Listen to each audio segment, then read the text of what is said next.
How's it going, everybody? You've got Crater Creator here, wishing all my fellow Spire killers the appropriate amount of holiday cheer. Very pleased with the way yesterday's run went. Pyramid swap good, defect swap good, early act 1 shop good. Hopeful for more goodness today. See if I can move the sample to 5-0 and the current win streak to 6. Here we go. Very much looking forward to this one. Show me that early Act 1 shop. Boom! Bang! Boom! That's the taste of freedom, baby! No elites are forced. This does appear to be max of... Oh no, not max of 2 necessarily. Yeah, looking good. What's up, Spire Fox? Not abducted yet? Super based. Love to see it. Glad to have you here.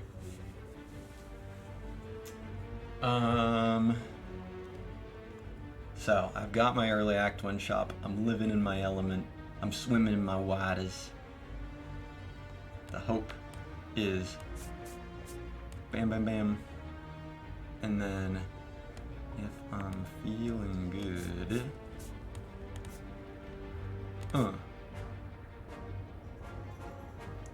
Campfire wise. Ooh, you can get 3. But yeah, you can only get 1 of these late elites.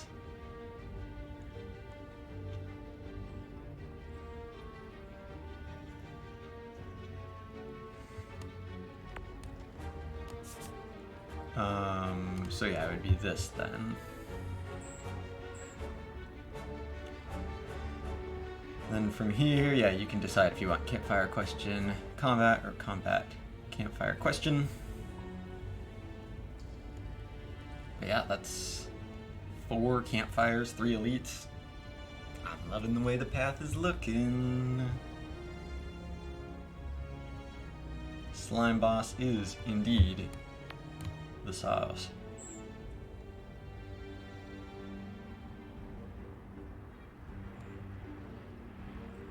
Yep, not forced into any of these elites. Can dodge as much as I need to, but hopefully I can farm. We'll see. We'll see what the Spire tells me I should do to win. Yeah, the other 2 shops are both in the second half of the act.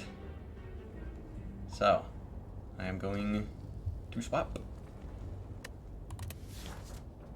Let's see what Niao bonuses I'll be skipping. Wow. Die, but get transmutation. What's up, Lola Cat? Defect, nice, nice. Assembled a crater of crater decks and then proceeded to take hours to finish the run. Let's go! I mean, paying attention is just like overpowered. They need to nerf that shit. Glad to hear it, Lola Cat. What's up, Dan of London? Thank you very much for the good luck. Glad you found your way in here. So, bunch of garbage, Neo bonuses. Not that it matters, because it's swap. Show me that Pandora's box. Bam! The bell. Show me good relics. Boom! Ooh, boy, late game. None of this is Pog immediately, so I have to play safe. Gotta be careful. Gotta not overexert myself. But 2.5 of these relics say that my late game is gonna be really fucking based. Dude, these relics are so based. God damn, but I gotta survive. What's up, Kinfist? You'd swap even on 250 gold for max with a good shop right now? With where my calibrations are at? Yes. because, you know, previously, like a few months ago when I was just playing runs on mobile, I would see, oh, it's so awesome. I've got 250 gold for 7 max HP. Fucking based. I'm gonna go and buy something decent in the shop. And, you know, I do. I go find something decent in the shop. You know, I buy, like, Bag of Prep and Orichalcum. Bam! Early game. Super good. Bag of Prep, always good. And then you walk into Act 2. And your boss relic is, like, Inserter. And you have 1 boss relic in Act 2. Like, there is no Niao bonus other than boss swap, where I don't, the majority of the time, walk into Act 2 and go, how do I not fucking die? Obviously, you know, sometimes you get something just completely insanely strong one way or the other. But, yeah, even with 250 gold, even with obtain a random rare relic, even when they, like, hit, I walk into Act 2 and I'm like, what am I doing with this cracked core? I'm gonna die. I have 1 boss relic. I could have had 2, and now instead I have Orichalcum and Bag of Prep. So that's just how it goes for me. If there's an early Act 1 shop, I am going to click the boss swap. Maybe if there was like some amount of like, hey, there's a early Act 1 shop, but it's like forced 2 early elites and forced 3rd elite, like some like really insanely bizarre thing, maybe there could be like something where I feel like I need to take gold instead, but it would have to be a very fringe circumstance. Anyway, these are really good relics. This is a very strong bell, but again, not one that is strong immediately. In fact, one that is doing close to nothing immediately. So this is all about play it safe, survive, just don't die, win. I mean, this relic alone is like just don't die, win. This relic alone is pretty close to just don't die, win. And this one's good. I mean, this is massive. The way this run loses is by me acting like these aren't late game, though. Acting like I'm strong now is the way that a run with this on floor 0 loses, because I am not strong now. Artivore, Mummy, Emoton. So, what does that mean for me? What's up, Stolid Fox? Welcome on in. I hope you're having a good morning. Fantastic timing. Coming in on seeing a very, very strong bell here, but again, not a bell that is strong right away. So what does that mean? I don't even want to pay specific attention to this aggressive path. Farming is not the name of the game. Farming is the name of the way to lose. I definitely still do want to go here, right? I need immediate strength. I have none of this. But taking floor 6 Burning Elite, like what? It's not literally impossible, but I would have to hit super strong shit here, and I'm not going to path around planing to high roll. So, I ideally, especially in the second half, would like to work an elite in here, but I'm not forced into any, and that really is the priority. The priority, number 1, the priority is getting into the early shop, getting some early value, and being able to dodge elites. So what that means is I always want to be able to get here. Here, I'll do like this. I'm just pathing out all the things that can get there. So I'm always going here.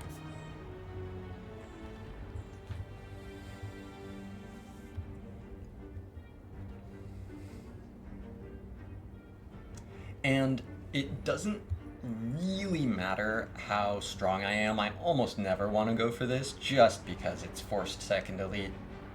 There's just no reason. What's up, Alibi? Calling Bell Swap seems fun. It is. It is one of the more fun on average swaps, because from floor 0, you are almost always playing with something you've never played before. That said, of course, there is that low percentage of the time where the relics all fucking suck, and it doesn't matter that you've never seen them before because they all suck. And those ones are less fun, but yeah, majority of the time it's pretty hype. Only way to start floor 0 with an uncommon relic like Mummy Hand. Berkey, thank you very much for the sub. Really, really appreciate the support. Hope you're enjoying the runs. Thank you very, very much for the subscription. Thank you, Berkey. Stodfax did a defect swap. Nice. Dude, it's the way to go. Early Act 1 shop. Click on defect swap. Do. Just do.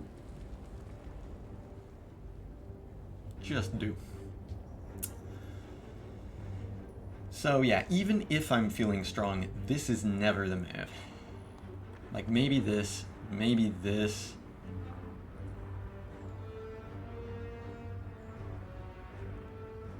I mean, there's not much advantage to doing this and then being forced to these combats afterwards. Probably what's going to be the strongest on average would be like going through here, and then I can heal afterwards. But I'll just pretty much leave open pathing from there.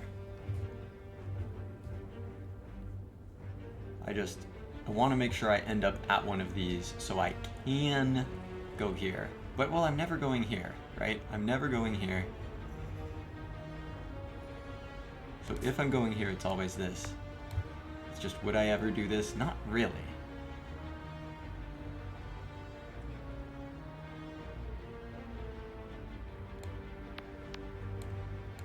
There's still no real reason to overcommit. I'm pretty positive I want to choose one of these options. No reason to path something out that I'm not locked into.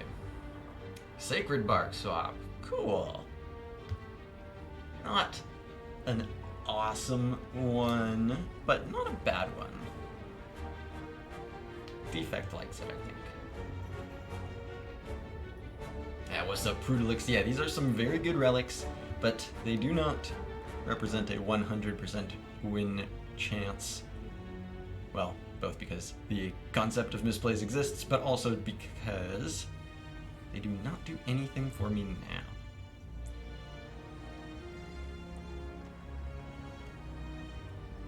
But yeah, this is all pretty much guaranteed pathing.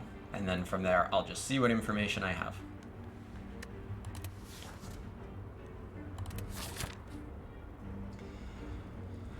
Bam! Here we go. Wow. Wow. Wow. Wow. Wow. Wow. Wow. Wow. Anybody else about to wow?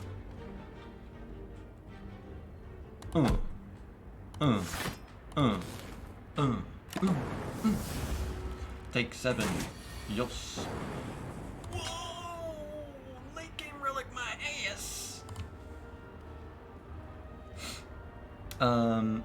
Strike dual cast. That will do 22. Guy 9 block for 9. And just need to draw another strike. Go.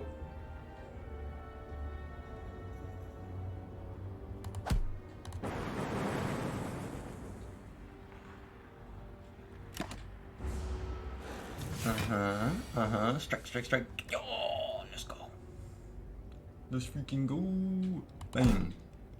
Bang. Bang. Give. Here comes self-repair.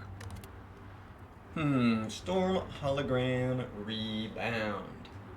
I am an early holo enjoyer, but I do need at least one thing to actually make it actively good, and I don't have that yet. It, as of now, is just a greed piece, and I am not in a greed position. I kind of got greed. So, probably just going to be the rebound. Rebound, good, solid start. Hologram will be pog later, but like, bro, I'm gonna be Pog later, kind of no matter what. I don't need to worry about that right now. I need to survive. Not the power card. Storm, mummy hand, heat sinks, biz, biz, biz, zip, zip, zip. Yeah, not the storm, not the hologram yet, but in fact the rebound. Storm sucks, holo is too greedy right now. Bound.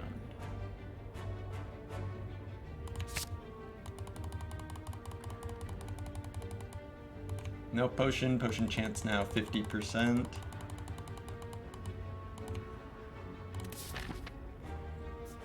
Let's go.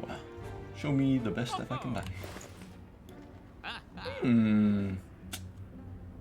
Boot sequence is meh. Dark Shackles is meh.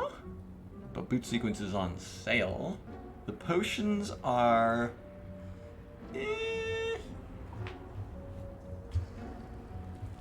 Yeah, what's up, Bishop? Yeah, Bell swap into Mummy, Emotion Chip, Ark of the Freakingly Covenant.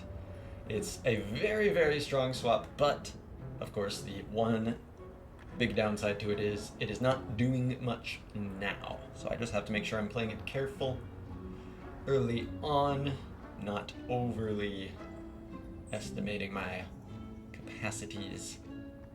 And then that I do, in fact, beat the slime boss, then I should be in a good spot. The power pot is an energy pot. This is just true. It's at least half of one.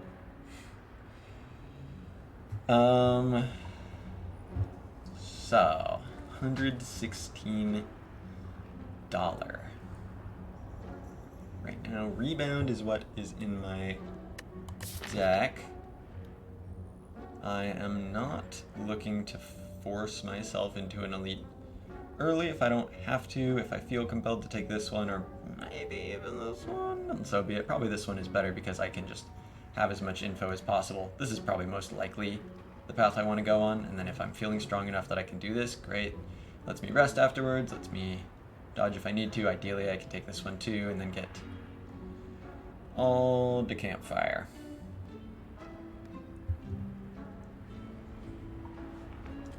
Boot sequence synergizes with Art of War, but opposite to Emotion Chip. Damn!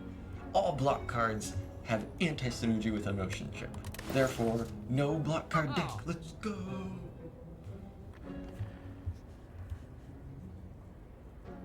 Do I like Shackles enough to justify taking it? Probably not when it's up against Boot Sequence on sale.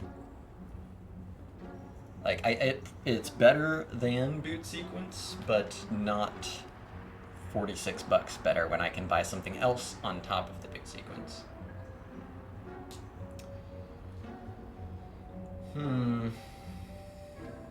Heals as much as self-repair?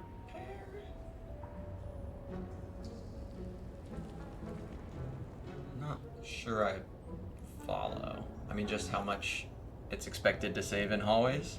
I mean, Boot Sequence does something similar if in that case.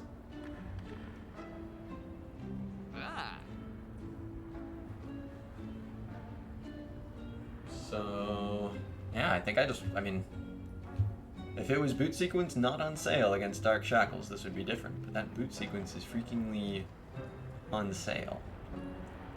Which would allow me to buy second rebound if I want, or a potion.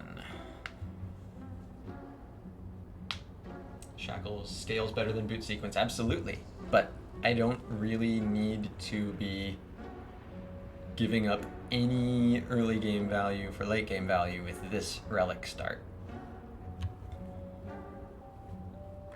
Yeah, I think the add-ins for the Boot Sequence are strong enough, either rebound or a potion.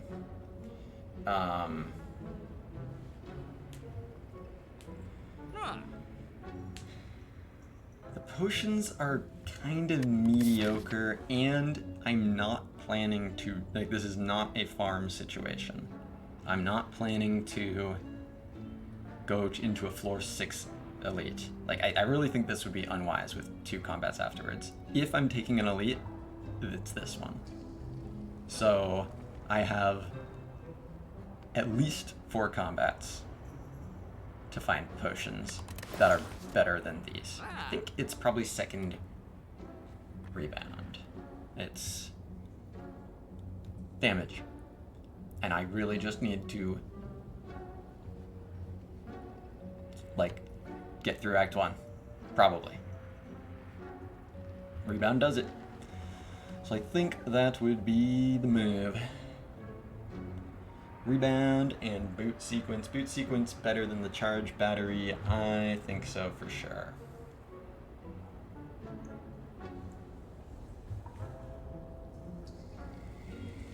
And yeah, static discharge, no thanks. Missing the pair, missing the shard, missing the question card. That's gonna have to be okay. But yeah, I like rebound, boot sequence here. Sounds good to me. Ooh, rebound, boop. Doop, doop, doop. No pair, no question card, no prismatic shard.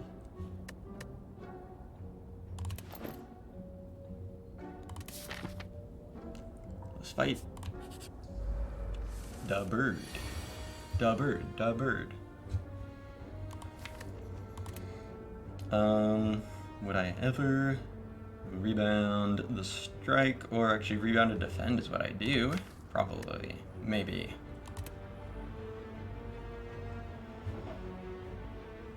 Let's see.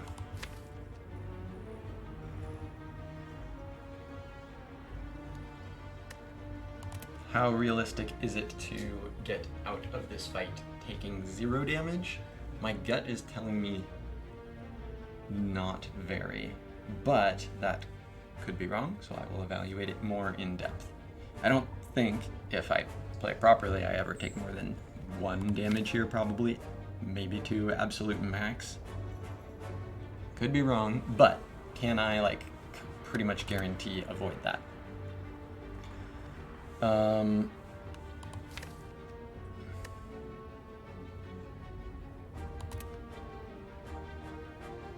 mean, this is just doing 15 this turn. Guy has 41.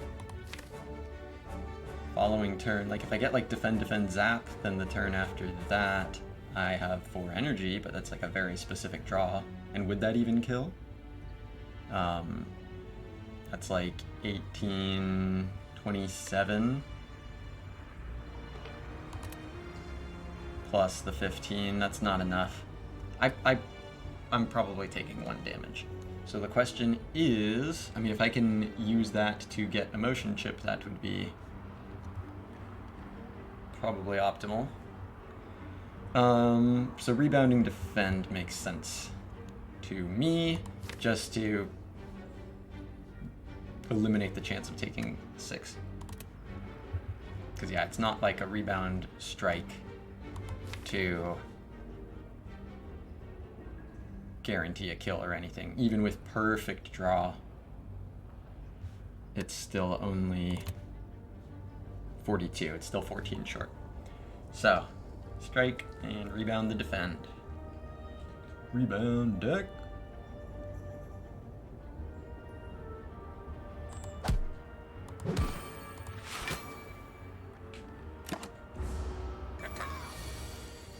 Okay.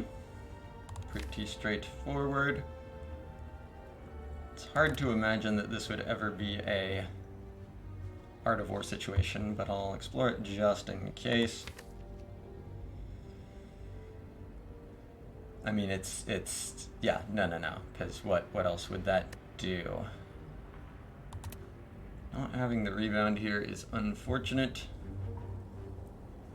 Having both of these in the top 4 is unfortunate. Because yeah, it's only 6 here, 35.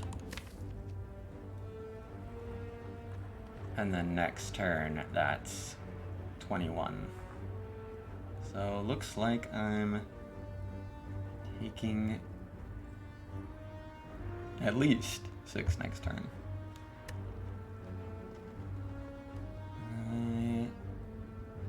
I think I did what I could to avoid that, but well, we are. But yeah, there's no real reason not to just do defend, defend, strike. Nothing to be gained from emotion chip. Nothing to be gained from Art of War that's better than the 6 damage.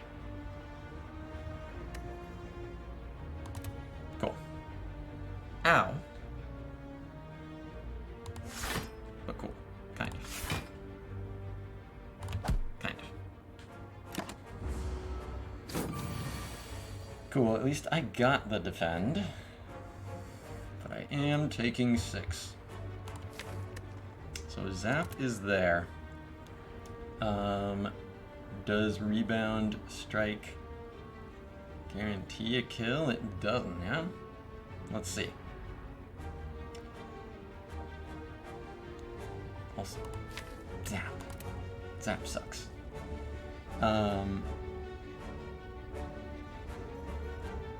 So 15.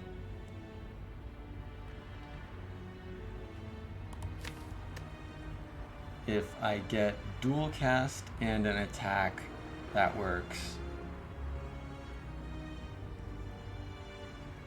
If I get 2 strikes and a rebound, or 2 rebounds and a strike, that would work. So I think I do rebound.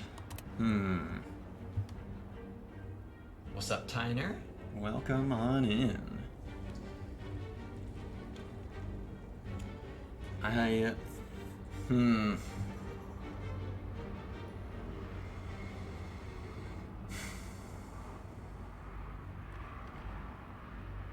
pretty positive I'm either rebounding the defend or the strike. It just comes down to the probabilities and pros and cons of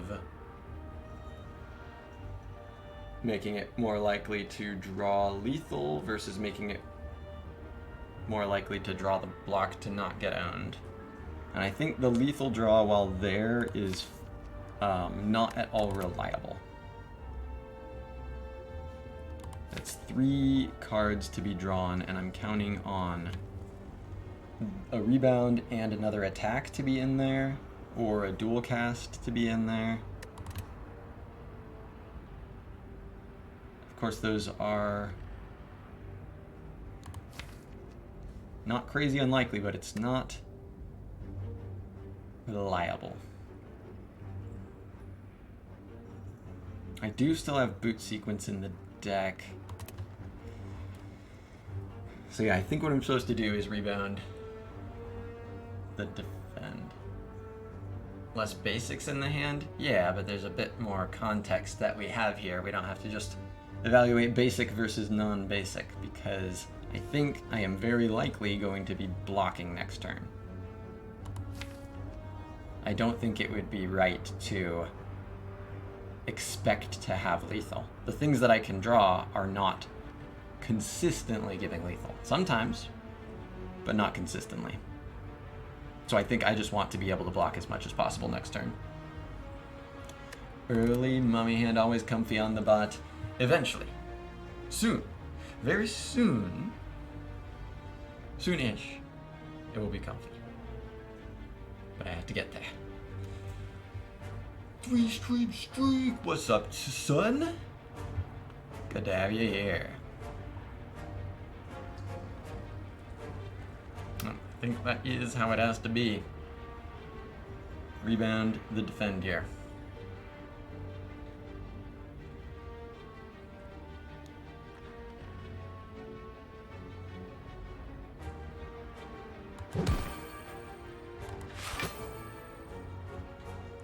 And smack.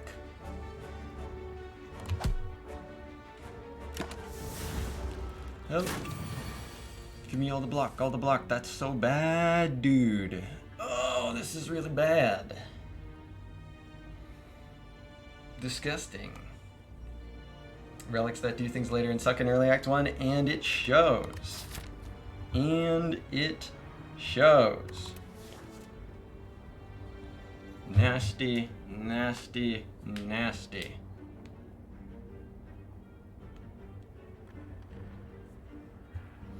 Well, good thing I have a defend. But I guess I should have But again, this just happened to be the draw where the damage was what I needed. So, just is what it is. There's not really much to it here. Just get owned.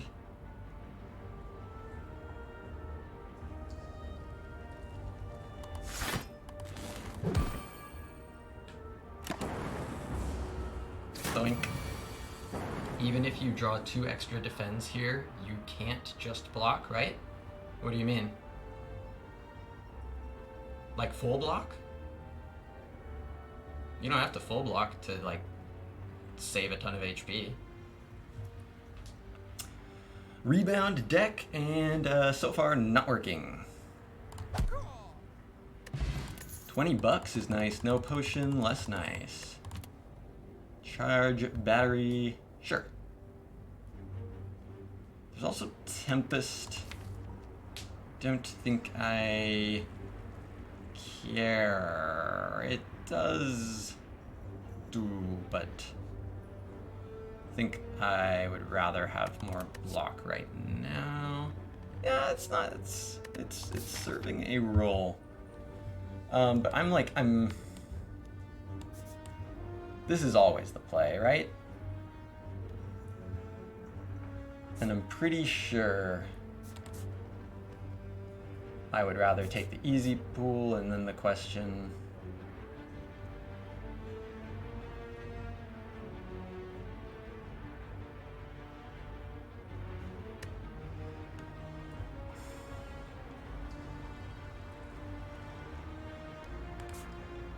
Whichever way I go, I'm probably doing, maybe not necessarily.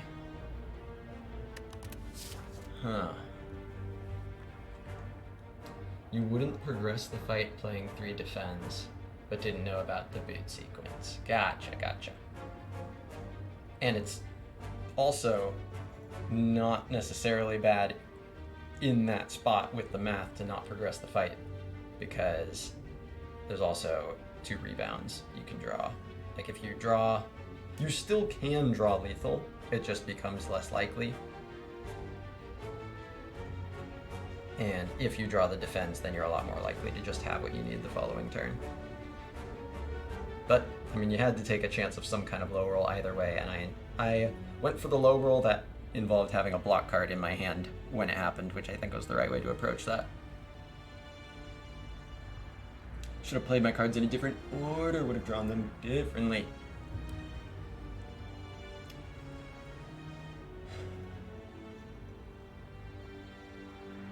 I think charge battery is just the play, though.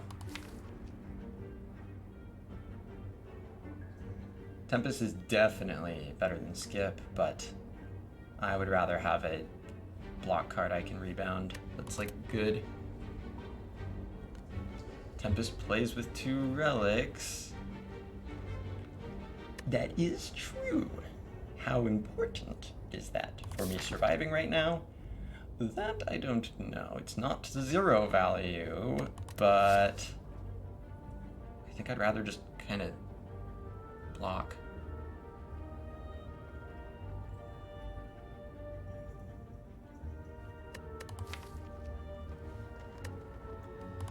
I think I'd rather just kind of block. I'm gonna take this.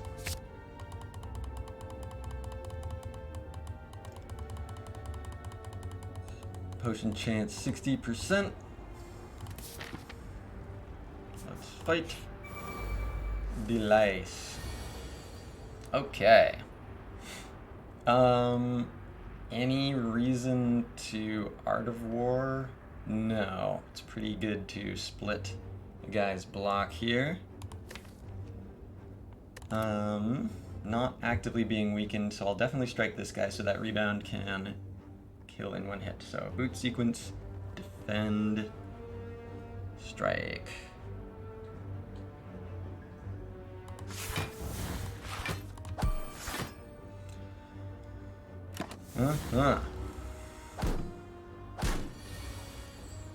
Cool. Kill the guy. This guy's not attacking next turn. So I will rebound the strike. Rebound here, strike here, play charge battery.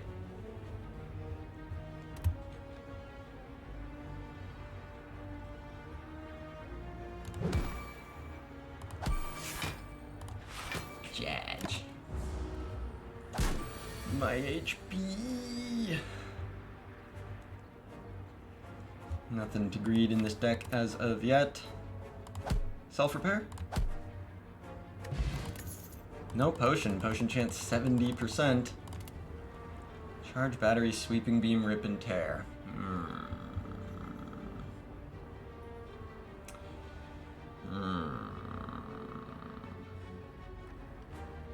I should have set Art of War up for the next fight. Cringe. I forgot. Definitely taking one of these. I don't think it's second charge battery. It's probably sweeping beam, huh? I mean, I'm planning on not... You know, this is not that good into the elites of this act, but it is good into the hallways, and I'm planning on mostly dodging elites and taking hallways. I think I need this. It has synergy with the charge battery energy or whatever. Yeah, I think I need a little bit of the AoE.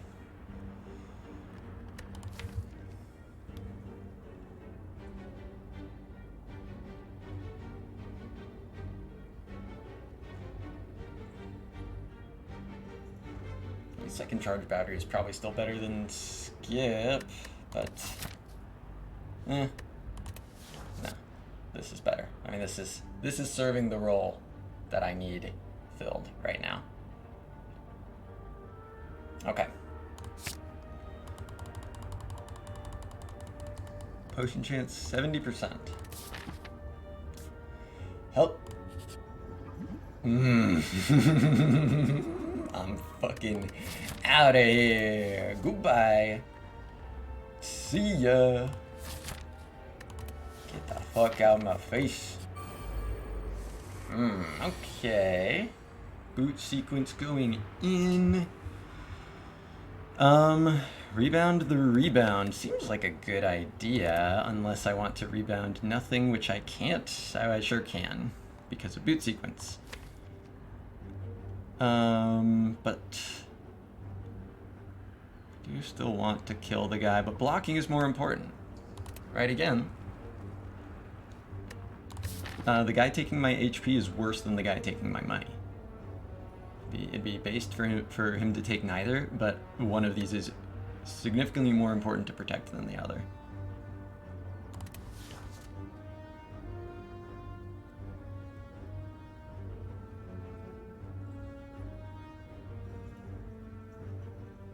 So, I think that means I don't rebound anything. And just max my odds of drawing block. So that's rebound, boot sequence, strike, rebound. I'm dealing 24 damage this turn, but with one rebound, so then 33. Yeah, no, I don't go for the kill next turn. Rebound, boot sequence, strike, rebound.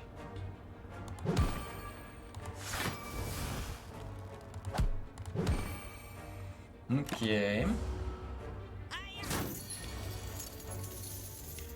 Emotion chip.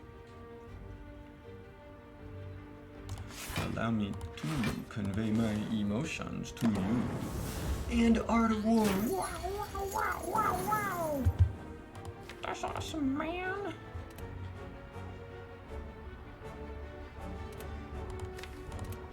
Uh-huh. Okay.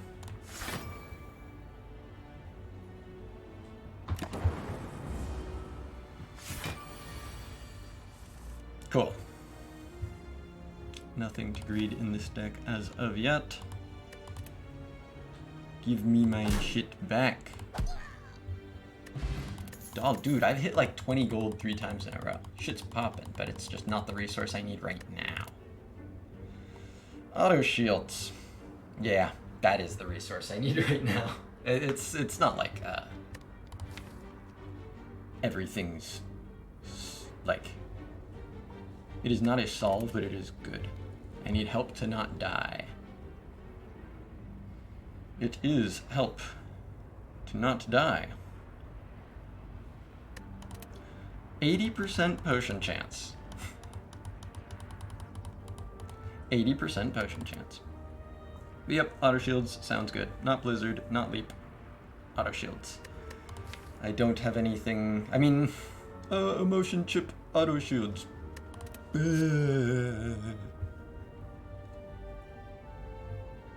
don't think I care. Where orbs? They're late? Yeah, I'll take the auto shields.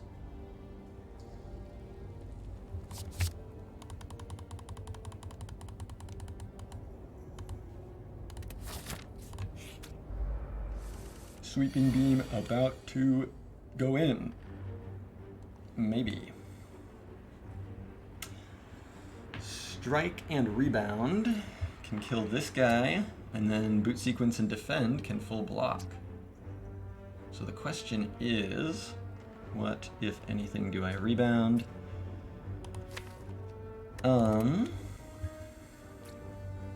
Is rebounding defend next turn good? I mean, it's 20 incoming damage next turn. I'm weakened. Sweeping beam is not killing anything. Yeah, I'm just focused on blocking next turn, so absolutely rebound the defend.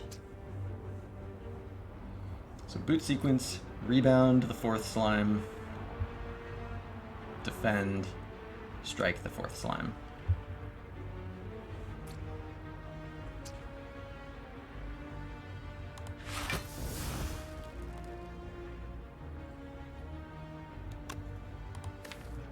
Yeah.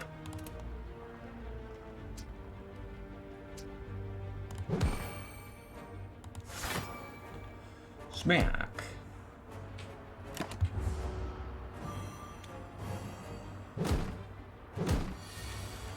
Cool. This blocks 18, so I can play Zap. I'm getting Artivore next turn anyway. I'm weakened. Incoming is 12. I have charged battery. I've got plenty of energy. The question is defend to save 2 HP or zap to get the lightning orb out there. I'm pretty sure I can save the 2 HP.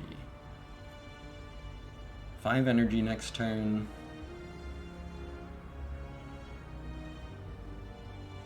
I don't think the extra 3 or the extra 6, I don't know, it's random damage. I guess it's like fairly common that it's helping me pick a guy off later. Emotion chip for 2 HP is not worth it. It all depends how much HP it's saving me. Because 2 turns from now is a threat. Right, I'm gonna have 4, I guess 3 or 4 of these cards in my hand on turn 4. And I'm going to be weakened for all of that. So if lightning is allowing me to kill, because it's not just for emotion chip, right? The transaction is not to trade 2 HP for 1 emotion chip proc. It's trade 2 HP for zap play. And that's also getting an emotion proc this turn. So it's a lot more than like 3 damage. It's like 9. Well, I mean, I guess it's 12. But it's 12 randomly placed damage. But it is not... I don't think it's really very uncommon that that is... I think that's the right way to play around the low roll. I think it's fairly common that that is allowing me to pick off an additional slime and save me either 4 or 6. So, I will definitely... I think I do take the 2 here. Like, it is not at all uncommon that things turn out such that I really, really wish I had more damage. And I think paying 2 HP to avoid that worst case scenario is worth it. So, I think the line is auto shields, charge battery, zap. 5 energy next turn. Take 2. Let's do it.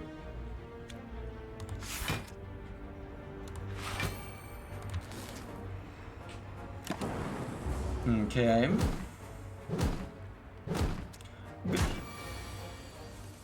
Bang. Alright. So, strike rebound can kill this guy, and then defend.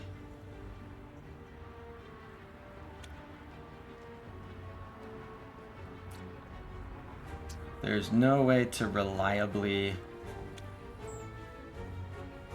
Yeah, I don't want to play... Well, what is the order? I play everything, but what is the order is the question.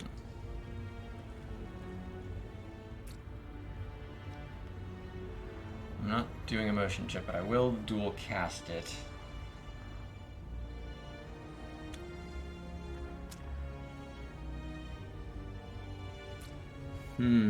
I guess putting a strike here is pretty good. Yeah, if dual cast hits there.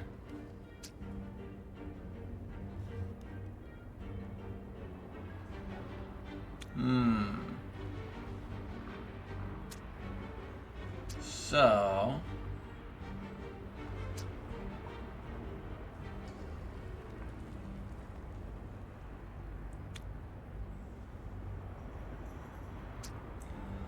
several questions, but it's mostly just about the order, but also what do I rebound?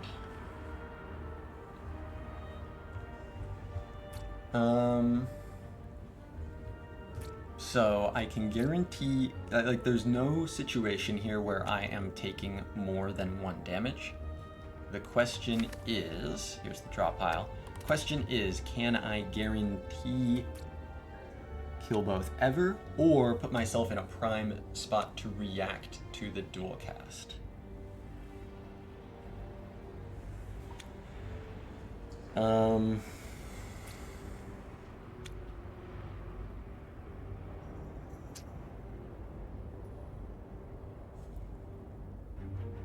I think that's what I want to do, is like strike back here.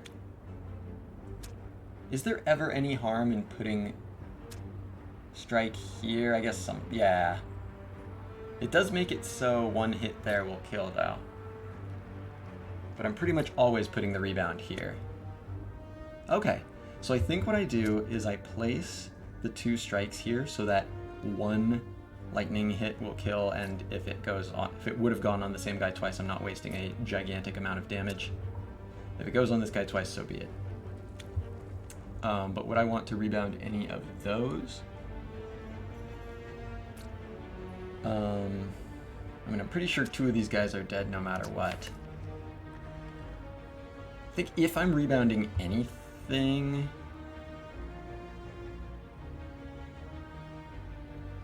it would probably be defend, right? Yeah, I'm pretty much... I think I'm always able to kill 2 of these guys in the next 2 turns, so then 2 defends, full blocks, always. So I'm pretty sure it's strike each spike slime once, and then see where the dual cast goes.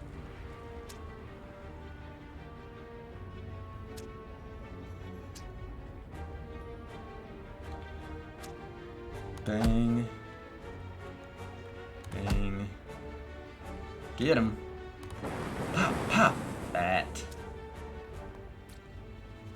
was not the right one, but oh well, take 1. Did what I could.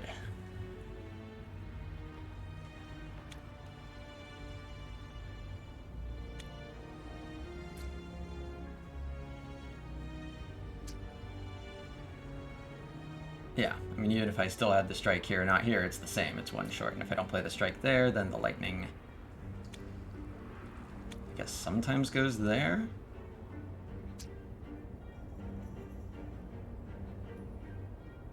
I guess, yeah, one of the guys getting double targeted by lightning isn't necessarily bad.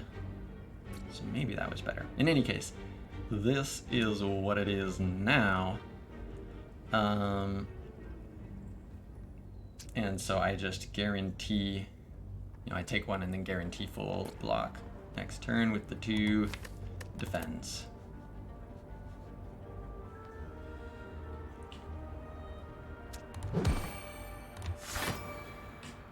Another damage. Do I want to put these back in the reshuffle? No. I just want to kill.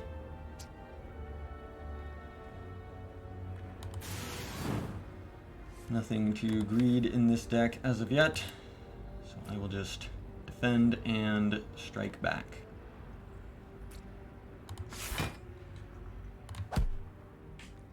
Alright. Not too bad, but HP overall not in a good spot. Here comes self-repair. $16. Beam cell is here. Seems pretty good, although I don't know about my aerial capacity. I really do want to upgrade it. No potion? 90% potion chance. 90% potion chance. The beamer for the knobber? What knobber? What knobber? In what world am I going to knobber? I have no potion. 90% potion chance. I didn't actually see the Game Awards. I know that. Yeah, the obvious one. Slay the Spire 2. Pretty pug. But I didn't actually watch them myself, so I generally expect basically all modern game releases other than Slay the Spire releases to be garbage. But yeah, it's still the beam cell, and then this is what's happening. How come no potion? How come no potion at all? But yeah, it's gotta be.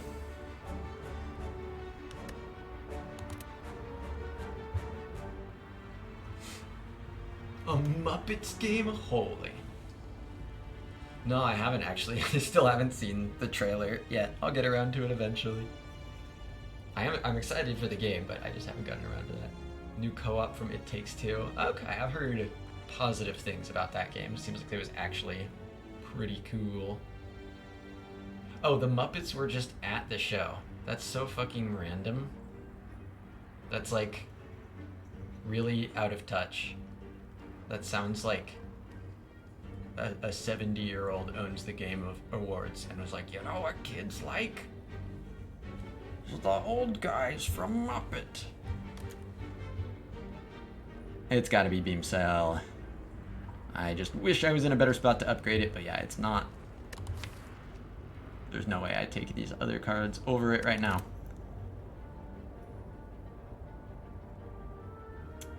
Beam. 90% potion chance.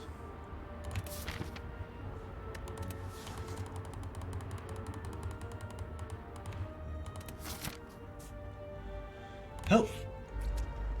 Slum. Cool. Cool, cool. 10% no potion chance. The glass is almost entirely full. To rebound anything or not to rebound anything. Kind of think probably don't rebound anything. Probably don't rebound a strike. I mean, that's specifically would be the thing. So boot sequence, strike, rebound. Getting knobbed for sure. Bro, I'm not getting, I'm not, because I'm not fighting the knob because I don't have a death wish. I don't survive any elites right now.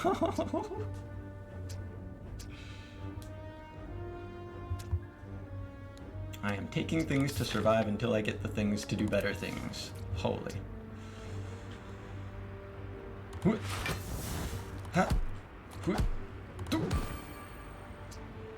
Sometimes you just gotta freaking draw like this.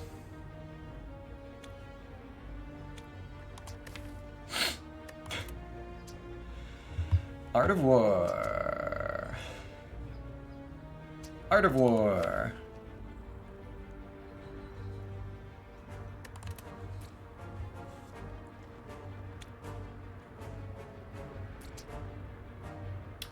Art of War.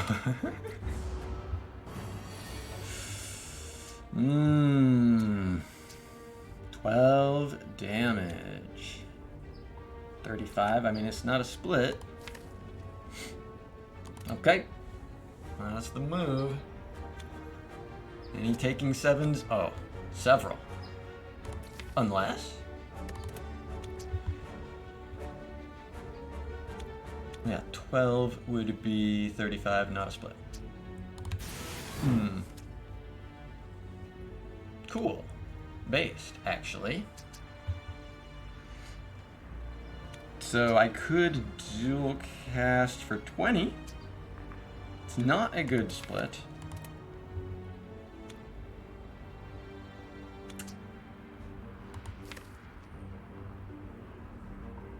So let's see, let's do some math. If I do defend, strike, zap, that goes to 39, 36, emotion chip 33.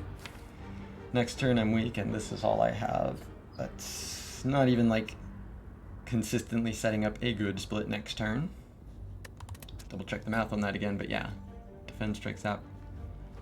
Guy goes to 36, 33, 30 after the lightning hits. Here's 6, 24. Not even a good guaranteed split.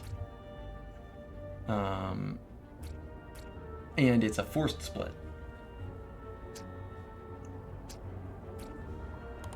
I could hold off on playing this to avoid that, but at that point I think I'm just... Well, I guess I'll play the line out.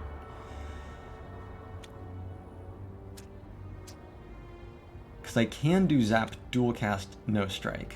That's pretty pog. Kind of. Kind of. So zap, dual cast, 16 here. Guy goes... Oh wait, no, that doesn't work at all. Cool, double checking math owns. Yeah, 27. So the split would be 23.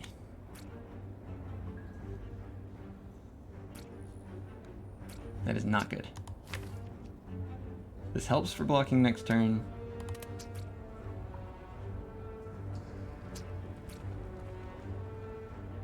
But 23 is bad. So what about just defend zap? So that does 9 over the next...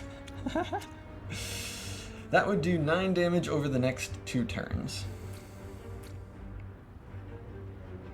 Which is 34, which is a forced split.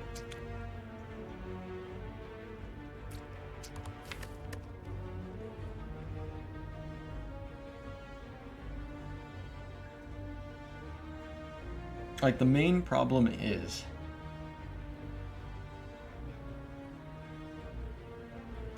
Well, maybe I just don't fuck with zap.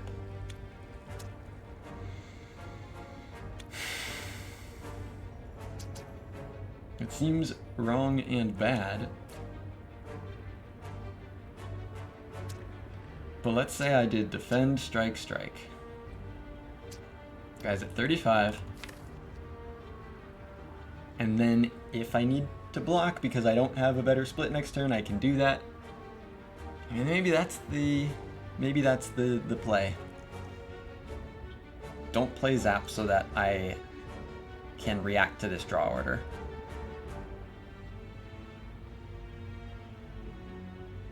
I think that's the move. I mean, sometimes I still take nasty damage next turn, but never more than 6. And I do think that information matters a lot. So I think it's defend, strike, strike, do 8, guy goes to 35. Ow!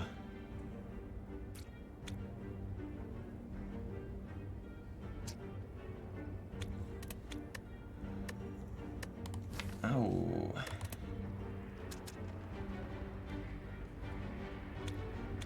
Yep, seems right to me.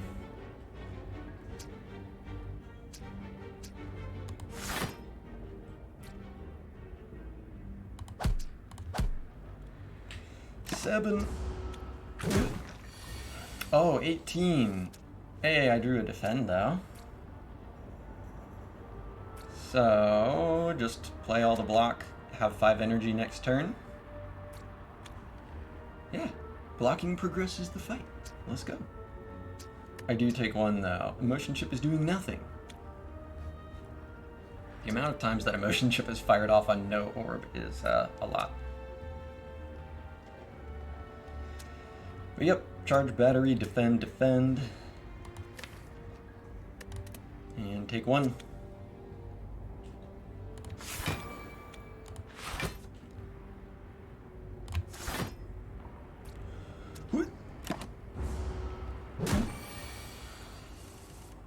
Okay. 3 plus 13, 16, 19. Split of 16. Good enough.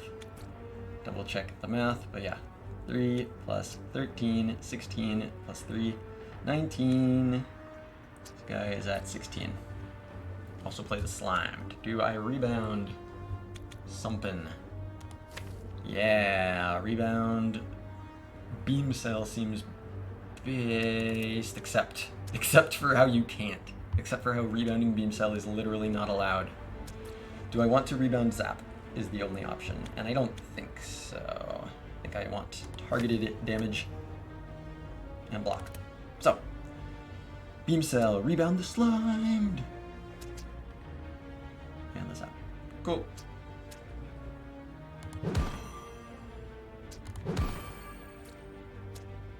Yes. Alright. What's up, Incineroar? A new power in the sequel that auto-plays cards with strike in the name. I'm trying to think of the way that wait, Wild Strike. Instant wound in the deck. Wild Strike. Bro, what is this? Why? Why?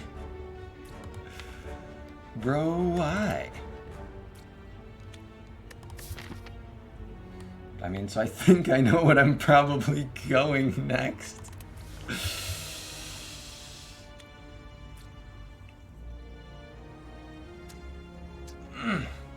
Yeah, Defect freaking suck. There's no, like... It's 1 short of a 50% chance of lightning cooperating. I mean, still obviously what I do.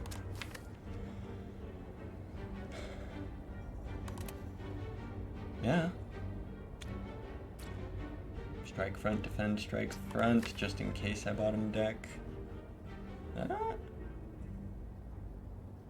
mean, if I bottom deck this, I have the rest of these. I'm not weakened. I think it mostly doesn't matter. There's nothing to, like, waste damage less. Everything does 6. I guess sometimes emotion chip hits the same guy twice. Okay, fine. 1 strike on each spot. E first to see where it hits, let's go. Yeah. With this draw, 1 on each, and I can always kill 1 with these strikes anyway. Perfect. Strike front, defend, strike back, get just wrecked.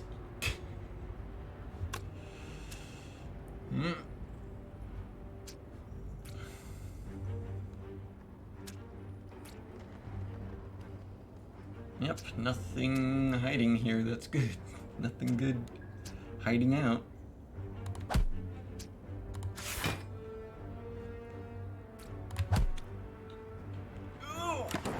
Take 19. Emotion. I'm free, but at what freakingly cost? Yeah, you don't have to fight the knob to get knobbed. Although I think I probably, being knobbed to 6 and being knobbed to death, I think easily could be the difference between these two specific nodes. Please assist. Hey, minimum gold and a potion. Potion chance down to 80%.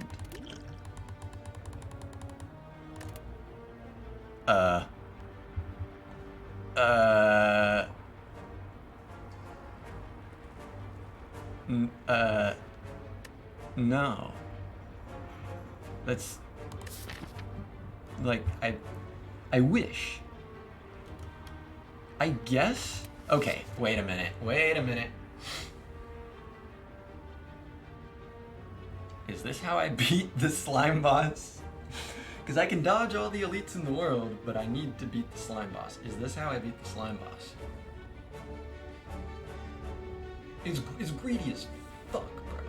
It's greedy as fuck. But do I have another thing that beats the slime boss a percentage of the time? I don't see it.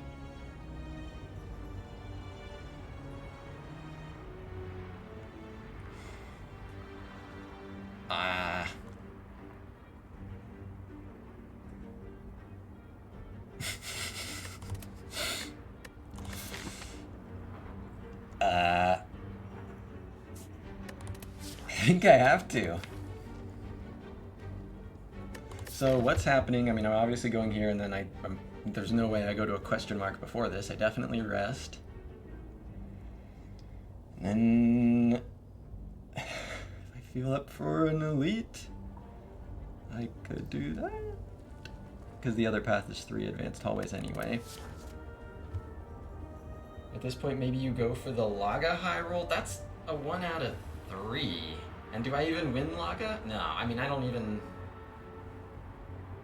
think that's... I object to that statement on several individual levels. I don't even know about this Laga high roll, and I definitely don't want to take a chance on it. Right, there's only one...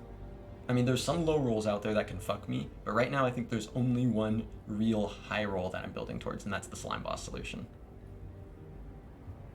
Creative AI first turn, Echo form second turn, no biggie. It throws you a buffer, it throws you electrodynamics, it's a fucking Hail Mary that also is like can be dope later. But that is, unless I see something here that tells me I'm fighting an elite,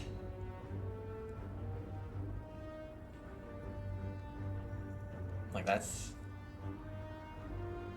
I need a way to beat this guy. It's also pretty good with this, not because of the thing itself, but because of powers it makes. Question mark has less downsides than elite. It does, but where are you making that evaluation? Like, are you considering this path? Because unless this is mango, I'm not going here. Because sometimes this takes my HP and I die. So I'm always going here because my HP is too low, unless this is freaking mango. So then it's just, do I ever feel strong enough to go here or here? Probably not, so I probably just cut left. Scary. But I mean, this deck without creative AI,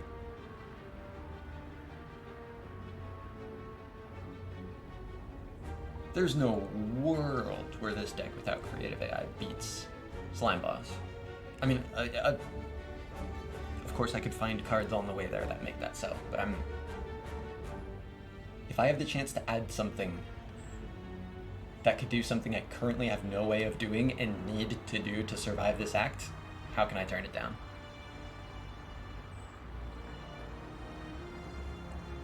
Do I survive the 3 hard pool combats? Not always. You think even with the rest you die? That sounds like a very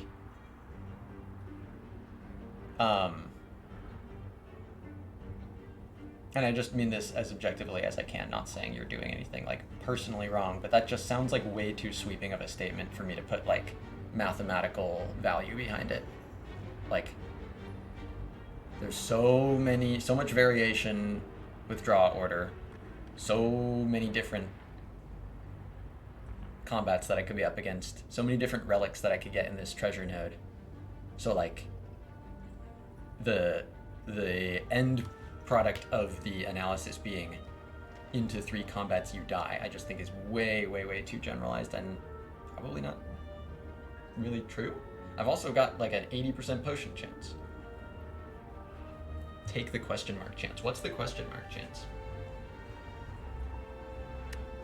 Oh, like you mean you'd walk here with 6 HP? That's way more dangerous than this. Way more dangerous.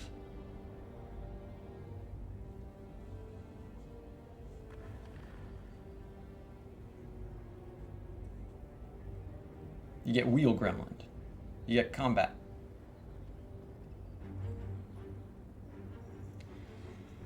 What's the percentage that you die in the question mark after the chest? I should know the exact percentage. That would be useful info. I don't know the exact, but it's like, again, 80% potion chance. We'll see what the relic is here, but I would rather just throw potions at all these guys. Like that's, I don't know, it depends. Sometimes I need them for this.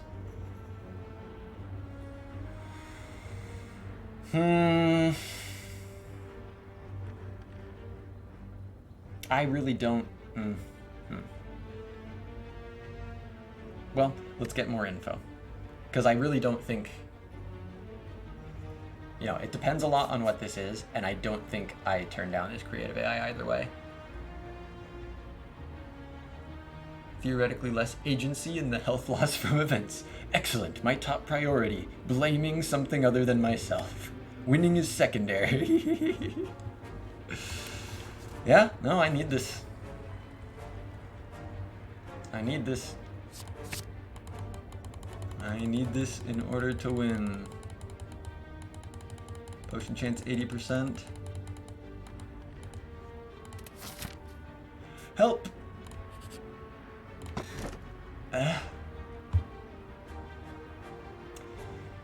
It is health, though. This does change the pathing valuation. You know, I asked for mango. Obviously that's like a little greedy. You get half a mango. Hey, that is helping me immediately with my most dangerous thing. I'm not complaining at all. Not complaining at all. So now the question is, the rest is now 23 HP, brings me up to 36. Also, like buying something in the shop, you know, this isn't a great amount of money, but it's still useful. Yeah. Getting that HP boost? Yeah, most valuable strawberry. I agree. Strawberry could not have come at a more clutch time, and now I think the evaluation shifts in favor of this path. There still are things here that can kill me, but they are less frequent. I think I can now also take the slime goop. I don't remember exactly the math on how that scales with, is it like 15% or something? So it's still, yeah, it would be like 12 at most with the rounding.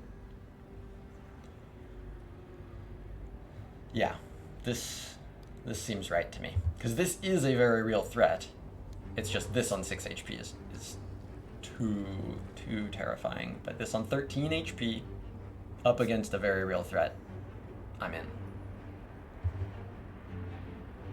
Lots of relics you can't afford and wouldn't like to get past in shop.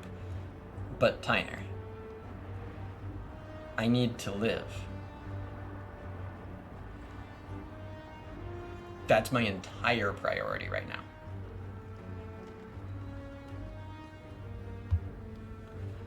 So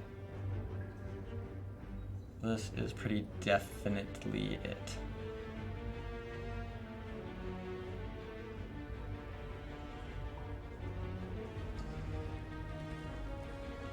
Go for the question mark. See what it do.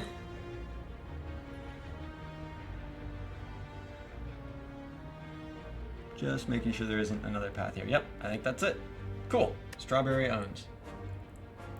The two shops path doesn't have a campfire. Talking about evading this path? Well, yeah, nobody's talking about this path. I mean, there's plenty of other paths you could talk about that nobody's talking about because they're, like, not good. Unless I totally could be missing something here, but, like, this is the path being talked about.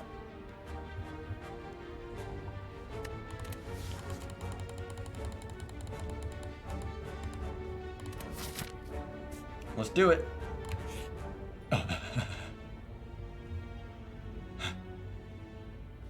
The Laga High Roll? Eviscerated and chopped? The Laga High Roll. Goodbye. Goodbye. Gambling. No. No. None. None. None. Living. Surviving. Holy. No way it would ever be a rest here. 13 HP is just not enough into this. Or no way it would ever be an upgrade, here's what I'm saying. 13 HP is not enough even into this. So just snooze it up. Beef. Beef. Not getting sponsored by steak. Damn. Should have gambled. Please help me.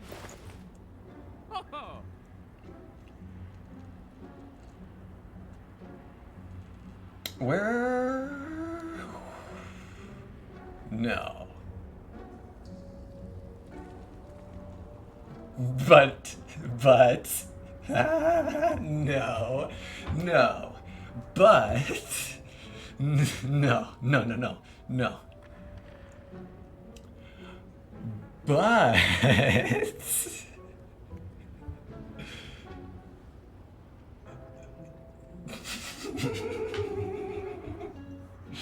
I'm taking a knee. My voice might sound farther away. That is because I am taking a knee.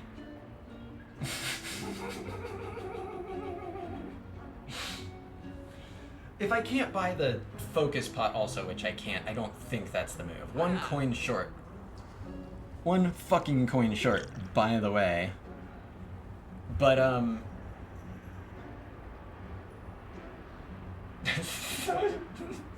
that's not... That's not it, right? Remove hollow perfect money! And you can have the 0 gold, 0 HP synergy! Let's go!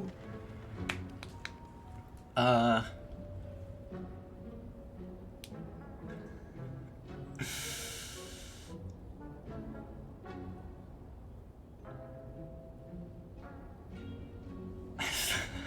might fucking buy it. Like...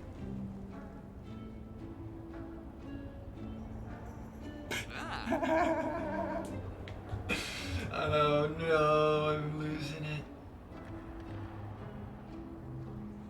Fucking coin is the crypto pump and dump. I am ready to be scammed by that. I'm on board. Buy hollow and then remove the hollow. Perfect.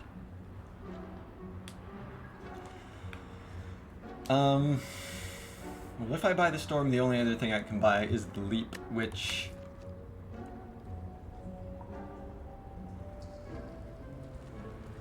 Where? I mean... Oh my god. It's an orb.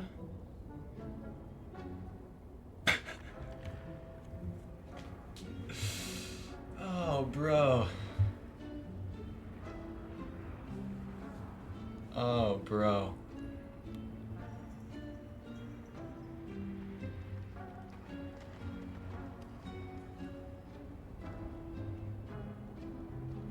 Remove? Oh, wait, no. I'm gonna assume the comment about remove here was either sarcastic or just now coming in on the run. Devoid of context either way, meaningful context. I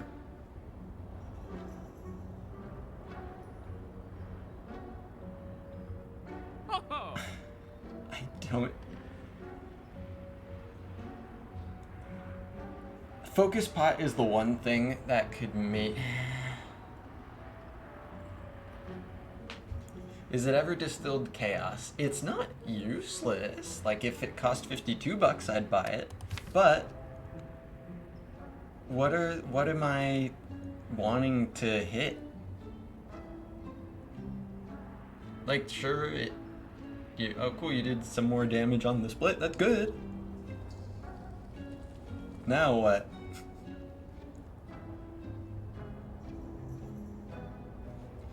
Like, Storm Emotion Chip Creative AI. I think that's how I get out of this. I mean, if I get out of this, I think that's how I get out of this. I don't know that I've ever bought a Storm in my fucking life.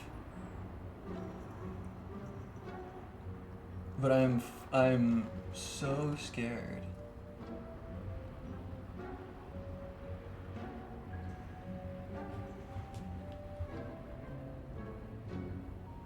We have to rely on the 80% potion chance to carry Slimbo? I mean, only if you think that what I said isn't true.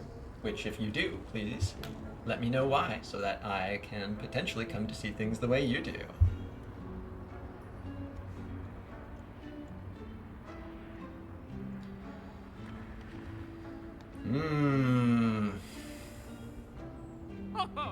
Leap is the only other thing I could afford.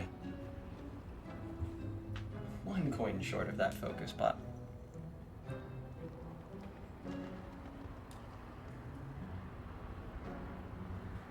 Still need help. I mean, getting good things is good, and getting not good things is not good. It's probably just a linguistic nitpick on my end, Lolacat, but I feel like your analysis is good, but then your conclusions tend to be too absolute. We do not die if I don't get anything good into Slime Boss. We sometimes die if I don't get anything good into Slime Boss.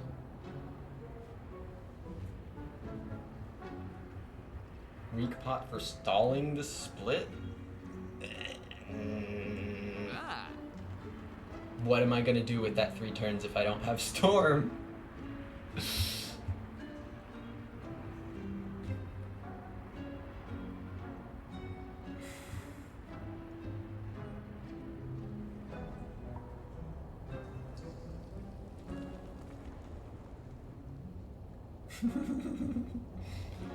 More creative AI, yeah. Or I could just... I could pray to creative AI for 3 turns, or I could make damage with creative AI for 3 turns because of Storm. I mean, if I literally draw no block at all,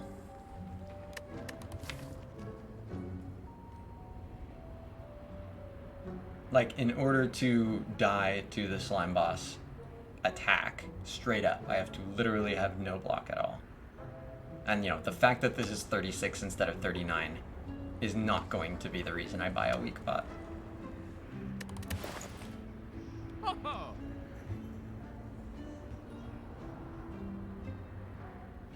Yeah. 10-4 Lolacat, for sure. Absolutely understand. But this game, it is about as important as can be to be as precise with the odds as possible. Only the Sith deal in absolutes, and they do it all the time, every one of them.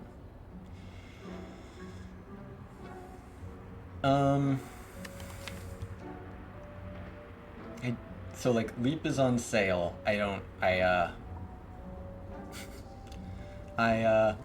don't.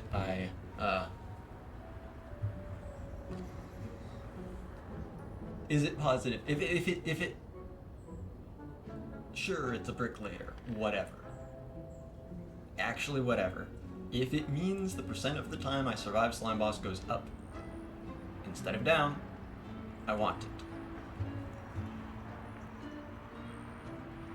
It is helping me block while Creative AI is doing things. I think that makes it good for this fight.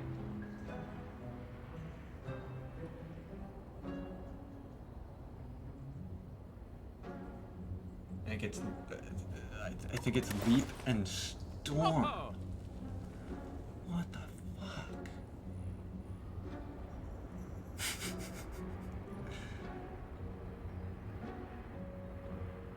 Oh.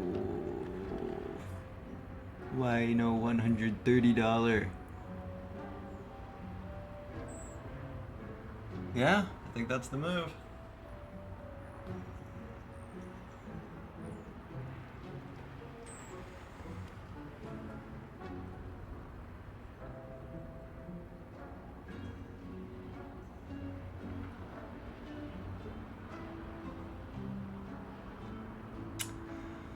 Nothing to buy for 52 bucks.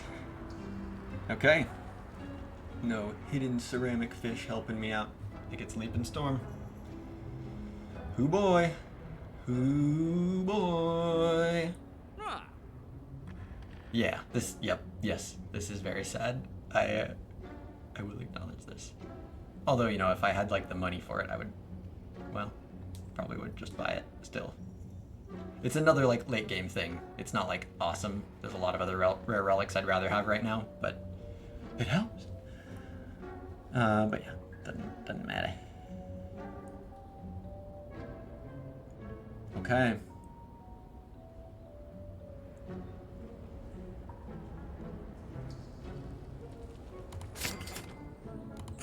Storm. Storm. No bird-faced urn, no nunchaku, no cauldron. Storm is in my deck.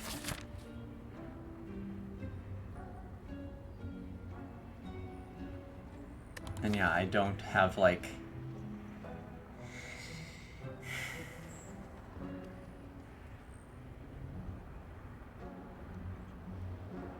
No, there's no... I'm you know, doing my due diligence to examine this, but don't think there's any line where I would take Elite. What's up? PK22? Definitely always pronounce usernames right. Here to learn the ways of the Defect. Well, hopefully I will be able to teach you winning ways and not dying to Slime Boss ways. Because right now that is squarely the balance on which this particular run hinges. Glad to have you here. Thank you for the good luck. So, yeah, there's, I mean, bad draw order into Knob, die. Bad draw order into, well, I mean, that's all there is. that's all that I don't need to look at the other two at that point. I mean, pretty positive, because yeah.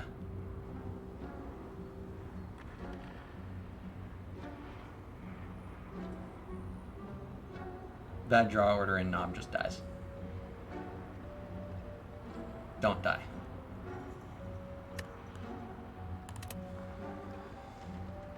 Alright. I think your biggest weakness is knowing what card to take. Cool. Well, being self-aware, I mean, for my own personal progress, certainly, and I think for a lot of people, if not kind of just like everybody, if you are constantly figuring out what you have to improve on, and you are theoretically just always being aware of that, anytime you lose, you go, what do I think I should have done differently that would have worked if there was something that would have worked? If you're just always, you know, like it sounds like you're already doing, keeping on top of what you need to improve, I mean, that is, if you keep doing that indefinitely, you are theoretically unstoppable. So it sounds like you're approaching this the right way by already being aware of that. And yeah, so that's one of those things, just the card evaluations. It just takes time. I mean, you just kind of have to actually, there are a lot of aspects of Spire that it is just unrealistic to expect anybody to actually understand by proxy. You have to actually just play with the cards and experience the roles that they succeed to fulfill and fail to fulfill. And a lot of those roles are, for lack of a better word, advanced, it's not the perfect word, but advanced enough that you won't even really see the cards play those roles until you've already figured out how to properly use other cards. So there's, like, the most important thing is just keep playing the game and keep thinking about what you're doing. Get more experience, keep trying cards, just keep playing, keep thinking. For where it sounds like you are, especially with just your personal Spire development. Just keep playing, just keep thinking, keep asking questions, watching other streamers. Very good suggestion as well. Absolutely. Also, Frost and Focus is good. But yep, never the elite here. Always the hallways.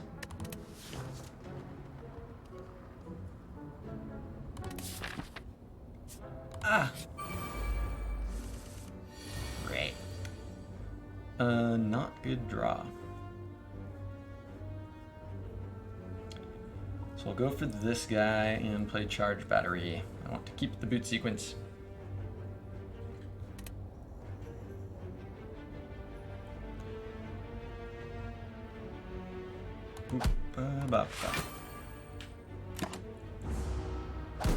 Mm-hmm.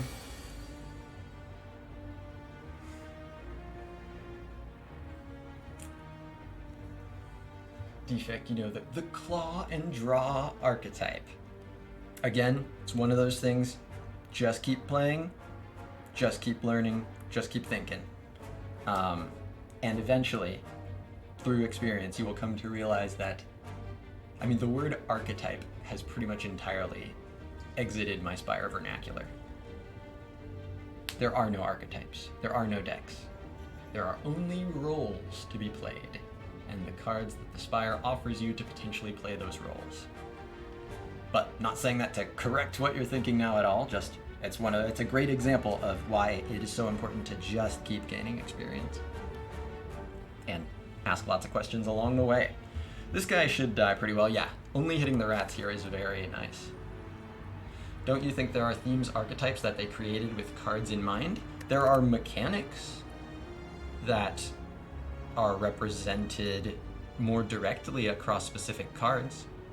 But Spire, I mean, that's one of the things that makes Spire so insanely cool, is that it's not like that. I mean, there really aren't archetypes. There are just mechanics. There's no dark deck. There's just a deck that needs what darkness does. There is no claw deck. That's just where that sentence ends. So I can do Sweeping Beam, Strike, and Rebound. So that will do 6 to this guy.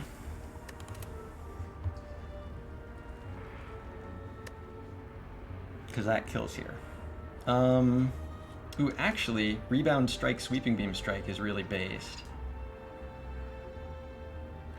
Rebound, Strike, Sweeping Beam, and then put the Strike here. Guy has 13 HP left. Cool.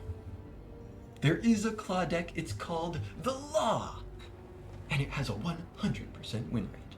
Holy. Okay. Rebound, the Strike, Sweeping Beam, Strike.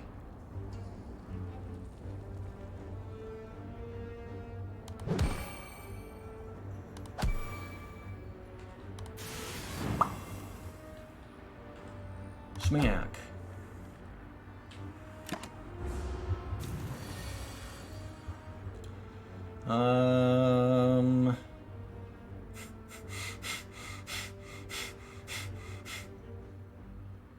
Wait. This is gonna own. This saves. Storm kills and saves. This is so based. This is the coolest. Beam, strike, defend, storm, mummy hand hits, creative AI. Creative AI makes lightning, kills. Oh, always by the storm. Buyers on the storm.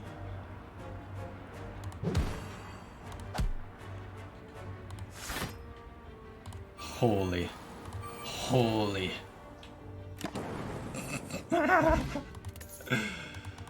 Self-repair. Where are the orbs?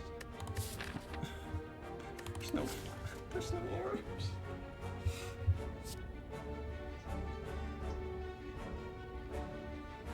Yeah, you can never guarantee you will see cards that synergize. Yes, all for one scrape claw things like beam cells, steam vents, whatnot all work together, but you can't just draft archetypes, expect to survive every round, which ultimately what the game is about. Pretty based first chat. I think that's pretty eloquently said. And even, I mean, synergy, of course, is important. I think as my Spire play has gotten better and better, at least for the Defect, my emphasis on synergy has gone down and down and down. Of course it matters, but I think it's pretty damn easy to over prioritize synergy. Solve problems, you goddamn right. Play roles. What role do you need filled in your deck? Are you being offered a card that does that? And, you know, what role specifically in the, primarily, I mean, it's in the context of all the upcoming unsolved fights, but primarily the next upcoming big unsolved fight. So, what the fuck am I doing? Oh, man.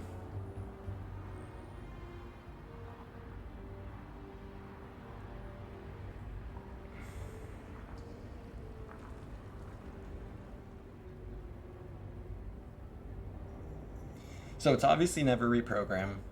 I'm pretty positive it's never Melter.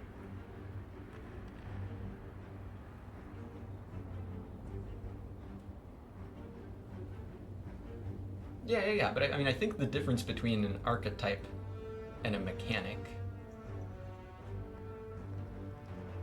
I don't know. What do they call it? Is archetype the term they use in Yu-Gi-Oh? Where it's like,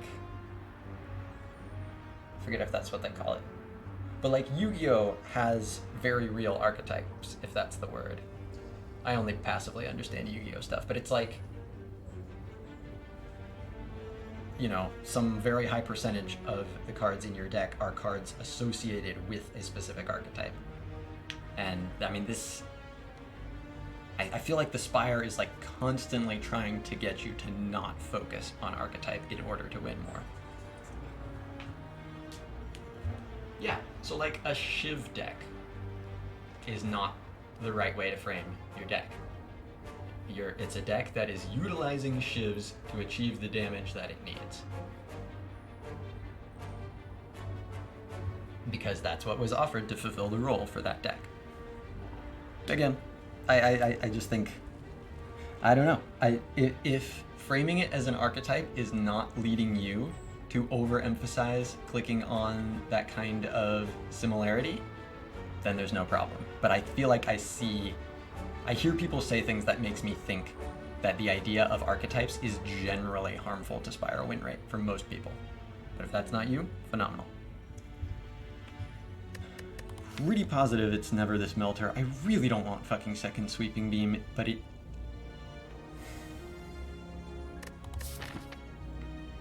plays.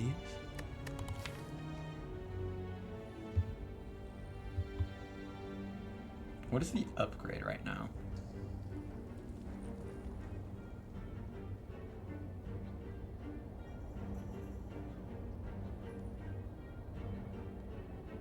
Beam cell? Probably. For splitting. So, I mean, it's also just kind of the best upgrade right now into Act 2 also.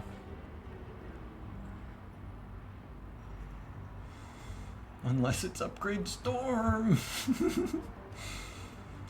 I don't really feel like Sweeping Beam is positive. I mean, certainly it's like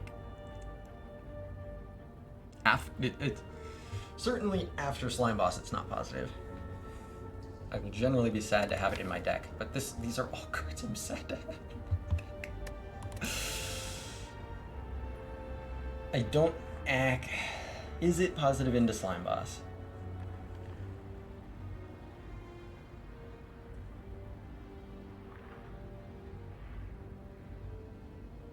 I don't think it is with the outs that I'm building for myself here. I need more things that block while I'm making lightning, as opposed to things that are causing me to spend energy in order to draw the block. Also, I already have one. So I think this is a skip, which is bad. It's bad. But I think I've taken, I mean, again, you know, it's right to be taking a lot of these things because I need to survive now. But at some point, you do actually have too much crap in your deck, and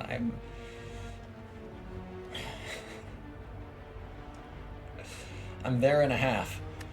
I don't think this is adding enough, and it's fucking shite here. I think this one's the skip. Not the Melter, not Reprogram, not the Sweeping Beam. Number 2.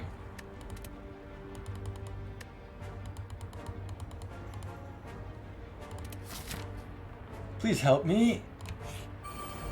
Okay.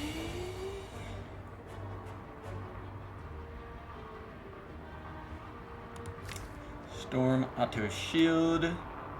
Don't think there would ever be a reason to just randomly exhaust the boot sequence.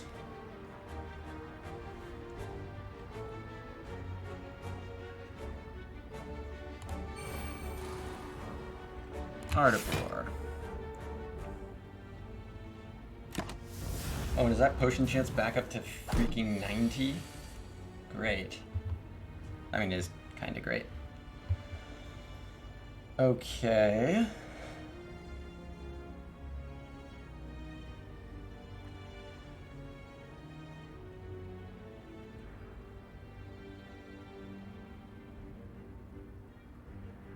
So I'm always playing Charge Battery. I think I do play Creative AI here. It's making lightning that I can either dual cast or I'm playing the Sweeping Beam.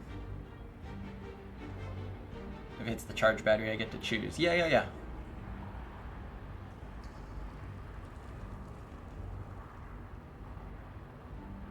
Okay, I think I just play the Creative AI, see what Mummy Hand hits.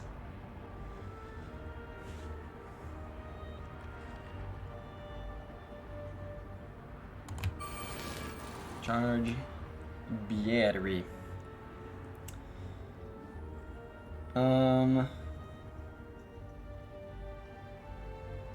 So it'd just be the Sweeping Beam then, yeah? The dual cast is not really helping with anything. This does throw away Ardivore, but it's useful.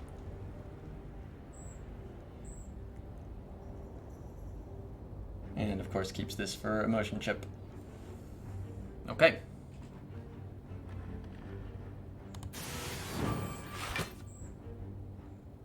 Okay. Take 4.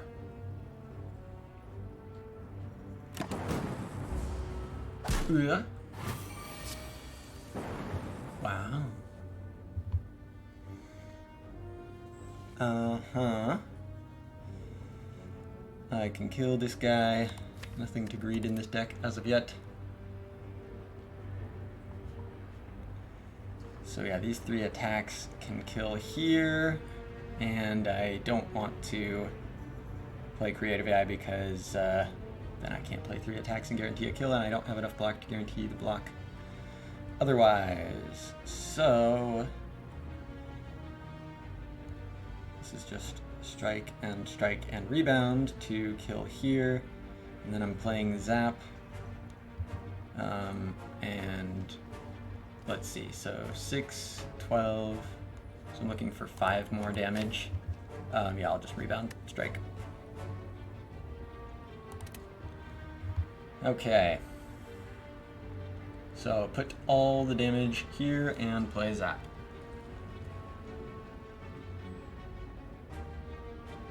Boop. Ba-ba-da-bee-boo-da-ba-boo-da.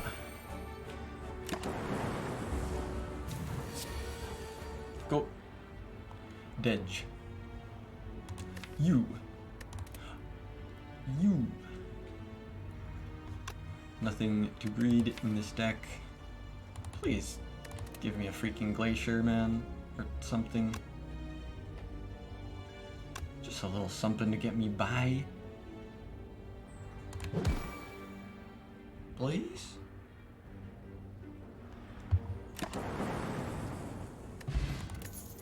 Thank you. That is helpful. And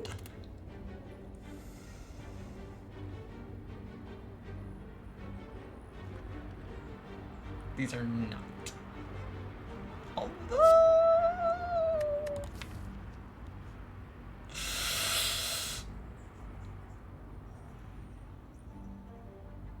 But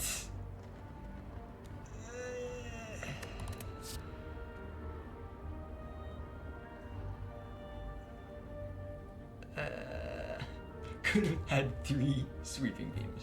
Rip.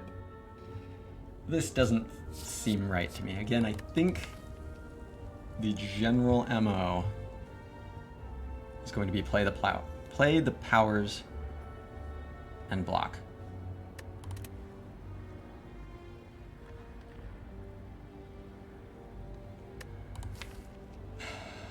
So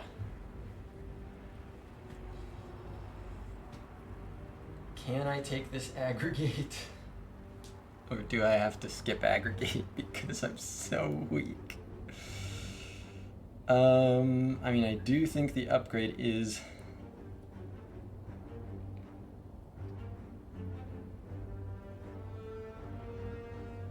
I mean, if it's freaking... I think the upgrade is Beam Cell primarily for Act 2. Aggregate maybe. It's so good. So consistently later. But at the same time, later is not the problem. And I do already have Mummy Hand and Art of War. Like, the pressure for energy right now is not that high. And it's also not really giving very much right now.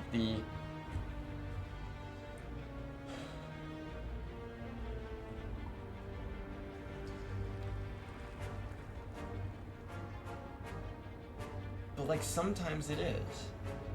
I mean, sometimes Creative AI makes some expensive shit, but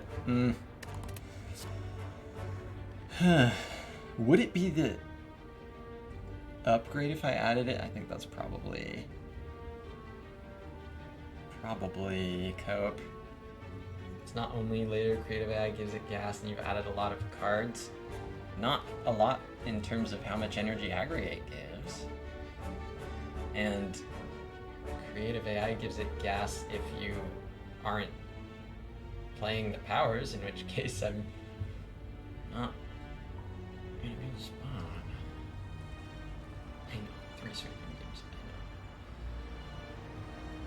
I know.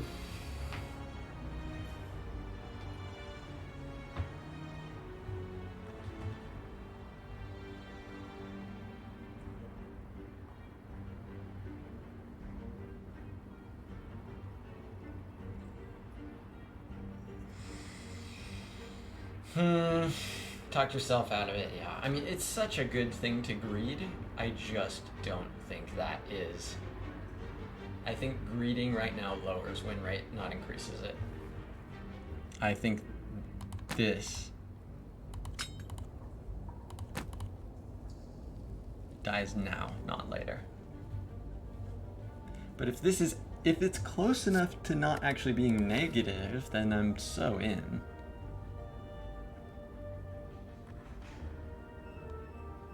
Like, it does still get some decent usage here.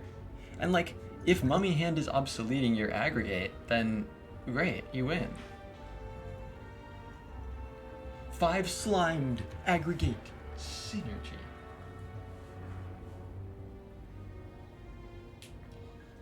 You go into the discard, I mean, until.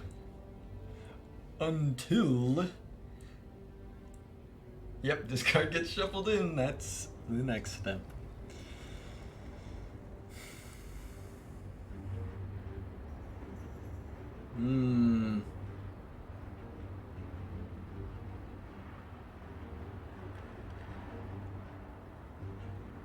Because I think, again, 80% potion chance.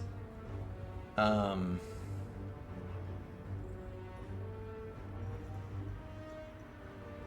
think I'd probably use regen pot. I mean, I use both pots if I have to, for sure. Don't know if the single sweeping beam is enough draw to make use of aggregate. You mean like right now? It's not doing much right now, but I wouldn't be taking it because of what it does now. But that just generally isn't the MO of the deck, right? But yeah, it has more to do with how often you're utilizing the energy as opposed to how many cards you have that specifically say draw on them. Like, this is expensive and it makes other things that are expensive, but there's discounts involved. But that's a lot more important than the draw aspect of this.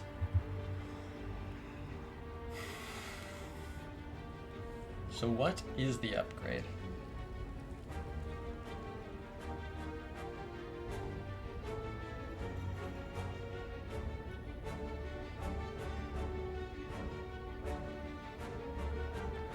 It probably still just is beam cell. Does that mean, no, I don't think that means I switch to any of this. I think because of this, I can do the upgrade instead of needing to rest. I'm not planning to greed these potions, I'm planning to use them when I see that they are useful. This is probably getting fired off turn 1 unless the draw order is insane on turn 1 or something.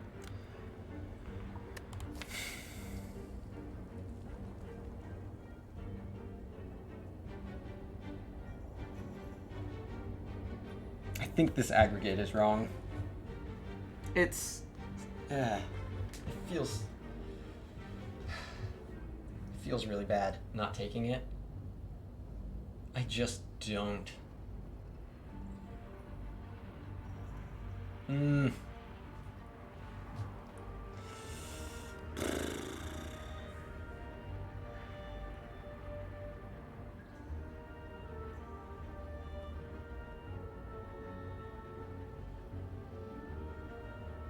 I think the percentage of the time that the run isn't effectively solved by the... that's not true. I still need to, like, actually find good shit. So I think the real question is, how good is it in Act 2?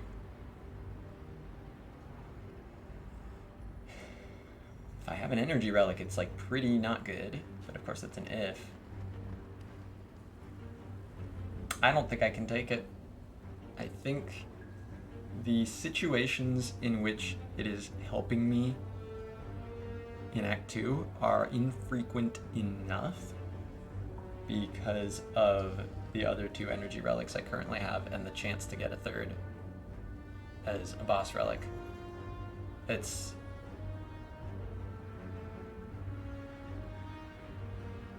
Like, it's killing me in Act 2 sometimes, and I think it's much less often saving me afterwards.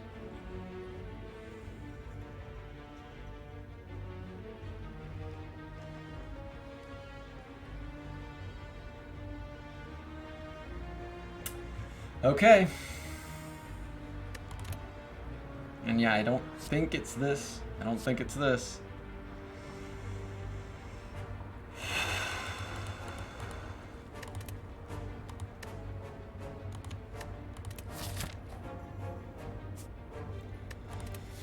One last look, but I'm...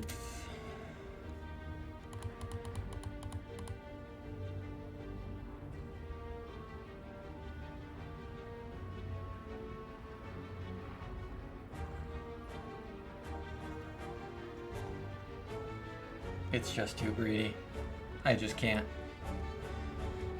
Ludocaved and taking the sweeping beam. Well, I think the way that this deck beats Slime Boss is by using this a lot and blocking where I can and leaning into creative AI.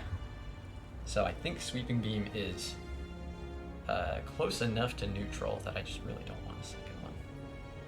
Yeah, wish I could take this, but I think this does lower my win rate.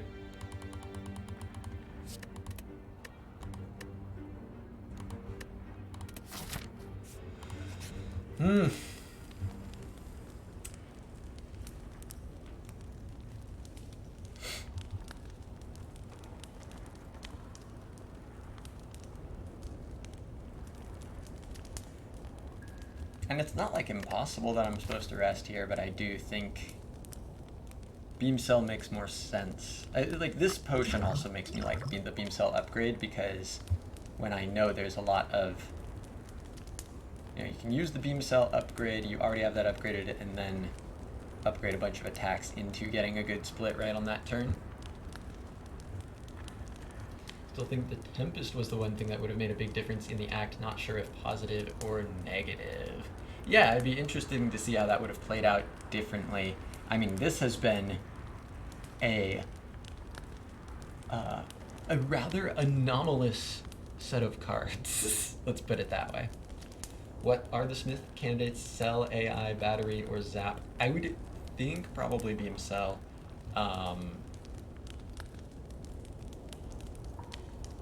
Yeah.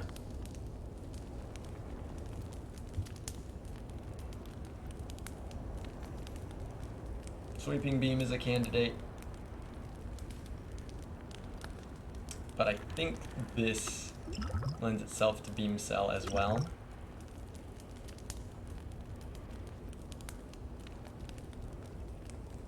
Yeah. I believe this is the Beam Cell upgrade.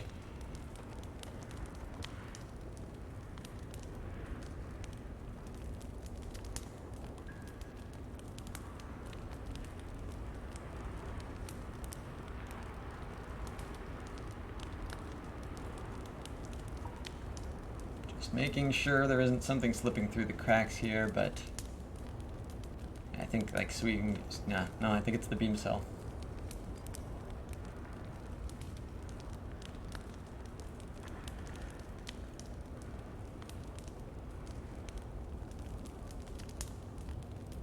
Okay. I'm up for that, but is that better than resting? Do I need to rest?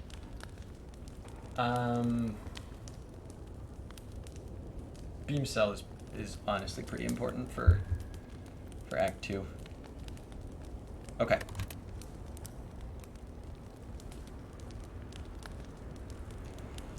Okay, let's do it.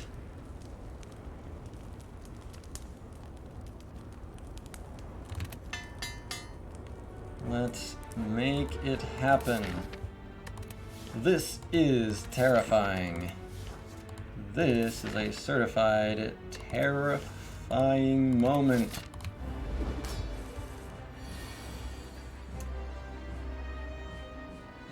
I think I'm just gonna do this.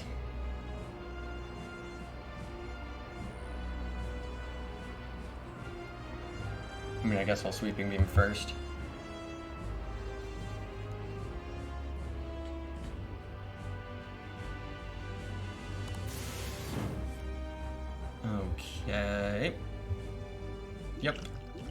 thinking regen, pot. And play the strike, leave the boot sequence in there.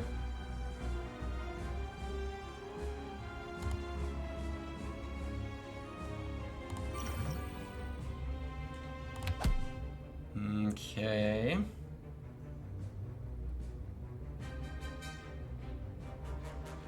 That is that. Not much I can do other than those. Okay.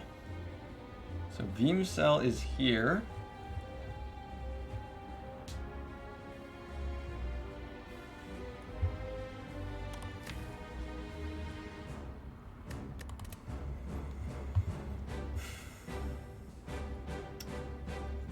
But does it matter? This could be an interesting Blessing of the Forge turn. I mean, I'm never splitting next turn, but it does let me upgrade and rebound the auto shields. I mean, I can do that anyway because of the zap. I mean, I just don't, if I just don't play the zap, but I think I should.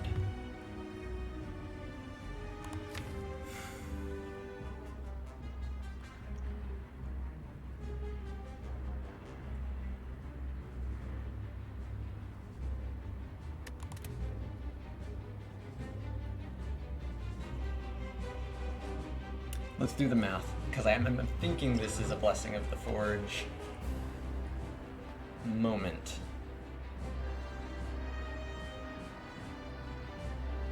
Confused would have upgraded the creative AI or Storm. I think creative AI is not.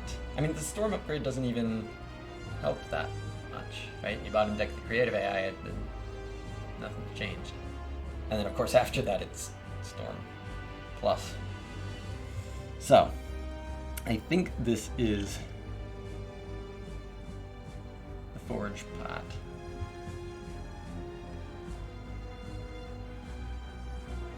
Let's do the math. Let's do the math.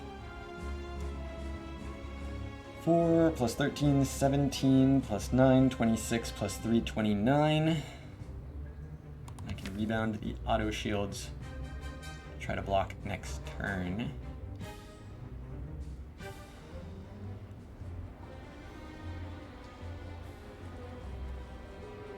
And if I don't upgrade this turn, then I'm not playing the zap. That's sometimes good or sometimes bad, but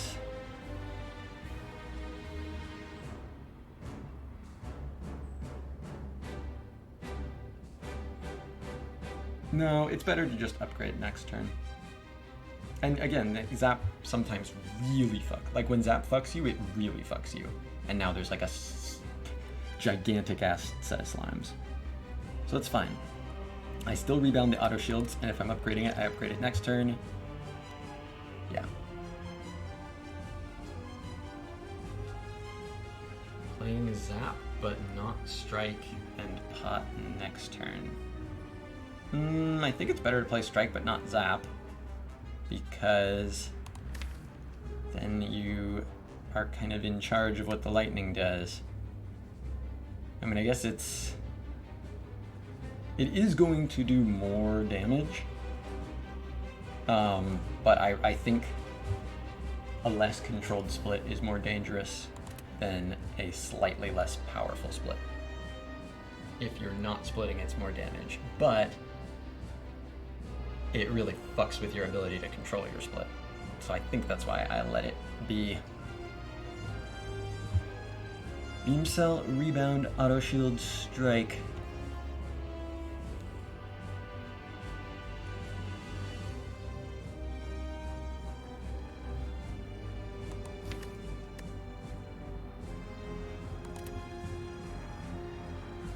I think that is right.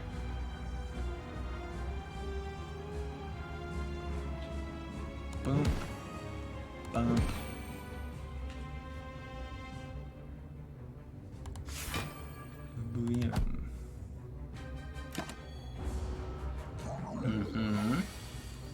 Okay. Yeah, motion chip gets in there too, but yeah, I think it's most important just to have the control here. So this is blocking 21, take 17. I don't think I need to throw this down yet. It's not hitting really good stuff.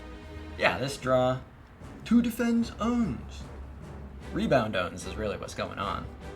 This is what I drew, but hey, defends are my friends. No, these are better though. Bottom decking these.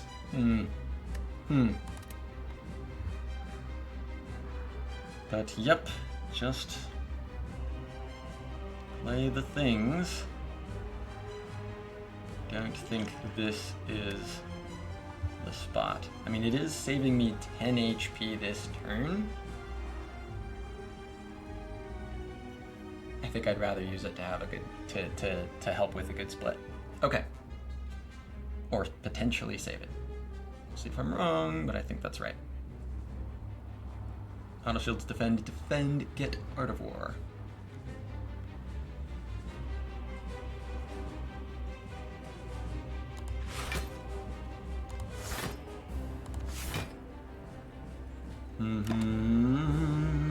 Ow. All right. Storm Creative AI.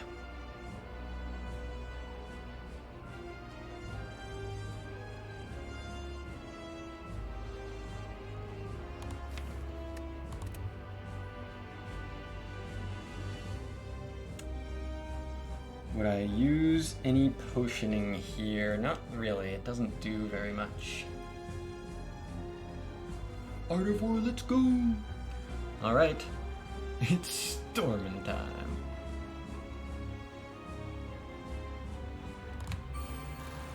Hits the strike for free. Well,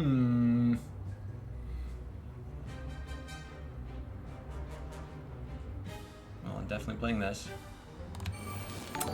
That's 15 free damage. Let's see. So guy 3 this turn, so 18. Guy goes to 94. Yeah, I mean, I've got these 2 cards that, well, this is like technically not useless, but it's not good next turn. I don't think the Art of War is nearly as important as this. Damage.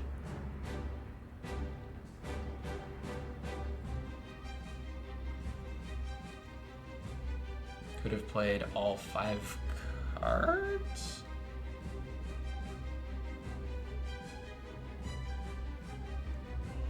What am I missing? Oh, right. Force the, yeah. But I think that's, why would I want to play this? That's straight negative. Like, you're losing the flexibility. I mean, I guess it's exactly the same. It's exactly the same. It's just exactly the same, but like playing this literally isn't a thing. Oh, but then it's more control. Okay, yeah, I see what you're saying. Okay, cool. Full circle. I guess then you don't...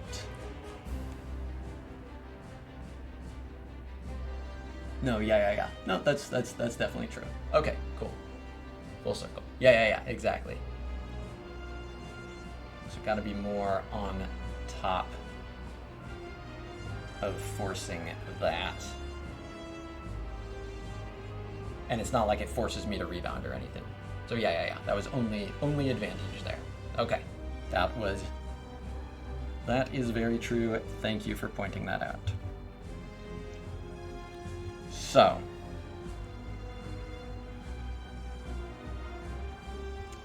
Is this ever a rebound strike moment? I do not think so.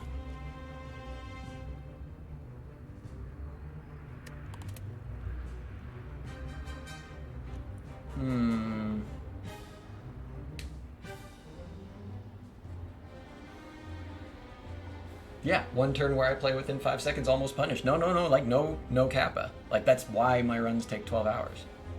Straight up. I've just learned that is part of my brain. But I get to play around it if I'm careful. Pretty cool. I do not rebound the strike here. Like, it, like, technically... Nah, fuck it. So strike, rebound.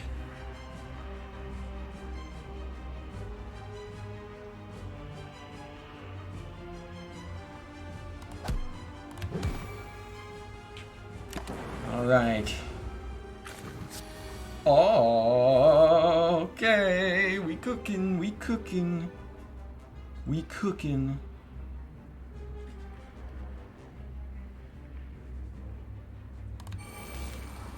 Leap. We cooking.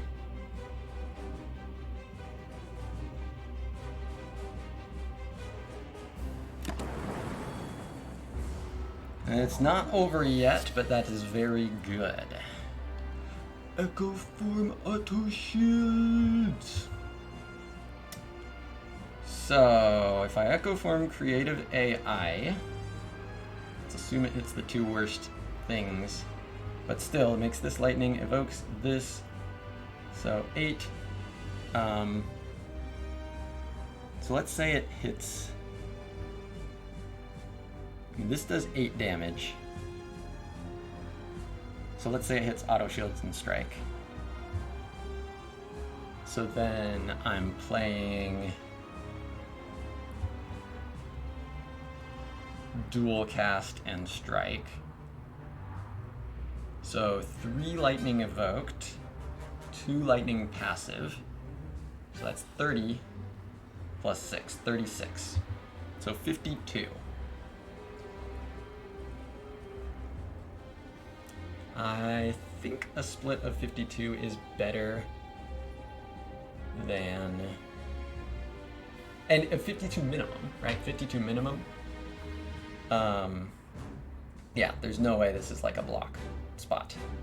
Survive with 3 HP, streamer.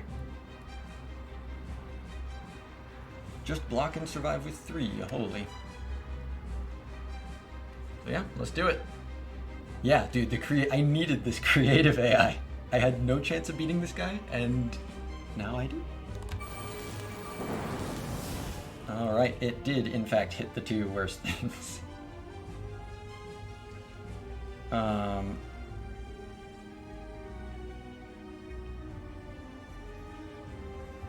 But that's fine.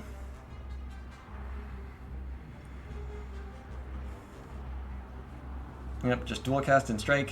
Dual cast is adding 13. Zap is adding 8. Don't split until you find Electro. Holy.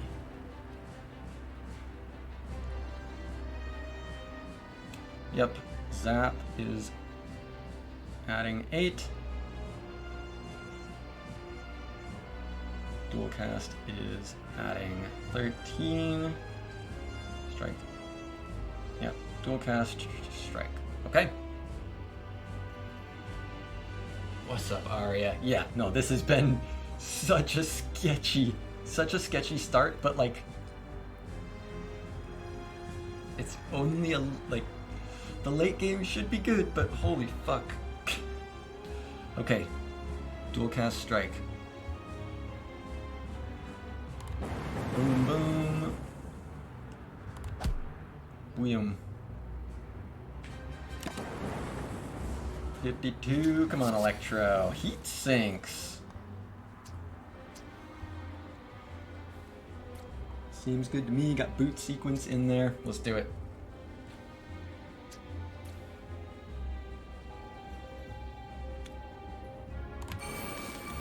Got the creative AI. Bang, bang, bang. Do I want to whittle things down? I cannot guarantee to do that, as I would have to spend 3 energy. And I have 2. But I still, like, should. But I do also draw, and I guess I'd rather see what I draw. Yeah, that is true. Alright, creative AI. It is. Unless I want to rebound something. I could draw something wonderful. Could do like beam cell, rebound, strike. creative AI. And then that redraws the strike. So it's 18, 31, 35.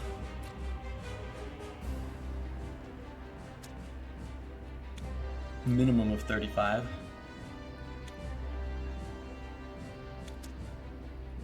And of course all this lightning stuff. Yeah, that seems pretty good.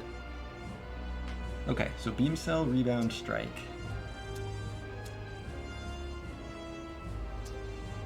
How many hecking creative AIs? The answer is yes. This is what creative AI does. It makes creative AIs. Beam cell, rebound, strike, creative AI.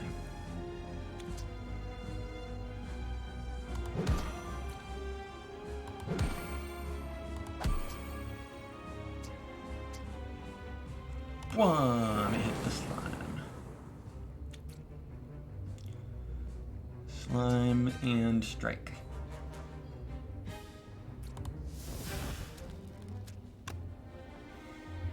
Okay, keep the boot sequence, I believe.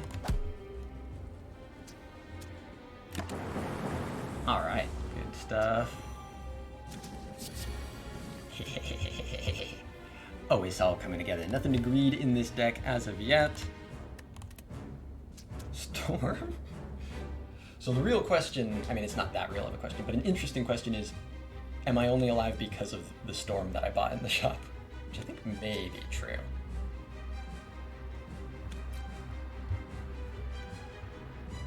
As any AI out there, it eventually just starts inbreeding. Is that what AI does? It's the phases of AI. First, it makes non-stop racist posts to Twitter. That is the invariable first phase of any AI's life. And then apparently at some point there's the inbreeding phase. This one is news to me though. So, more heat sinks? Holy, I need more heat sinks. Or more storm. I have so many choices. Or, yeah. I get to just kill. Nothing to greed yet. There is, I mean, I guess, yeah, no, there's actually just own. Actually just own. Just actually own. Just actually own. Actually just own. I am alive! 90% potion, no, 80% potion chance, back to 90 at the end of the act. I saw 2 potions this whole act. But I am alive. I took 0 elites. I ran fucking terrified. But here we go. Echo form. Oh, biased cog's good. Biased cog is good. I'll take it. Wait.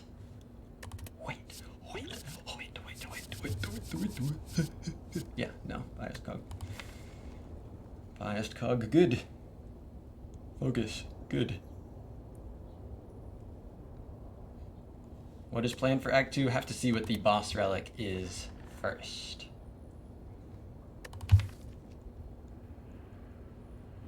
Yeah, this machine learning is like, fine. We have mummy hand heat sinks at home, but yeah, this is just way better. Cogging.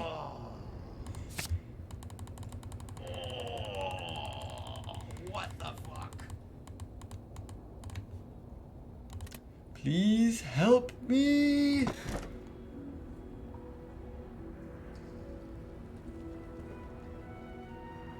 think I'm gonna die.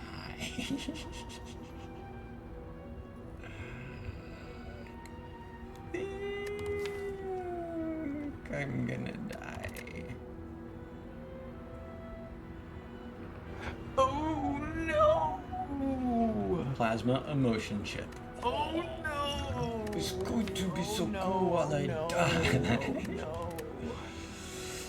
It probably just is plasma by process of elimination. Who needs potions anyway? Me. Me desperately. Me desperately.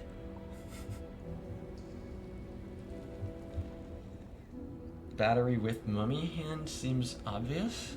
What's the relationship between those two?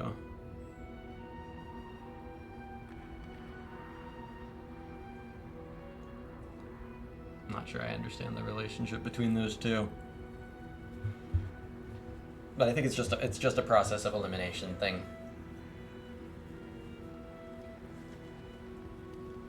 I need potions to help survive danger. I need boss relic in hallways to help survive danger.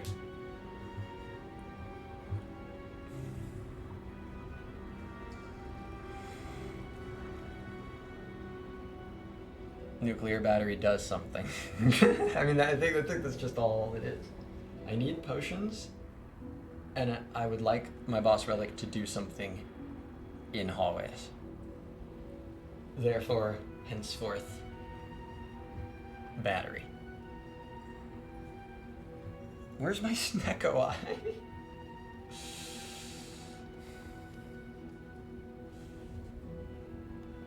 Initial energy helping to set the power stuff? I mean, yeah, it's not useless. It's energy. It's doing something, but it's scared. I'm scared.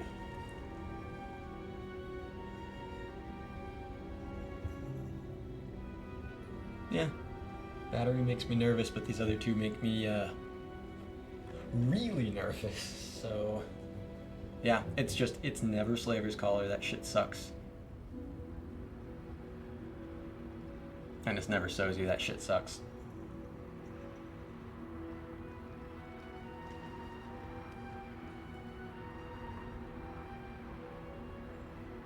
Okay.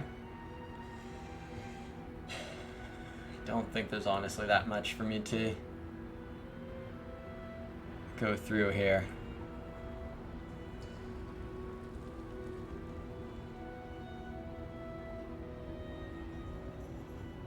Yeah, there's just no way it's this collar with Defect into Act 2. Not a chance.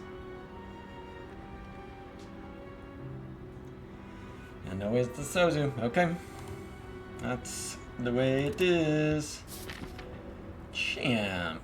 Well, good thing. I mean, that is an enemy that I beat if I find a Frost Orb. I did not see a single Frost Orb in Act 1. 0. Not one.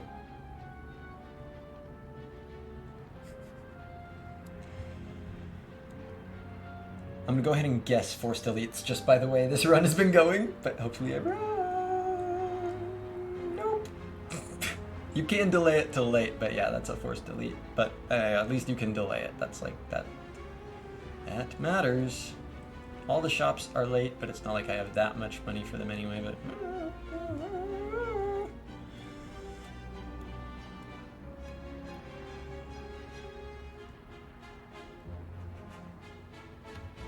So like I very much want to target this one.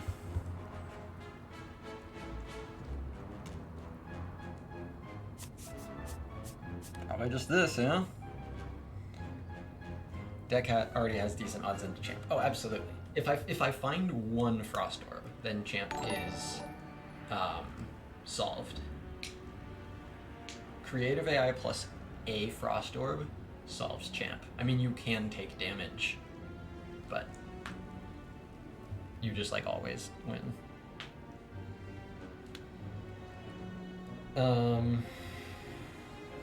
But I still have to find the Frost Orb.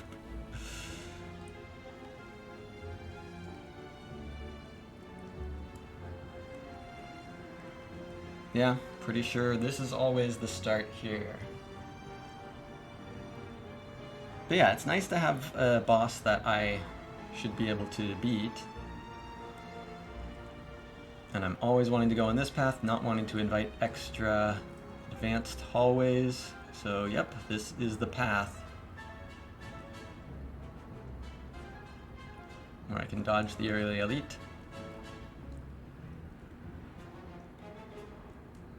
Okay. Help. Ah, help is on the way.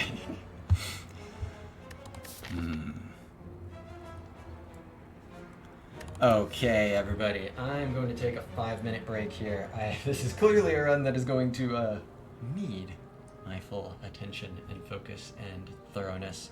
I will go refill my water, duck into the bathroom, let the dog out, etc. Back in 5, chat.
Alright.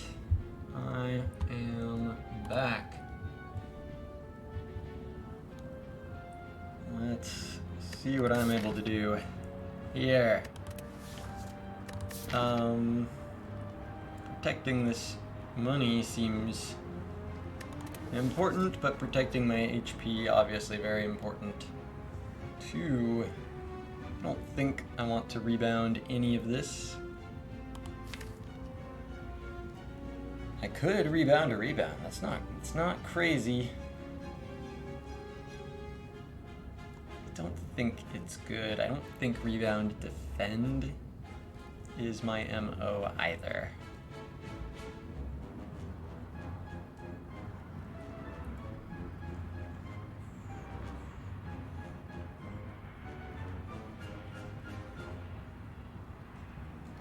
So I think this is... Sorry, chat, just a little background. My dog has been a bit sick lately, and so I'm keeping a close eye on him and hoping I don't. I already called in to make an appointment for him, but he's an old guy and his health is declining. He's having a bad day, so there is an outside chance that impacts stream. Hopefully I'm overly afraid here, but whatever has to happen has to happen. He's 13, old feller. So keeping an eye on him here. Don't think I would ever throw potion here. Don't think it's going to be worth rebounding a defend. And I will go for this guy. So rebound, boot sequence, defend, rebound.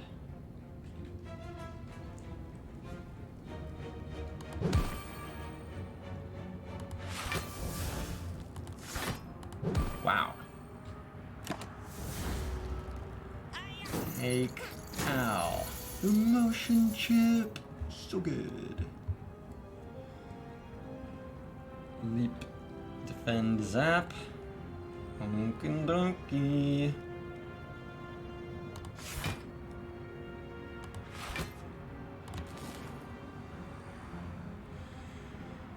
Okay.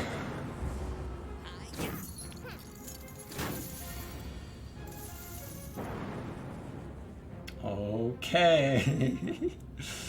Incoming is 32. I currently block 17. This potion's looking decent.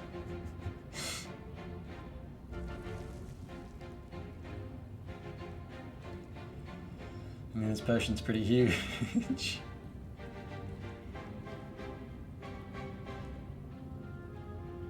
It blocks 9 and helps me line up damage.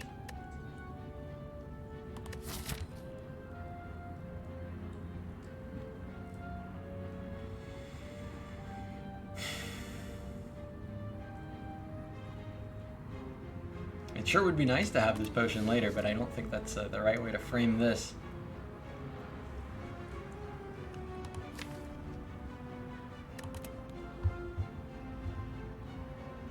Yeah, I think this is probably worth it.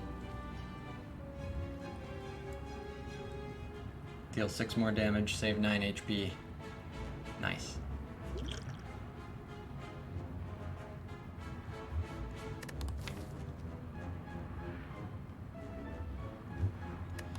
Alright, let's do it.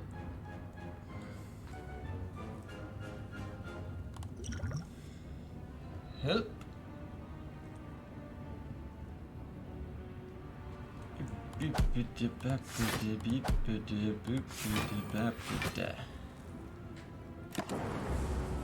Ow. Ow.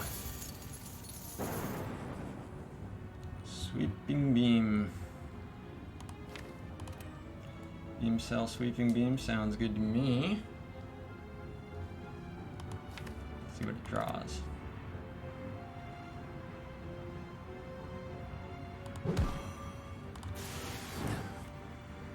Cool. Nothing to greed in this deck as of yet.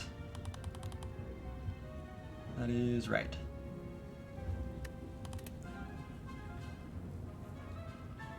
Storm, Gog, Smacka, Smacka.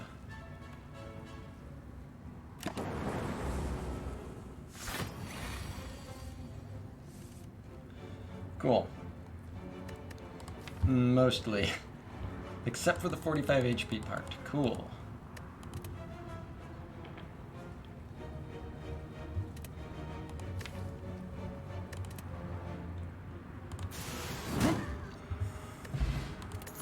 Potion.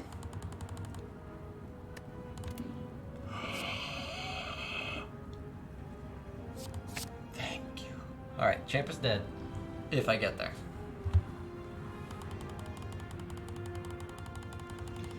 Potion chance now 30%.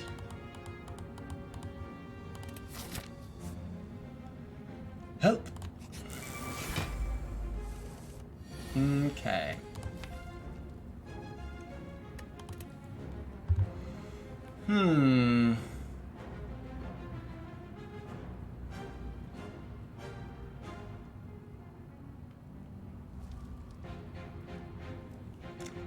Storm biased cog. The biased cog just, feels way too reckless.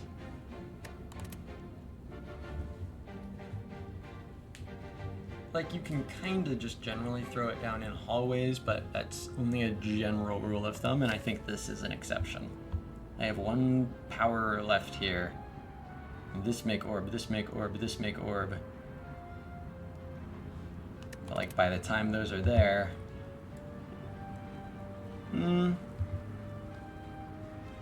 it still is going to block for more. Yeah, because I play that, I will be blocking for more and doing more damage. I probably actually just do it.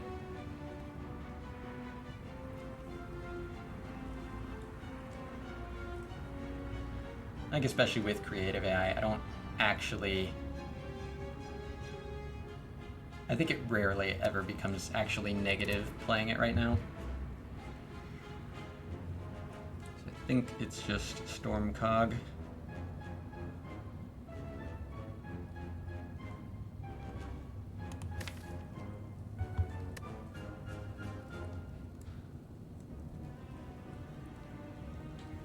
Unless that's just totally wrong and I die.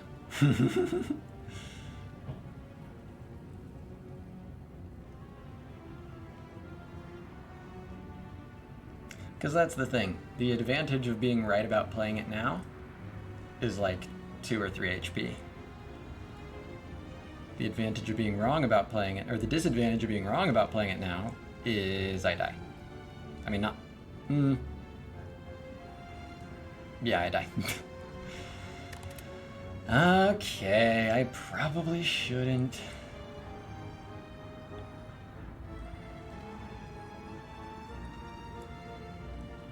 I probably shouldn't.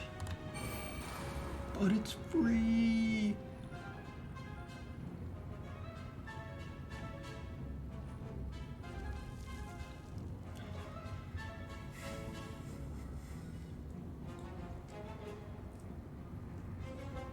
Seven damage this turn. I've got a motion chip. Nah, a motion chip makes this. I'm going in. A motion chip makes this. A motion chip totally makes this. And I will keep this.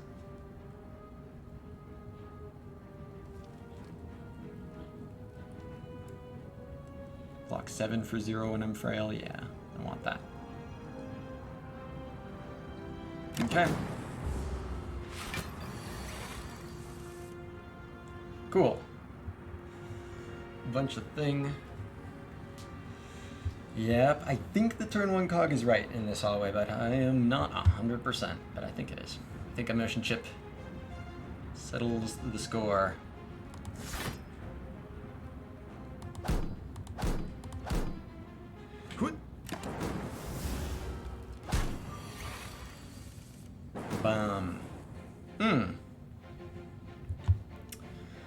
Rebound, charge battery, sweeping beam, charge battery. There's no lethal here, right? Rebound the rebound, sweeping beam rebound. Strike.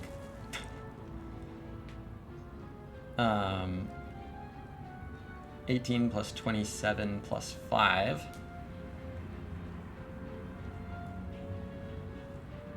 So that's 50. So that would be 8 damage short, right? Double check that math. Yeah, rebound, rebound, sweeping beam, rebound. 27 from 3 rebounds. And that's 4 energy. Strike plus sweeping beam, there's 12 plus the 27. 39. And then this is doing 5, so it's 44.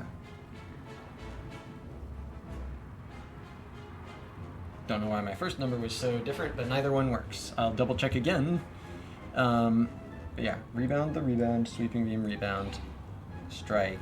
It is 12 plus 27, 39, and then this is doing 5. 44, yeah, not even close. So, on the other hand, rebound, charge battery is what I'm all about.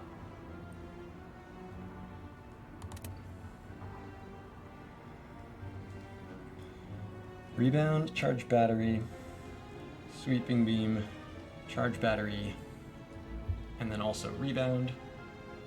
Do I want to rebound this for next turn?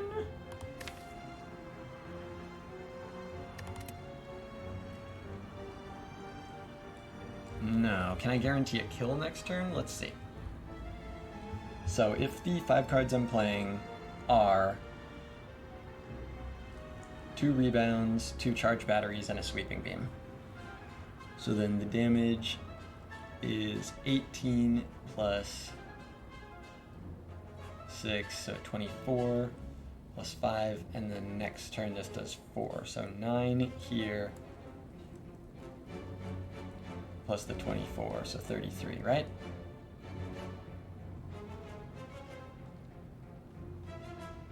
Yeah, 33. So if I can do 25 damage guaranteed next turn,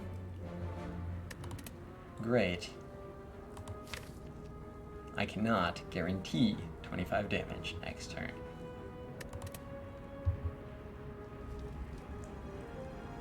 I guess it'd really be 21 because of this, but still, yeah, I am not anywhere close to guaranteeing that.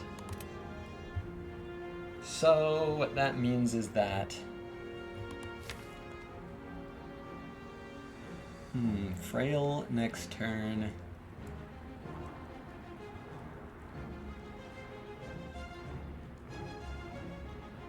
I kinda like the charge battery rebound idea. Like rebound the charge battery twice, like have it also for next turn.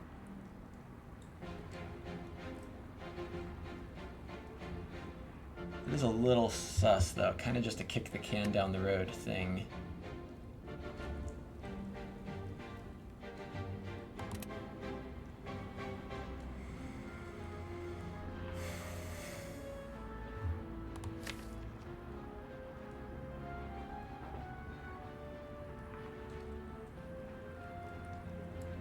That doesn't seem positive enough here. I think especially because specifically because it's the 11 next turn. Does that mean I'm rebounding? Actually, yeah, that kind of makes rebounding rebound good.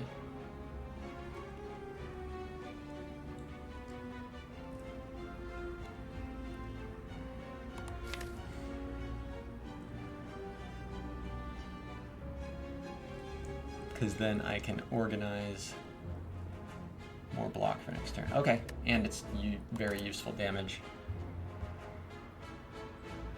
So what I'm seeing right now, I think this is rebound, rebound, charge battery, sweeping beam, charge battery. Take 12.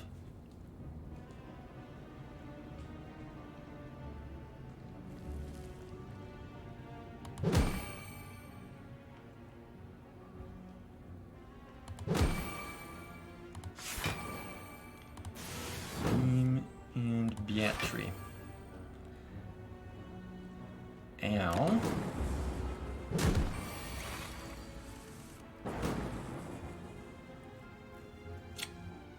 Okay, just bottom deck all the block and the creative AI. Can I kill? No.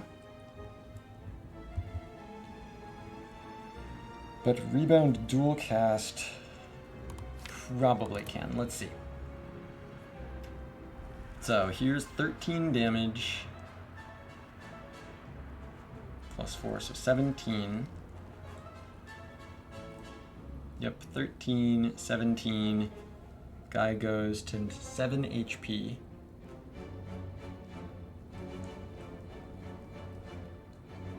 But then blocks for 15, so 22. And then this will do 3.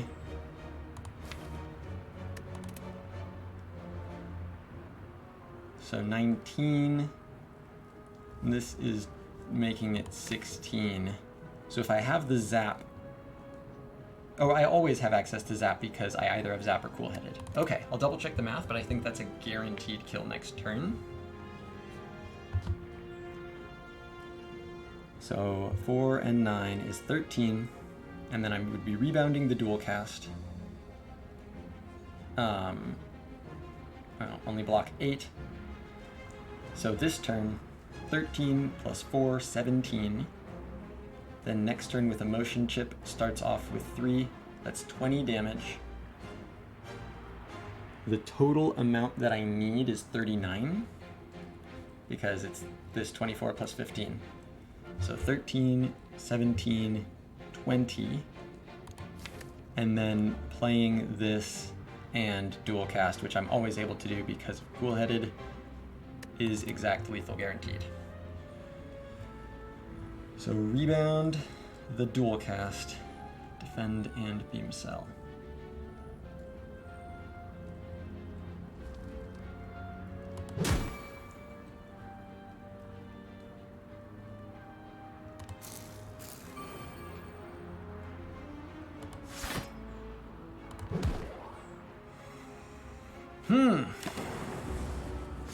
Ow.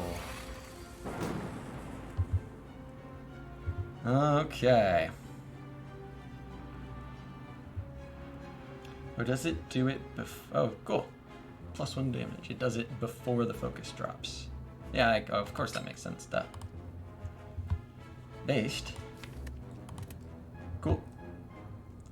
Dual cast and zap to kill.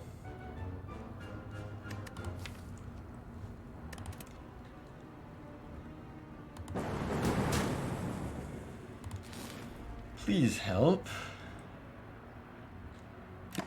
Please help me. That's not a potion. Potion chance 40%. Green. It's half a frost orb. What am I doing? Where's my deck? I mean, there's also a green skim. That's still just, I mean, it's, oh. If it's not good now, I can't take it. Well, let's look at the path first. Because this is probably a rest.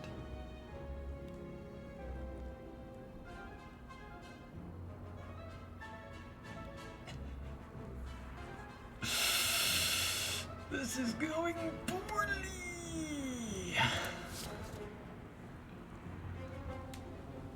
I have so much energy right now. I do have a pretty good amount.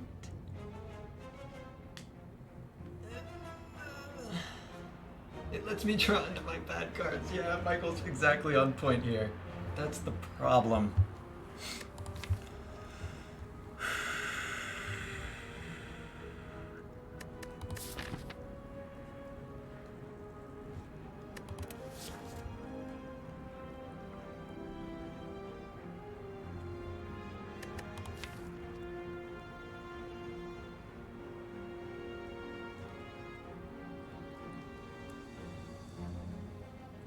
How good is the...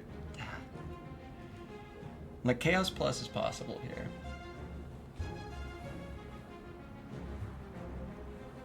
Creative AI scaling saves us eventually. I mean, yeah, like for the champ, it's fine.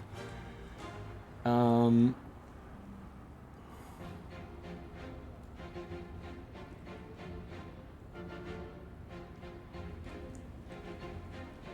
Probably it's just skim, right? Right? Like the...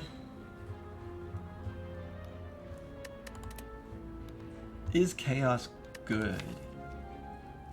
I have one focus card, and then creative AI. Like, yes, sure, I'm desperate for orbs, right? I'm so excited I saw Cool-Headed. I was so deprived of desirable orbs in Act 1 that I bought a freaking storm.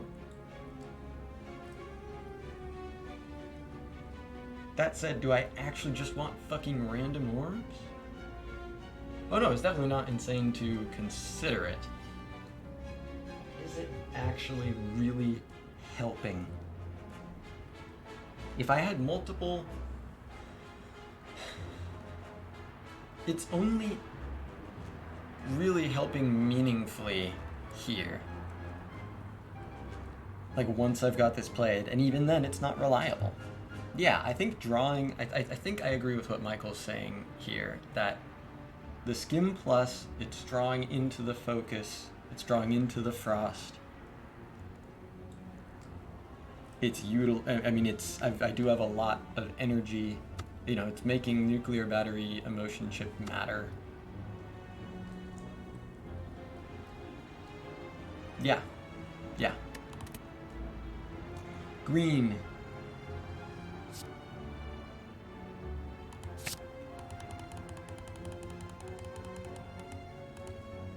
Potion chance. Now 40%. Please help me.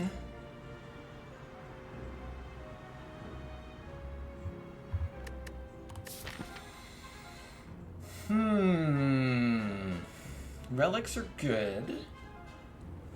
Relics are one of the most direct ways to not die. Writhe is not good, but I do have boot sequence. Art of War Writhe synergy.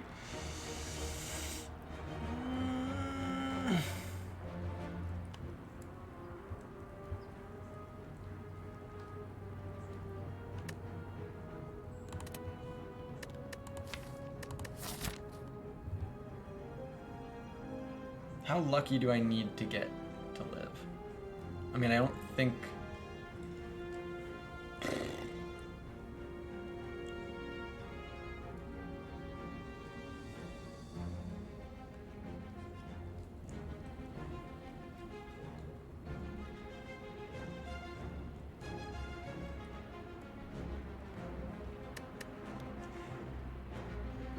This feels very much like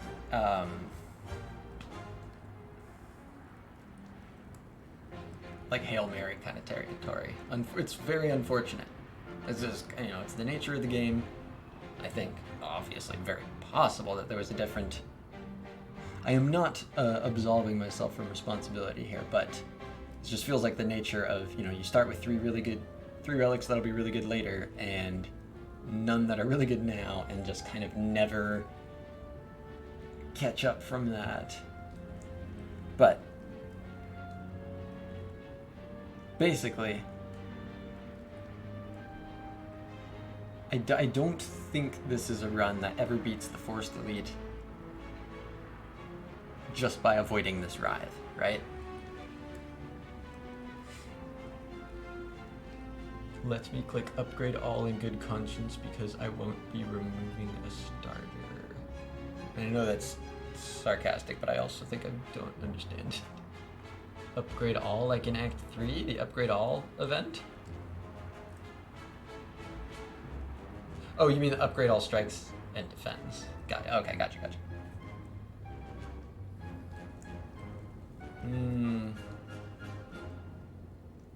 The irony of scaling relics that make it harder to scale, yeah, in a meta sense.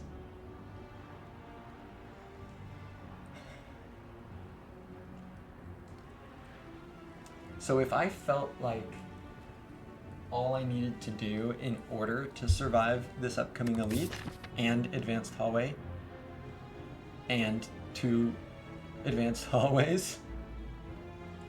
If I felt like all I needed to survive that was to not brick opening draws, then I would dodge this Writhe, but I need help. This is not a play around the low roll situation. This is unfortunately an open up a high roll situation.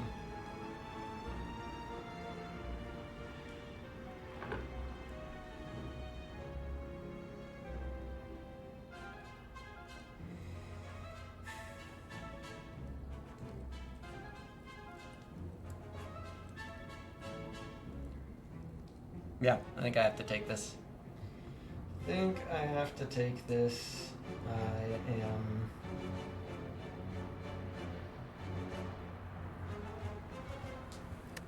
I mean, I don't even see myself surviving a handful of advanced hallways without a boost.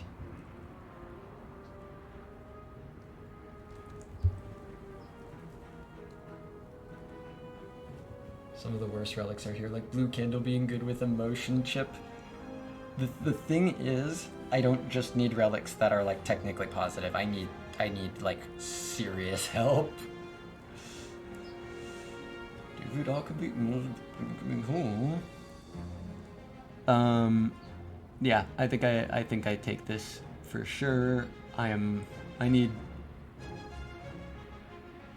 Step 1 is do good thing. Step 2 is do good thing consistently. Writhe fucks with step 2. Skipping this relic fucks with step 1. I need to solve step 1. Lizard tail? Okay. That's good. That's good. That is good. Draw is useful.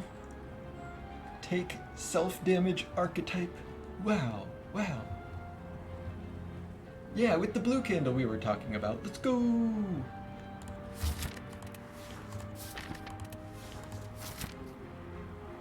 Please help me. God fucking damn it.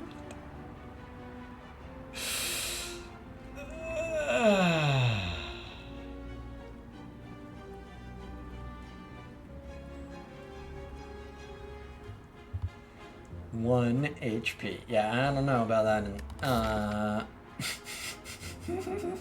It's just fucking curse. Waffle for 160? Where? Where? Why are you not get? Oh yeah, because I can't go there. Waffle for 160? Where? Oh, it's in the question mark? I mean... But I need this. Like, I just take the curse and still do this. Like, stick with the same path. Curse deck without any curse synergy. Decay Centennial Puzzle. Emotion chip. It's no, not at all.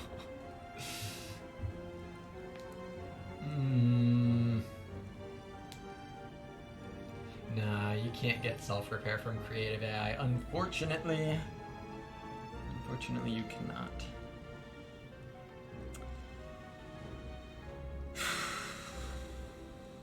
Do not click the die button. Yeah, I mean, well, Michael, these are not identical die buttons, but I think it's... The odds of these being 2 die buttons are, those are some odds. But yeah, I have this fight here. I can't guarantee get to this. I so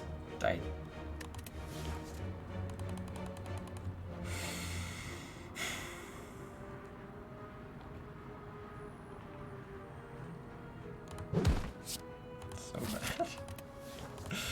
Why? But yeah, it's gotta be the advanced hallway into Campfire.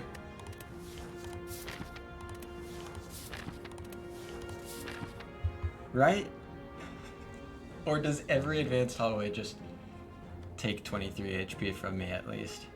And I just actually need to Hail Mary question mark for like the freaking campfire fairies.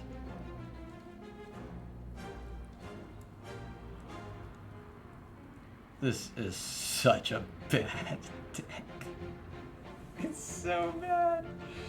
The fountain event, I mean, I still die.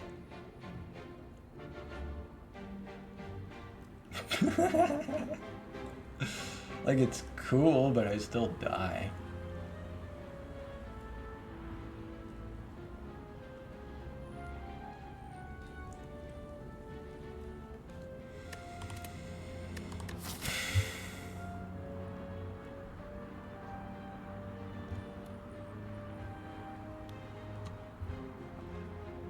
Like, what is... Creative AI, turn 1 and luck out. Yeah. You know, go up against Centurion, Mystic, just have block when I need block. Just draw well. I mean, I think pray to draw well is more realistic than pray to get saved by question mark on a now worse path. Oh, man.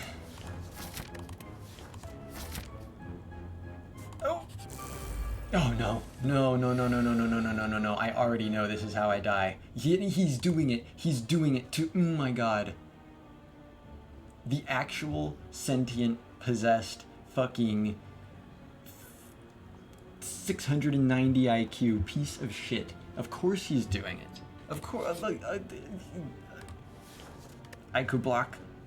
So obviously he's doing it. Every time. Every time. What's up, Fire Trooper? Yeah, dude, this whole run has been crazy. You know, floor 0. Oh shit, these are some great relics. But they don't do anything for me now, so you know, I just gotta like carefully go into some hallways and find some good stuff and find nothing, and then, you know, find nothing, find nothing.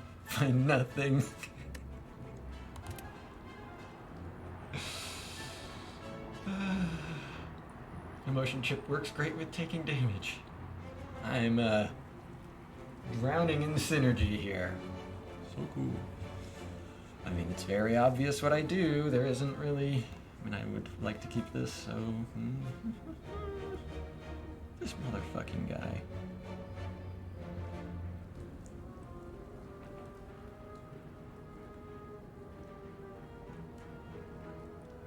I do play Storm, right? Yeah, I need to kill. I'm not being, like, freakingly precious with my one cool-headed, like, oh, I can't afford to get rid of the... Like, no, bro, we're not that... We're not him. We just are not him.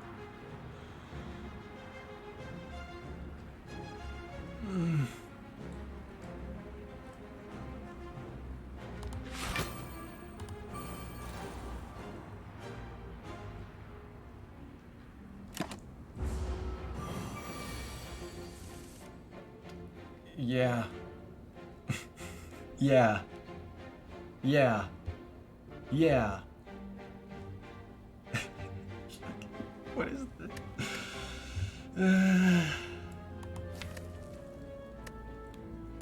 I mean... So, I'm already gonna have tons of energy. I don't think this strike damage... I think I'll with skim in the deck and stuff, I just want the Art of War energy. Bro, this is so freaking trash. Yeah, puzzle saves! Brr, maybe. It does. Puzzle do. But yeah, the strike is doing not helpful. Oh man.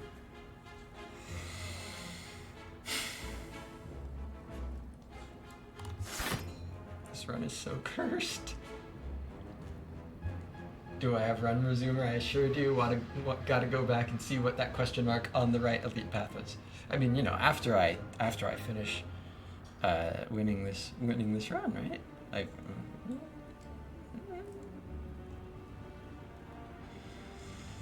I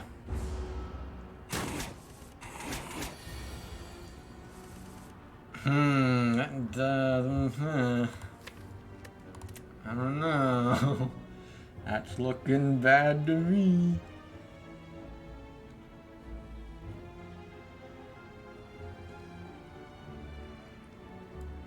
I mean, what's even the fucking... So, okay. If I skim into perfect shit. Decay for exact lethal, it better not be. If you just called that exact math.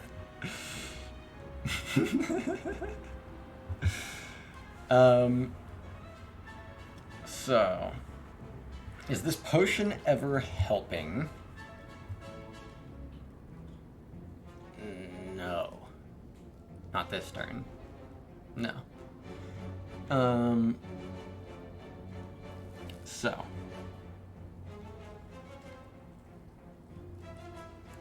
I have biased cog. So, cool-headed is blocking for 6. I can rebound the cool-headed and skim back into it. That's 12 block.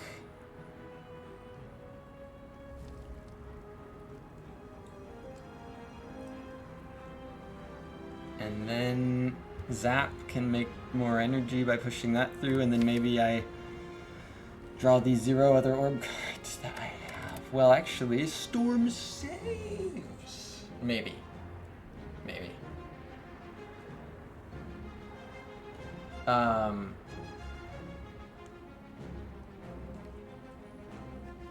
So, but the Frost is for sure up front. So it's cool-headed to start. Or rebound cool-headed to start, of course. Beam Cell, yeah, bro, sure. Beam Cell, rebound, cool-headed, see what I draw.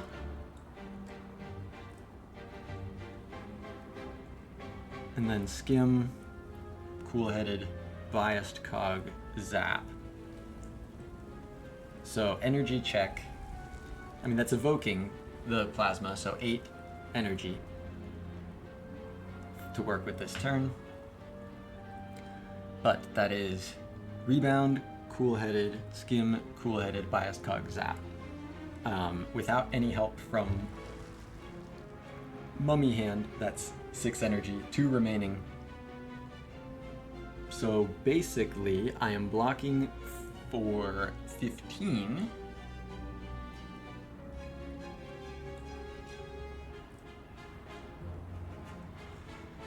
And drawing a total of 4 cards. 1 from the cool-headed, 4 from the skim. Or I guess 5 then.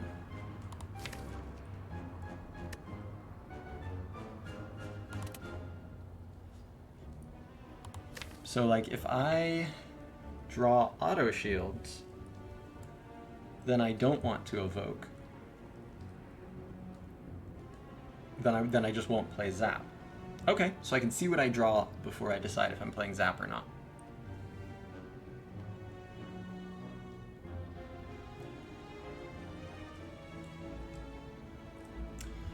I believe that's the name of the game. So Beam Cell, rebound the cool-headed, see what that draws. Plan then is to skim into the cool-headed, play the cool-headed. Then biased cog can put a lightning behind the frost. And if I've drawn enough block to preserve the frost, then I would like to do that. Okay, so it's always Beam Cell, rebound, cool-headed.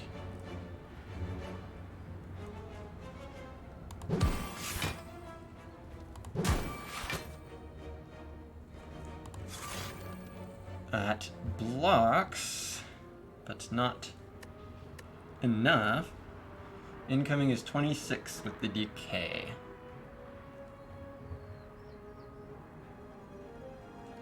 Skim.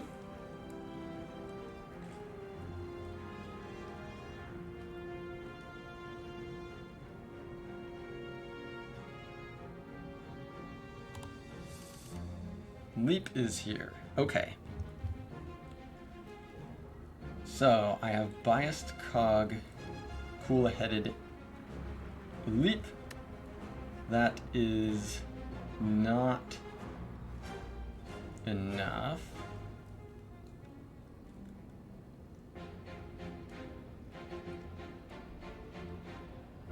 On its own, right? I would have to evoke or draw something else. Oh wait, no, because this is being evoked. Right. Double checking owns. So cool-headed first, and then the biased cog. So it's always cool-headed now. See what it draws. Cool-headed might draw auto shields. Yep, always cool-headed now.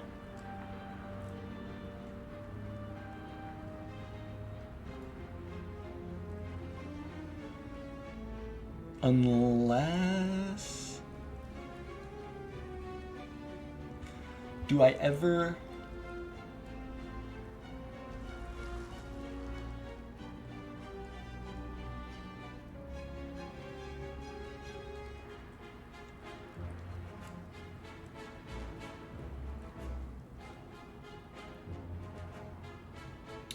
If I can block without evoking... Well, actually, I mean, I'm never evoking 2 Frost.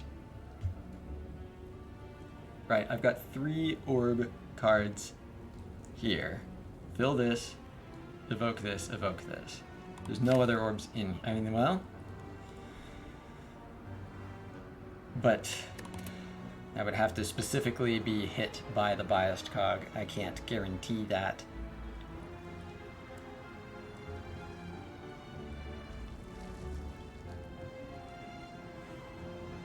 So what I'm trying to figure out is if it's biased cog before cool-headed.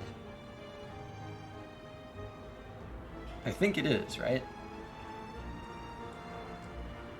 Next turn is the debuff, and so well, yeah, I'm pretty sure it's always that. The only situation in which it matters is if I exactly draw creative AI with the cool-headed and then biased cog would have hit it, but that's so situational.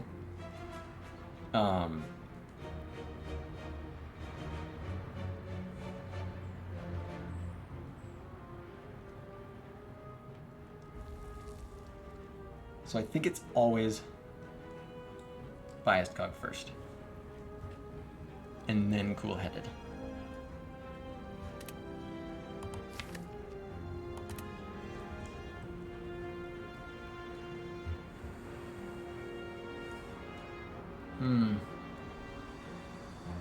Do I ever use the sweeping beam to draw? I don't think there's much reason to do that before cool-headed. Just checking every option. Yep, no, absolutely. I'm glad you're checking these things. I always appreciate people calling out lines they're seeing, but I just think there isn't much reason to play it instead of cool-headed. I think it's cog cool-headed here.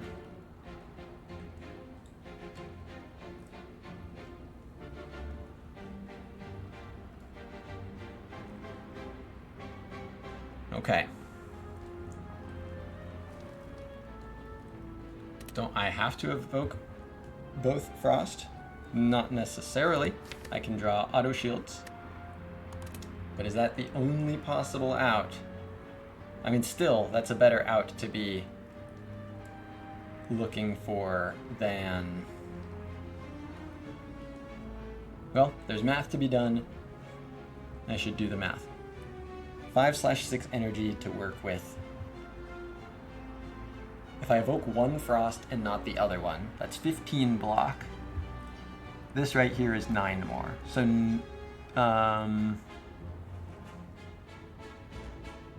all I would have to do is draw this or this, but I do have to draw one of these, right?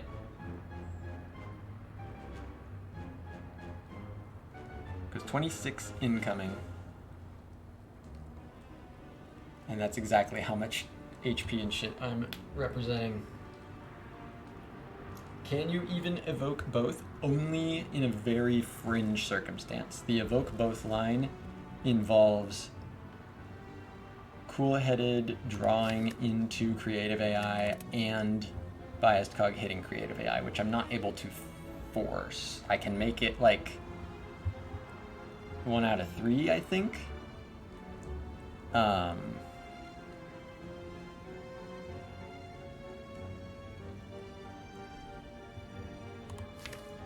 But, you know, I think I can survive if I draw either of these, which is always going to be better than a fringe chance that doesn't even usually work when I draw this.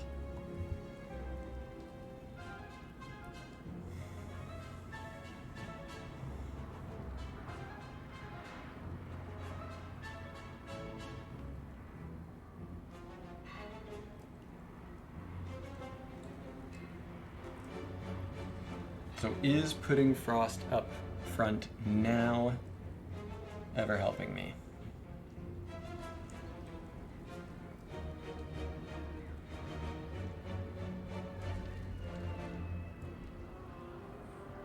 And where does the Sweeping Beam fit into all of it? Because Sweeping Beam also, if I don't draw a block card, then I can maybe play it instead of Defend, and then I've got a chance to draw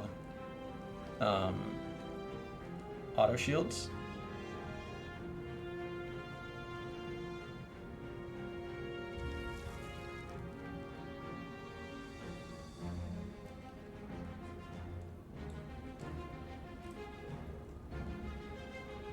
Then again, just so there's some times where having the lightning behind the frost is bad. I mean, I want to generally keep the frost for longer.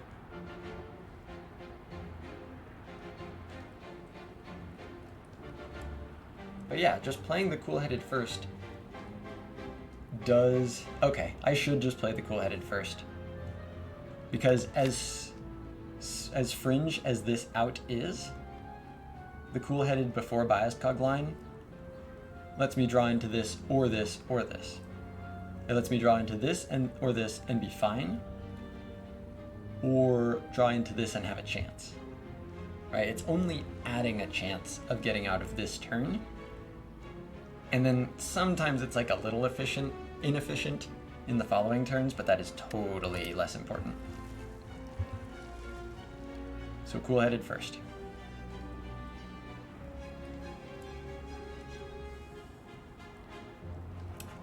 I'm operating on effectively 5 energy.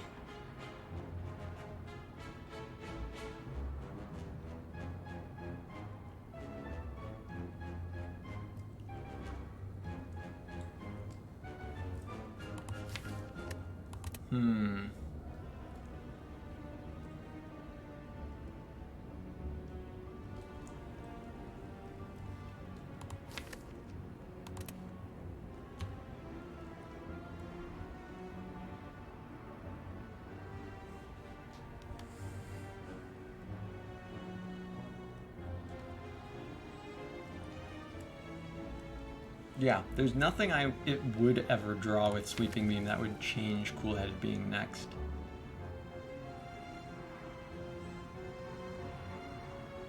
Am I ever concerned about the odds of biased cog hitting a card I'm wanting to play? No. I mean, if I have 5 energy, I have 5 energy. I've only got 4 cards of 4 energy of things I want to play in here. Unless I'm using Zap. Okay, so it's always Cool-Headed here. Here we go. That's not auto shields.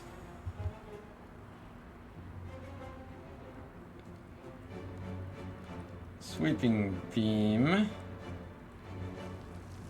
Yeah, Sweeping Beam before biased cog, yeah?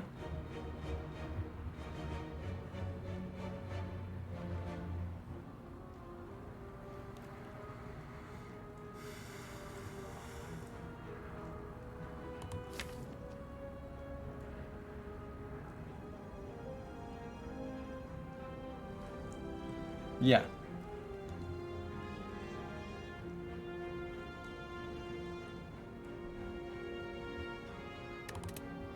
Pretty sure it's the sweeping beam here. And then biased cog will evoke for 2, but I don't care about, it's probably more important for biased cog to hit one of the things I want to draw here. So sweeping beam now. Please help. Hey, it's auto shields. That's the best help. So, always biased cog first here. I guess no, it'd never be zap first. So biased cog. See what it hits.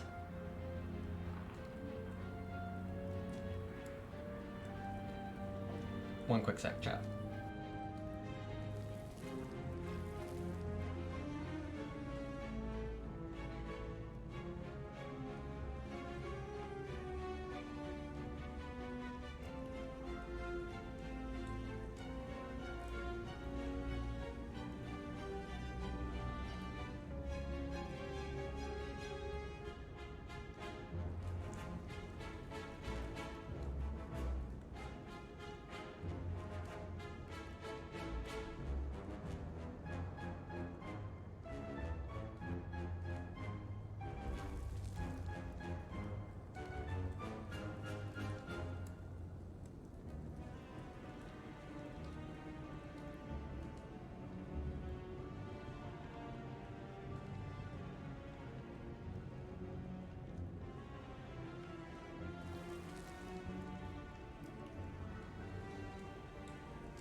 Okay, sorry for the brief interruption, just had to check in with the dog briefly. He is doing better than he was like 30 minutes ago, so cool. So am I? Let's see, let's do the math. Biased cog auto shields leap is 12 plus 14, yeah? So cool, I'm in.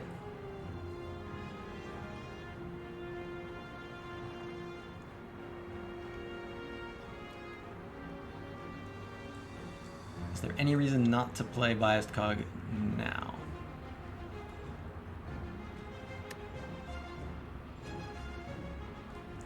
Nope.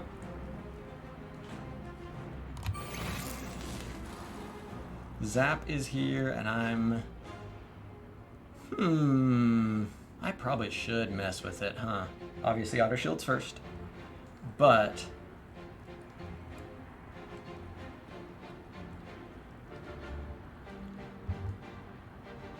get the lightning up while the focus is there, knowing that this guy is vulnerable next turn.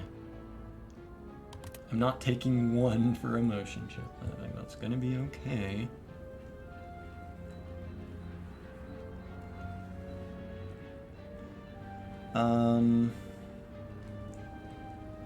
So yeah, if I do like auto shields and then this zap, that's 23 against 26, so that would die. Calculate for a motion chip. I don't think there's a way to take exactly 1, but I'm checking. Because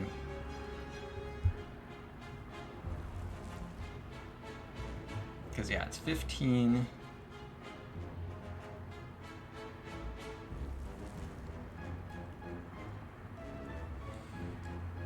The 8 makes it 23. This is 9, making it 24.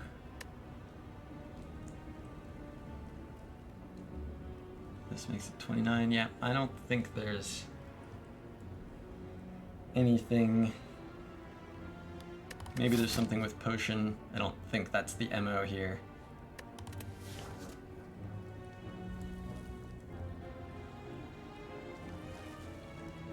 Yeah, I don't see something that blocks exactly 25. That'd be adding 13 onto this, and none of this adds up to exactly 13. Or that would be, if I do the 15 here, then that's adding exactly 10, which none of these add up to. So just auto shields, zap, leap.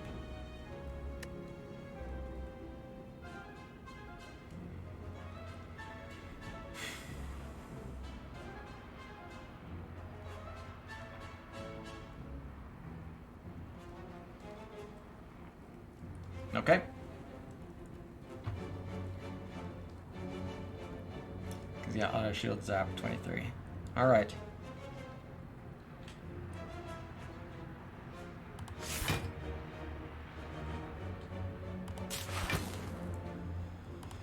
Ooh, this is so scary.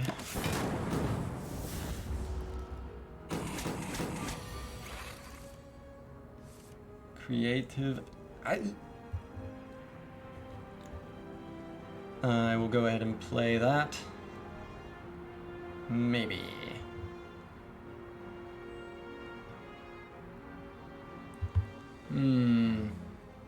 What's up, Storm of the Seas? Welcome on in to a terrifying run. Look, I mean, creative AI is the path forward here. I'm pretty positive. Rebound. Excellent. Based as hell. I guess exhaust boot sequence, it's very unlikely to matter. Good lord, what is happening in there? There's gotta be a good pun in here. Aurora Borealis? I don't know. Really good late game relics. Nothing surrounding that I need to make that a reality. But I am alive for now.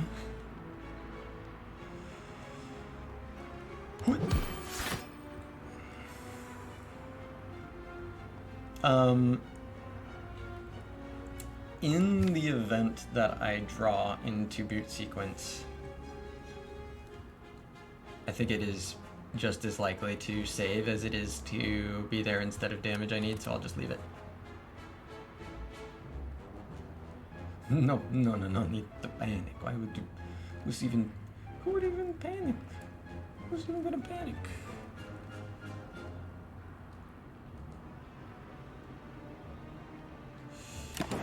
Good boy. Okay, defrag, very good. I think this does do. The defrag will push this for 11, and then these are 18, and then I can push this through, so 22 plus 18, 40. Phew.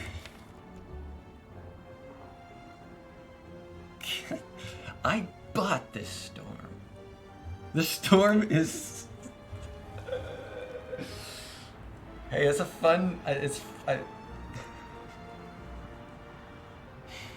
I'll focus on words later.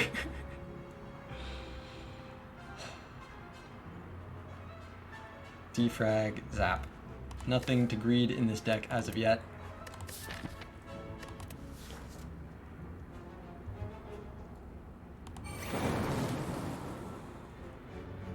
Hoo boy.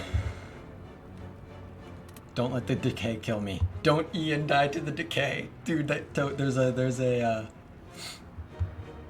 there's another universe, parallel universe where that happens. I guess there still is one. I still could forget. Don't do it.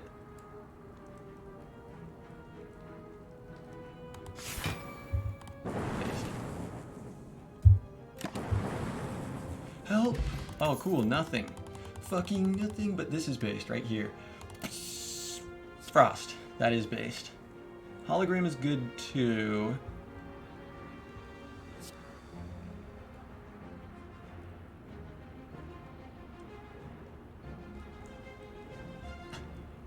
I don't know how to... No.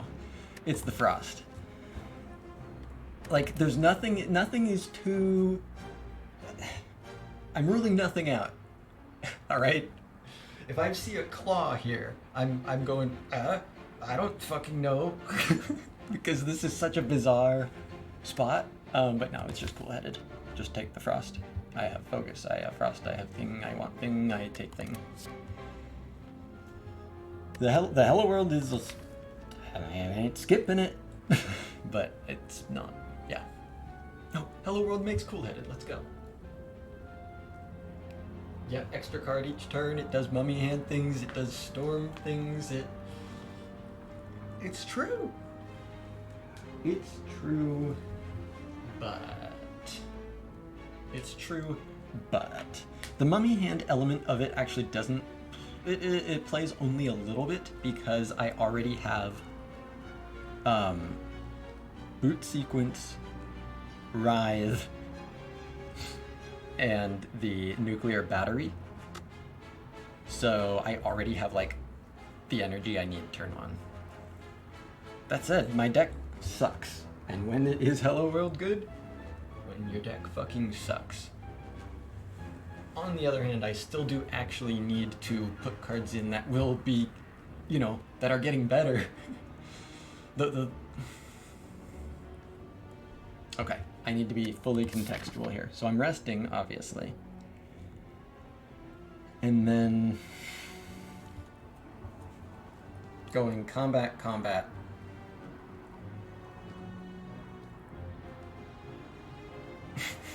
Okay. So resting gets me to 25 HP.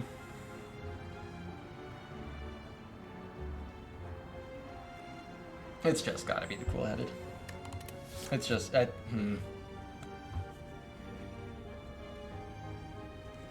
innate aspect of the Hello World means it's rarely doing the storm thing.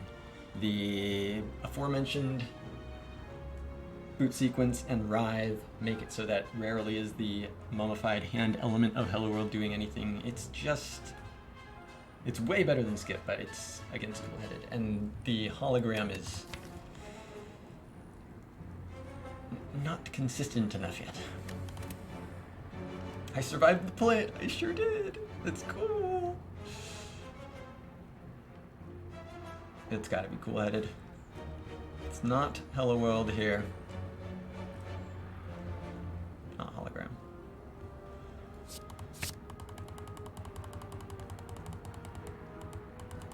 Potion chance is now 50%.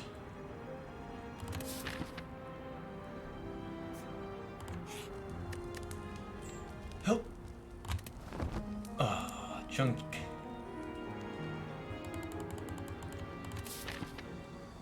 Time to fight hallways.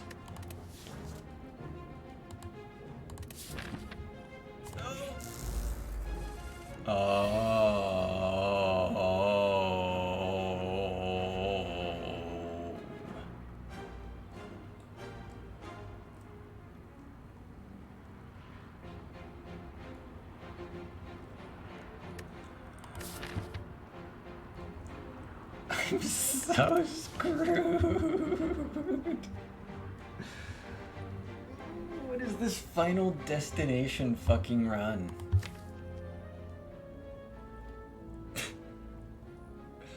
Still don't panic.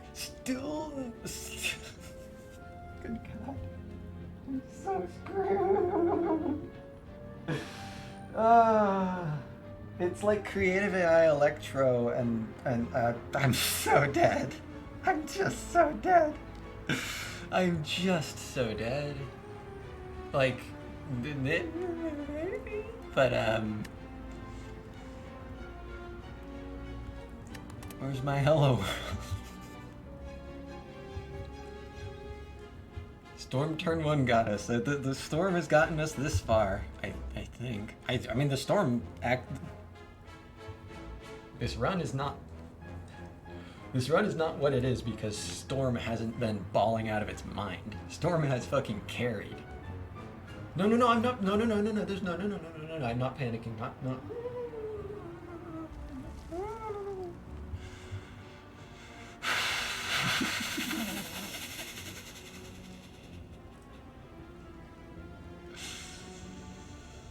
Do I play the strike or do I want an extra energy? Oh god, I'm just...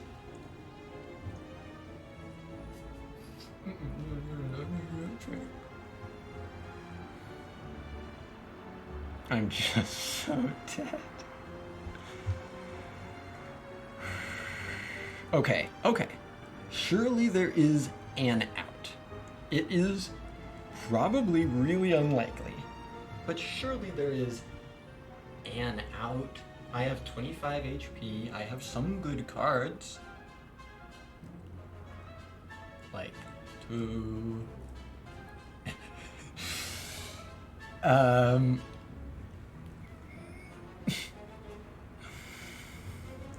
line involves creative AI. You know, creative AI not providing... If creative AI decides to sit around and make creative AI all day, I don't think there's a draw order that gets out of that. But if creative AI makes Electro and the block and frost show up at the right time and maybe throw a buffer in there and do a freaking... it could happen. But I mean, obviously sometimes 6 more damage matters. Sometimes playing the strike matters, but I think it's more often that the energy matters next turn, certainly.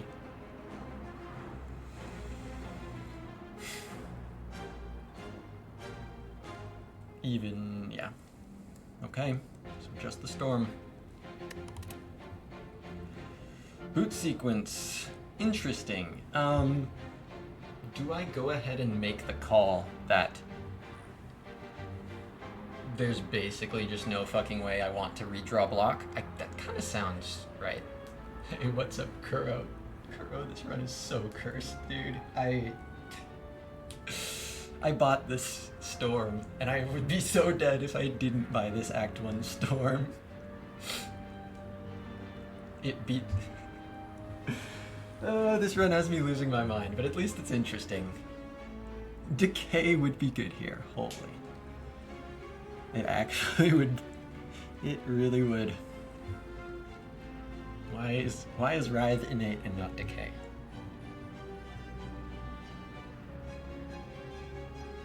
Yeah, I think it's very unlikely. It's not impossible, but I think it's extremely unlikely that if I actually get back to the reshuffle, that I'm blocking. Like, if I somehow survive to reshuffle my cards, these guys are doing a...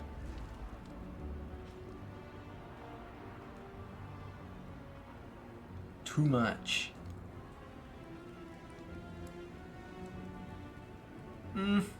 But it's not that crazy to imagine 10 HP being the thing that keeps me alive one more turn. I don't think that's a stretch. You know, especially because I do have 2 cool headeds now. Okay, so I'm keeping the boot sequence. Storm and E, just what you'd like to see. I've seen 3 potions this entire run, by the way. It's floor 24. I've received 3 potions this whole run.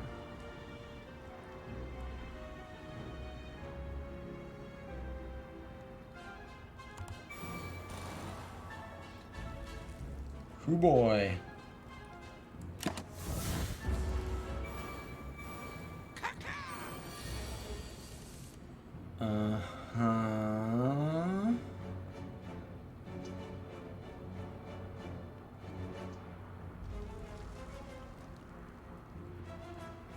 Okay, now what? So I do... block 11. There, but I don't even... Why are we still here? Just to suffer. Oh man, I'm so dead. I mean, I just need to draw creative AI as soon as possible. And then I'm just like still dead.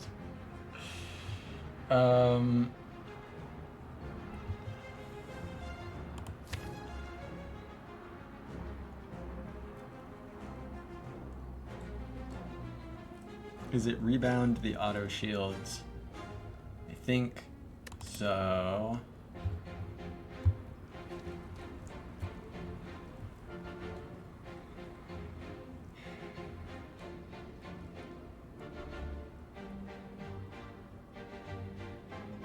I'll put the rebounds on the guy in the middle. Do I want to rebound a rebound? That doesn't sound real. But rebound and auto shields does. I'm about to have pretty good amount of energy. I mean, 5, same amount, and I'll be drawing 8.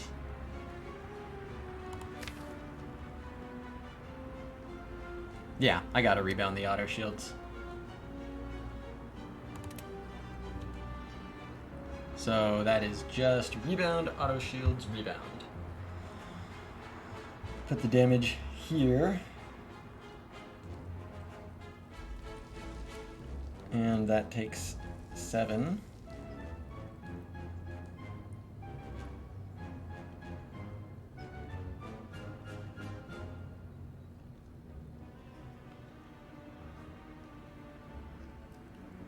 Okay, seems right to me. Rebound, auto shields, rebound.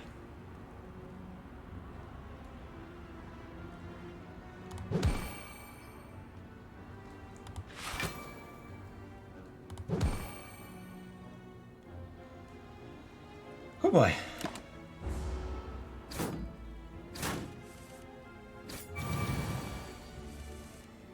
So there's creative AI.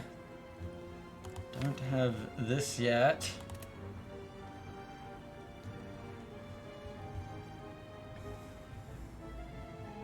So auto shields, course blocking 11 here. Pretty sure I just open with both cool headeds and I'm fishing for this.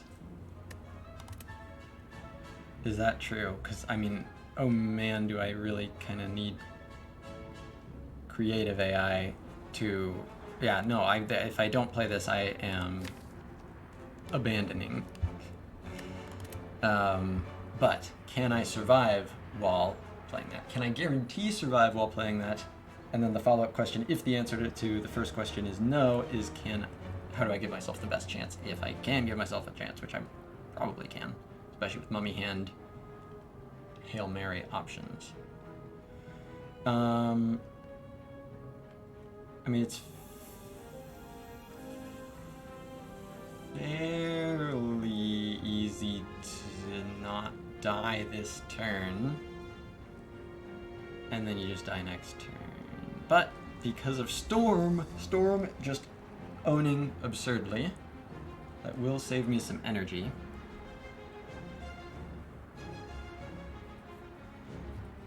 Evoke the plasma. So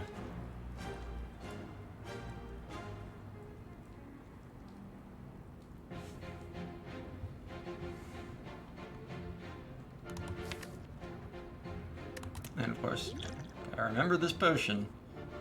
Although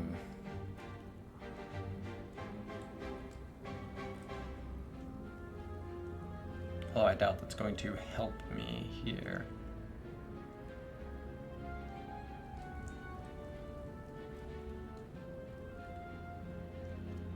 Okay, so I'm playing creative AI and 2 cool headeds, right? All 3 of those things are being played.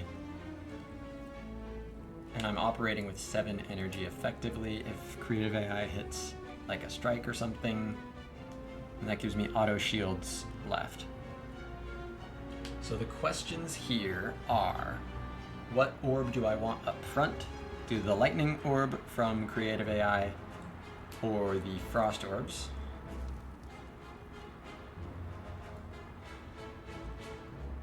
And then the question becomes, what do I try to... Yeah, when do I generally play the Creative AI to see what it hits?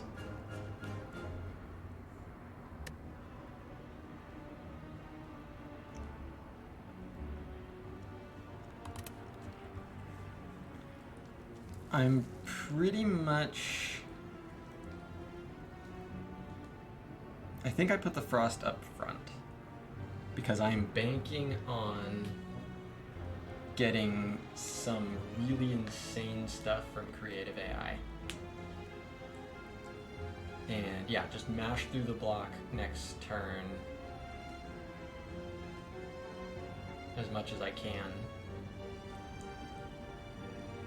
And then hopefully I got a bunch of lightning, and then I get electro, and then I kill the following turn. Just get electro!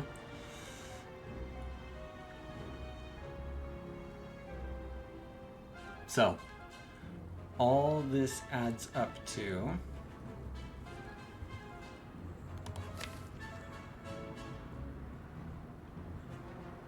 playing cool-headed before Creative AI.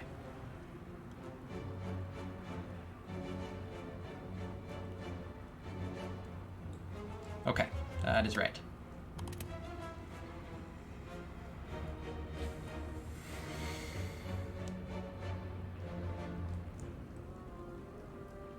Okay.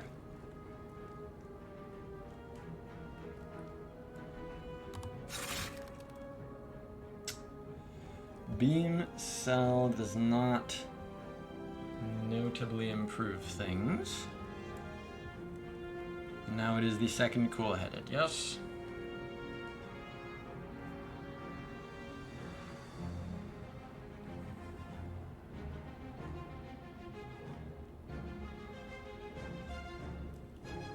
Yep.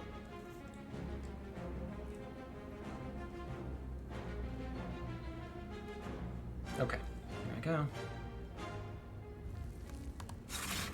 Skim. So now it is the Creative AI. I will see what it hits, and it will make lightning. Please help me.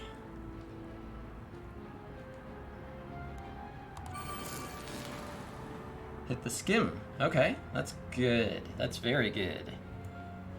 4 shots at finding biased cog. I would need to make sure to play auto shields before biased cog.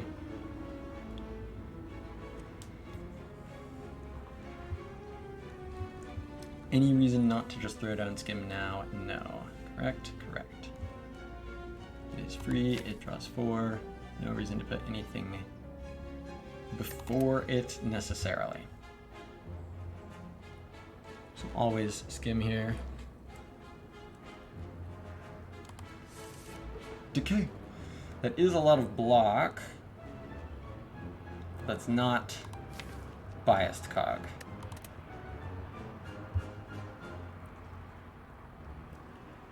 I do have leap though, so I'm not as dependent on auto shields. But basically, it's math time.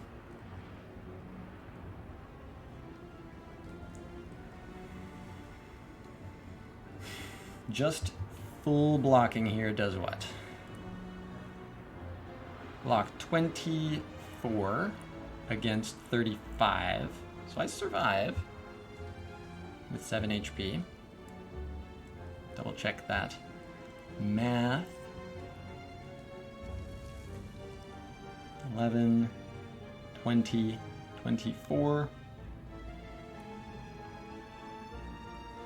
Against 35. Go to 7 HP.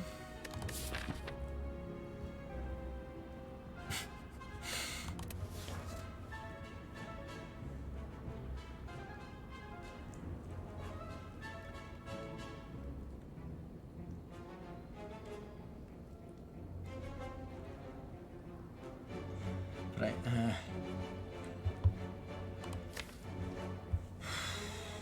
How bad is next turn? It's the bad one. It's the bad one. I'm praying that creative AI makes something. I mean, that's what this whole fight has been, is praying that creative AI makes the thing that I need.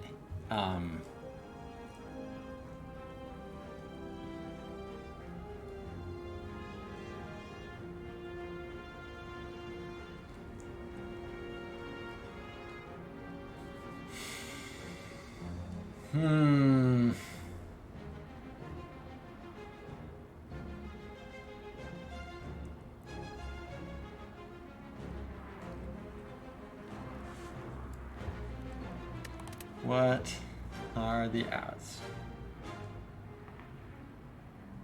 I mean, no matter what, right? Whether I draw biased cog this turn, you know, if I theoretically knew that I could do like sweeping beam into biased cog and then that hits like leap or something,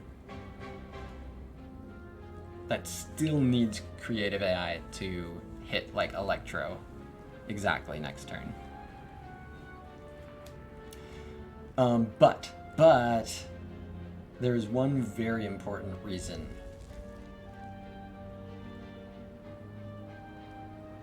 to chase sweeping beam. Okay, the reason to potentially do sweeping beam for biased cog would be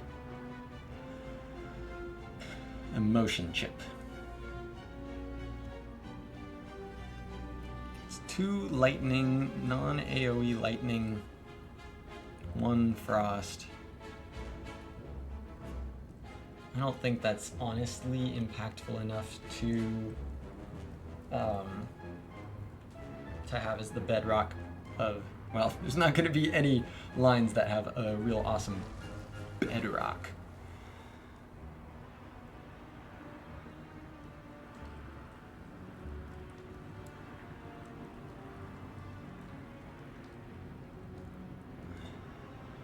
So yeah, the auto shield's leap line survives with 7 HP. That means spending an energy on a non-block card dies.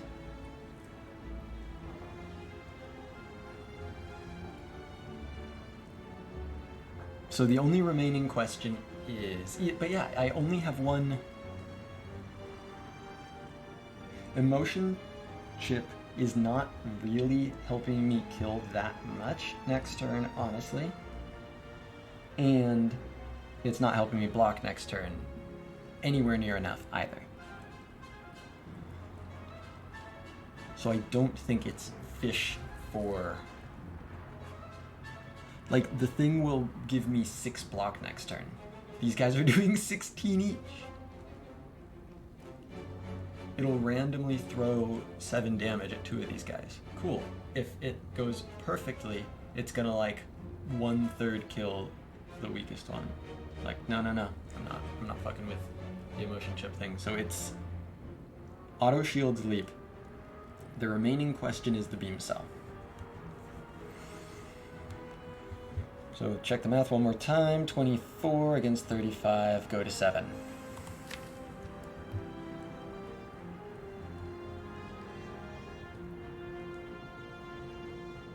I only have 2 strikes.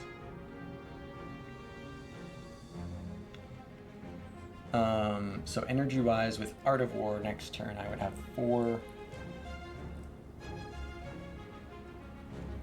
I should be able to play... I mean, I can't draw anything unless I get, like, exactly heat sinks and...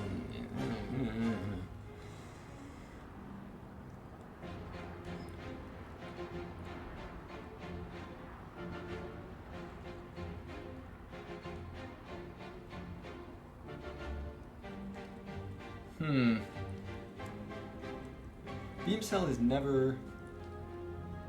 How often, if at all, is beam cell lining up a kill for next turn on this guy? Let's say the lightning cooperates to the max, just to start. So 33 from the lightning here, 29 from the beam cell. Emotion chip. Whoa, hits here. 26. Next turn I have these. That's 18.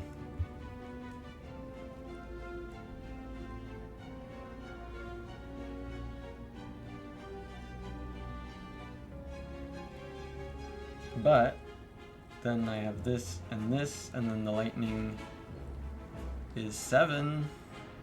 So one lightning could hit there and be 1 damage short. That'd be cool. What role is this energy really filling next turn? 3 versus 4 energy next turn.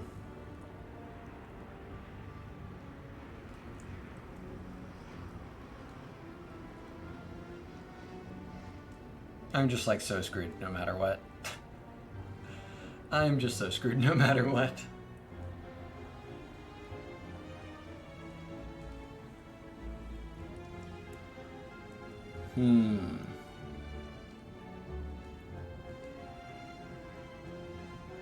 Okay, well, if that really is, so if it's actually the case,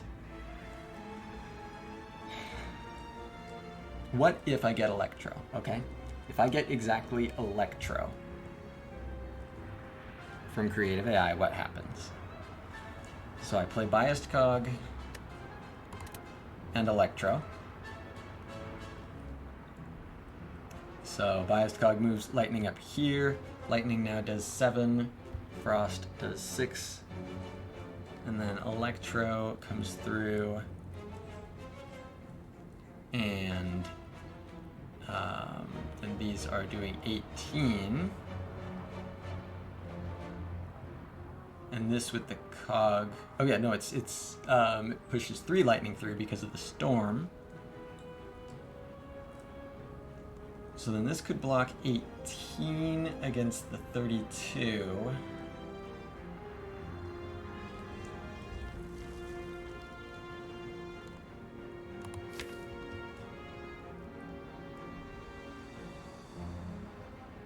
That's not enough when I have 7 HP, but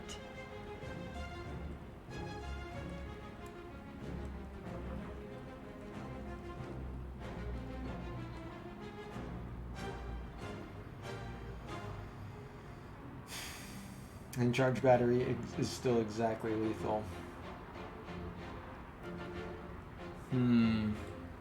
What's up, ET? Beam plus 1 strike is 13, 2 strike is 12. Oh, okay, yeah, without the beam cell.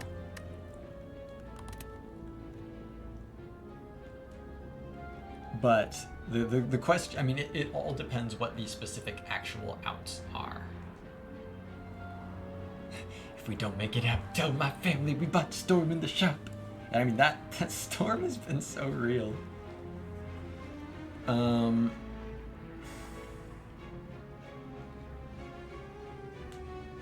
Yeah, I think that beam cell, even with another power that I'm using to make lightning, I'm needing damage to line up here. I'm needing energy to cooperate.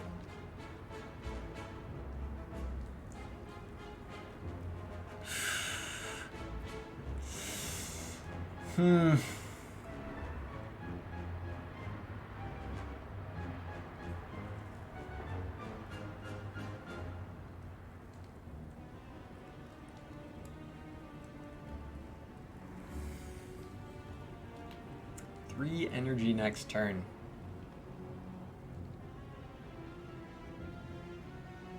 Is Electro not enough damage to kill them all? No, not from full HP. Because I'd have, I mean, you know, 4 focus is good, but it wouldn't be enough to kill all.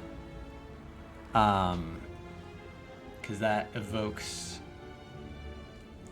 for 22 and then passive for 18, so 40.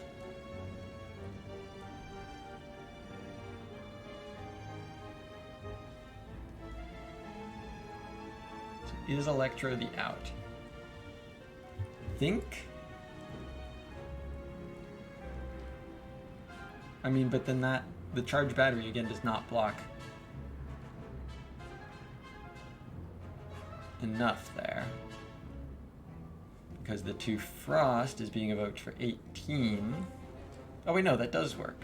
No, because I have 7 HP. Yeah, it'd be exact lethal. I do have another Zap. Adding another 11 to the mix. Oh, okay, can I pick them off with strikes? Okay, I think with the Electro line,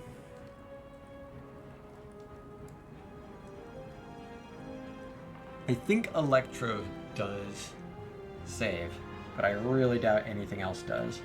And the extra energy would be the key there. So here's my main logic.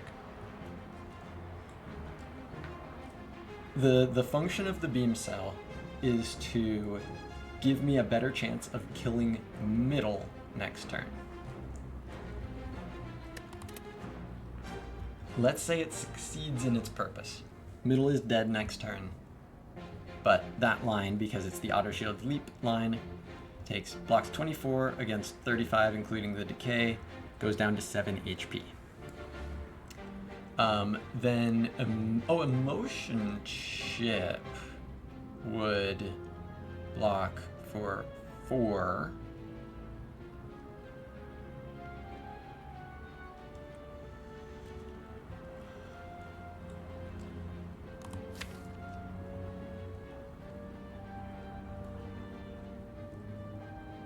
Okay. It's still praying for Electro, right? But Emotion Chip also says that the fact that there's only 1 block card in here doesn't instantly kill me.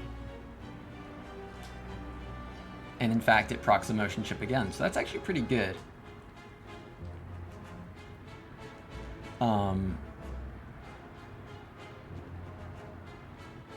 But again, that still is only... Buffer is a second out with the Emotion Chip. Depends what the numbers are. I will definitely double check that. Good call.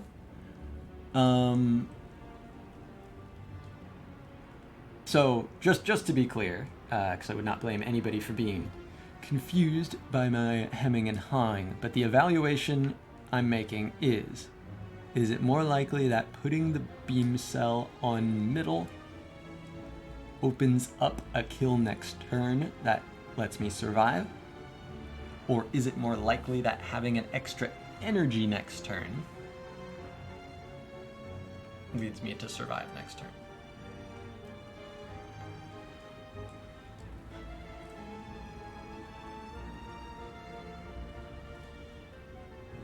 So let's start with a premise that I think is true, but we can examine at the end. I think it's a fine place to start, because I think there's a good chance that starting from there will make this decision clear anyway.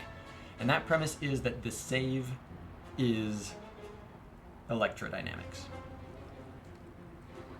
So let's just, for now, assume I get Electro next turn. Let's do it with no beam first. If I have Biased Cog and Electrodynamics next turn, play the Biased Cog, this evokes for 9. Play the Electro, this evokes for 9. And so that's 2 lightning evoked. Oh, that's 12, right? So 24.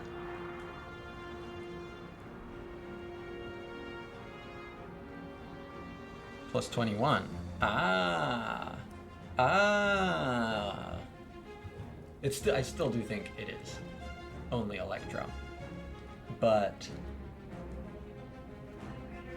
that does actually get me out of this. One quick sec, chat.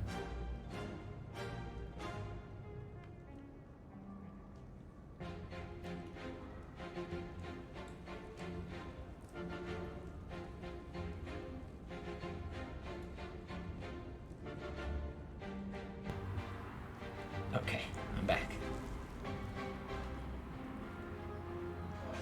So, if I hit Electro, I would play Biased Cog, 2 Lightning, Electro makes 3 because of Storm, so that evokes 2, 4 Focus, 24, and then 7, so 24 plus 21. So that would kill all. I would have Biased Cog and Electro, and even with 3 energy there, that Biased is 1, Electro is 2, and it always hits it always hits one of these 3, which is all I need to pick this guy off. Yeah, Leprechaun Ninja says, don't think the extra energy matters. I think that is right for the reasons I just, yeah, I think that is true. I think that is true. The question then becomes, how often does the beam cell matter? Does the beam cell open up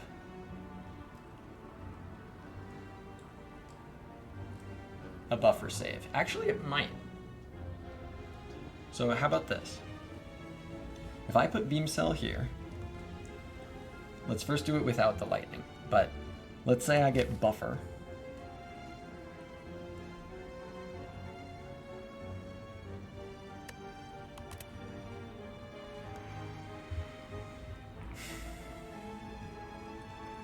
So first without the lightning, guy goes to 32.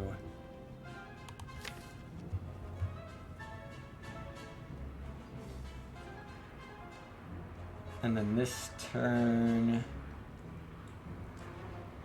I mean, so I'm only, of course, guaranteeing 18. I need 14 more. So Biased Cog Zap. That does sometimes if lightning really, really cooperates.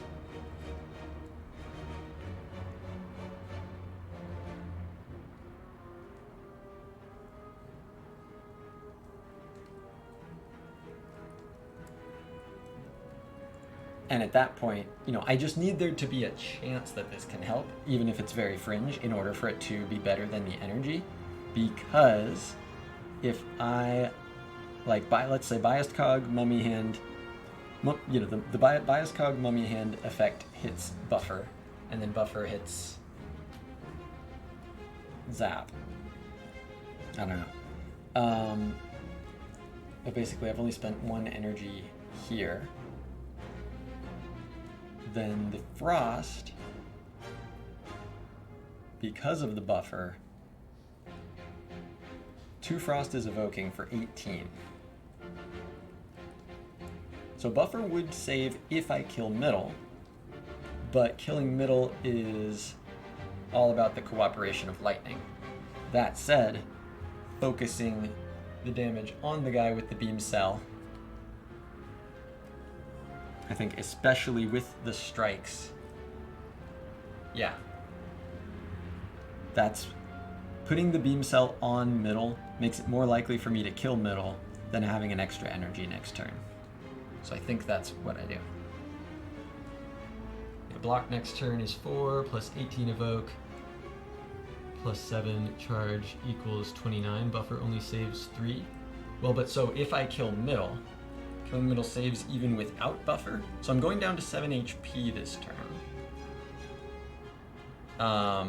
And incoming is 32 next turn, if I kill middle. The block from the Frost is 18, so that's 25 against the incoming 32, and the charge battery makes that exactly 7. So it would kill exactly. Or yeah, no, the 4 block. Yeah, the 4 block.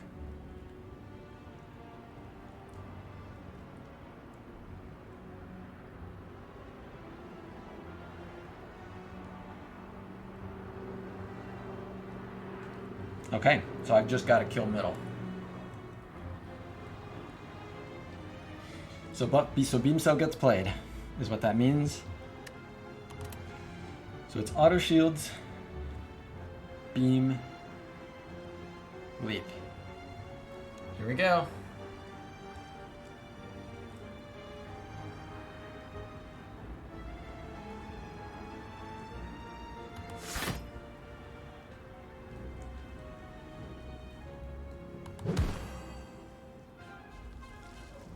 Leaping.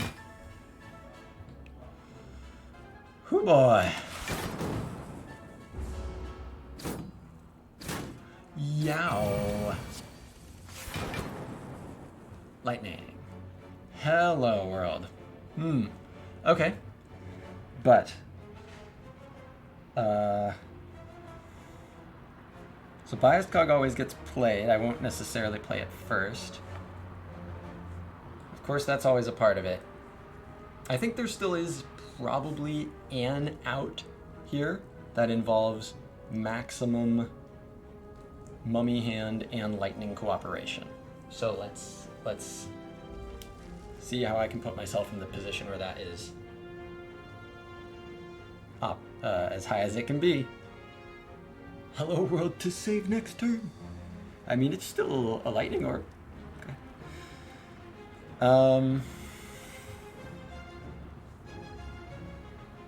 But yeah, there's no way to like force Biased onto anything. Like it's always Biased first. And then see what it hits.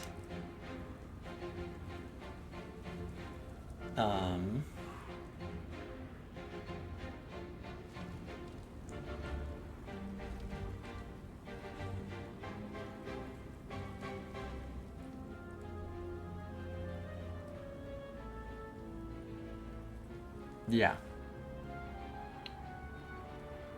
I don't think there's a situation where I'd do that. 2 lightning on middle and 2 strikes on middle would be the exact kill. That would be cool.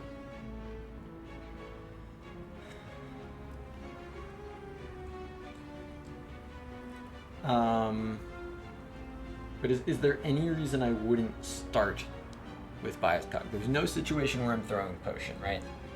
None.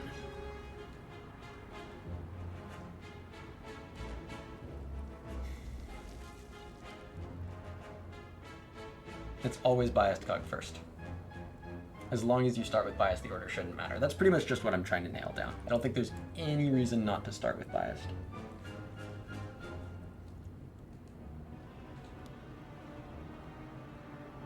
Help! Hit the zap.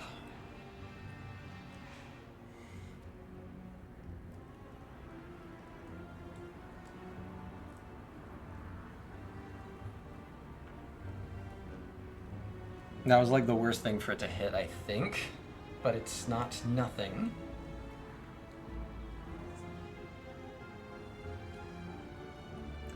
And now there is...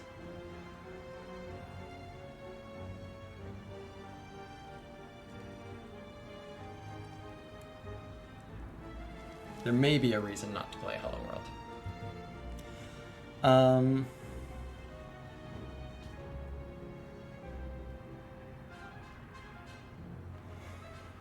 So the 2 strikes here, if I play 2 strikes here, 18 damage, guys, 14 left. So yeah, 2 lightning hits has it.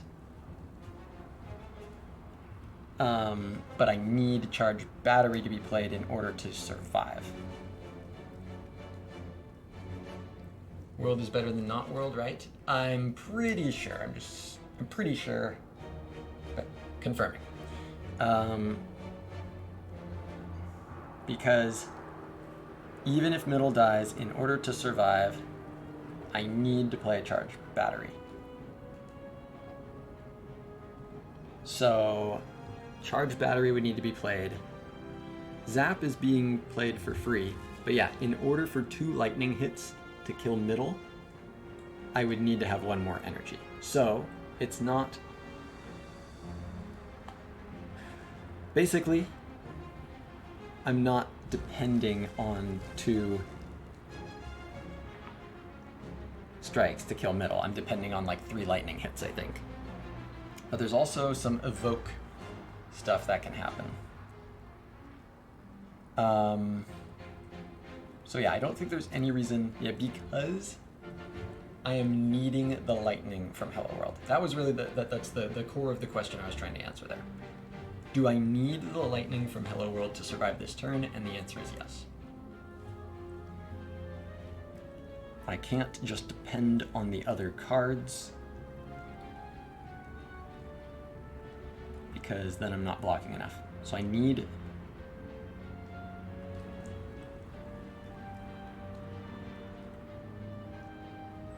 I always need to play Charge Battery. Always. That's the only thing here that I mean, there's other stuff I'll come to, but always I play Charge Battery. So the question is,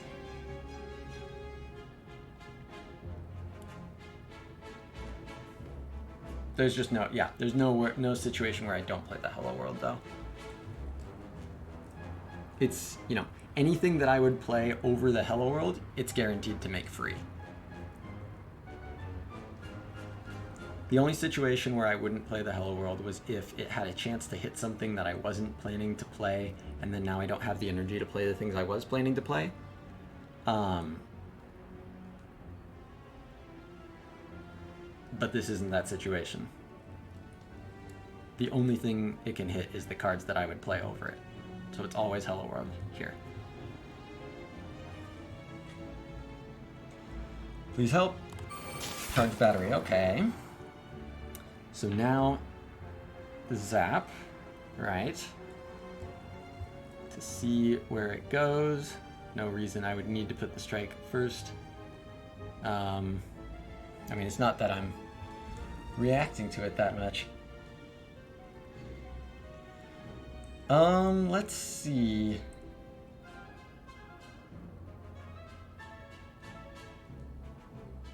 If the difference between 10 and 7 doesn't matter, right? If this guy getting hit with 10 versus this guy getting hit with 7 doesn't matter, then I should use this potion here.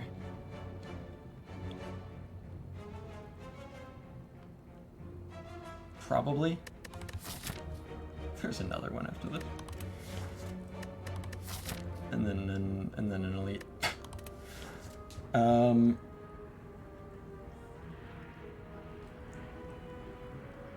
So if the 10 goes here, or 12, if the 12 goes here, guy's got 20. 3 lightning would kill, or strike and 2 lightning. Right?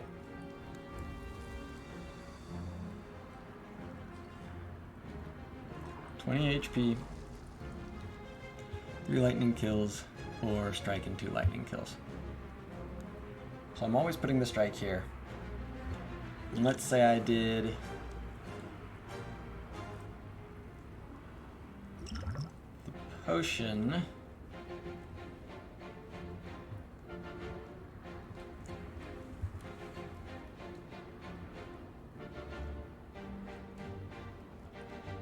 Then instead of 10 and 3 instances of 7, I would have 4 instances of 7.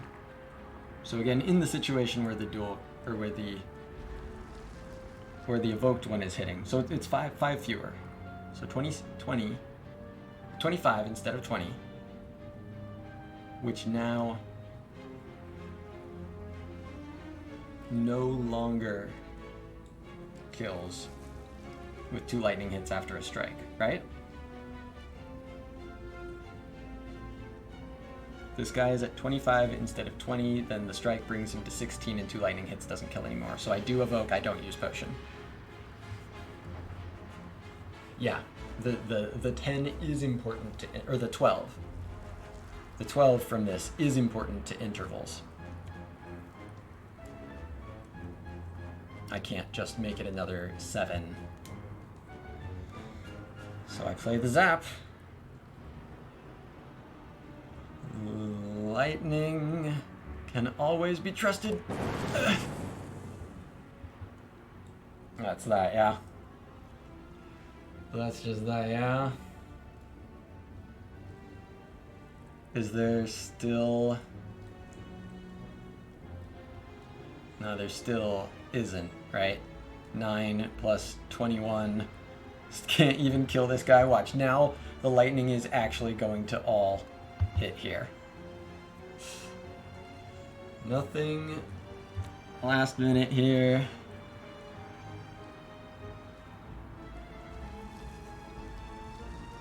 No hidden anything in the relic bar.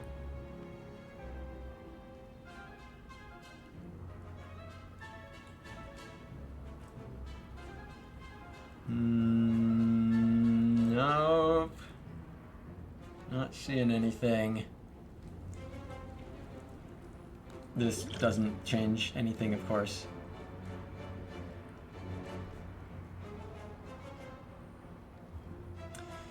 Okay. Well, I'll smack him in the face.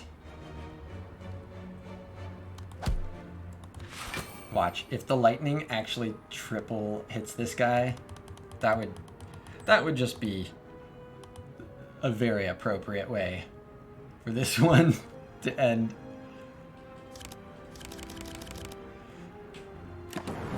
Nah, I'd spread it out evenly. Understandable. GG. The sample is no longer perfect. Not claiming perfect play myself, but I certainly don't feel like I threw that one. That was one of the most brutal runs. So I'll do some. Well, I'll see what fun run resumer stuff there is to find here, and I'll see what learnings there may be to find. Because again, I am very open to the idea that there was room for improved optimization. Like one thing that I'm wondering is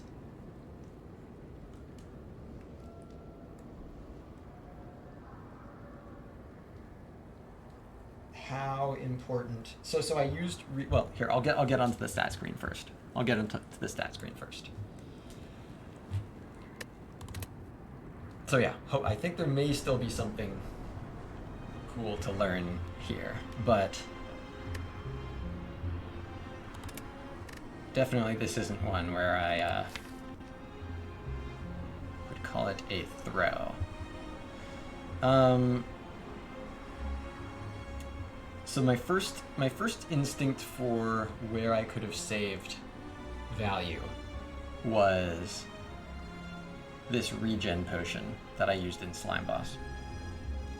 The reason I used it turn 1 was because there were some fringe circumstances where if I don't use it on turn 1 or turn 2, then yeah, I could have held it to at least turn 2, right? 32 HP. So if I absolutely biff on block entirely, then I'm really sad if I hold it till turn 3, but no reason not to hold it till turn 2, right? If I just go to turn 2, the extra 4 or the extra 3 HP is not serving me on turn 3. It's not doing anything important. So unless I'm like splitting right after that, and then at that point it's like +1. So that I do think was a missed. That was a miss. I think I should have held that to at least turn 2, especially because of the 2 rebounds in the deck. That kind of says, hey, I may be able to guarantee block for next turn, in which case, again, probably might as well just hold the regen pot another turn. And if I potentially end up holding the regen pot to the spot where Creative AI has hit Echo Form, then maybe I hold it the whole time. And then I have regen pot. Then again, would that... I don't know. I mean, that could have saved. Or at least bought me 1 extra turn here. So that's where my mind immediately goes as something that could have happened. And what happened this Act 1? This should never really happen. So, I mean, I just got these three that were not doing anything for me right away. So I think rebound over storm or hologram. I think that's fairly straightforward. Walked into the shop, bought second rebound and boot sequence. Because, you know, my philosophy for this, I'll show pathing here.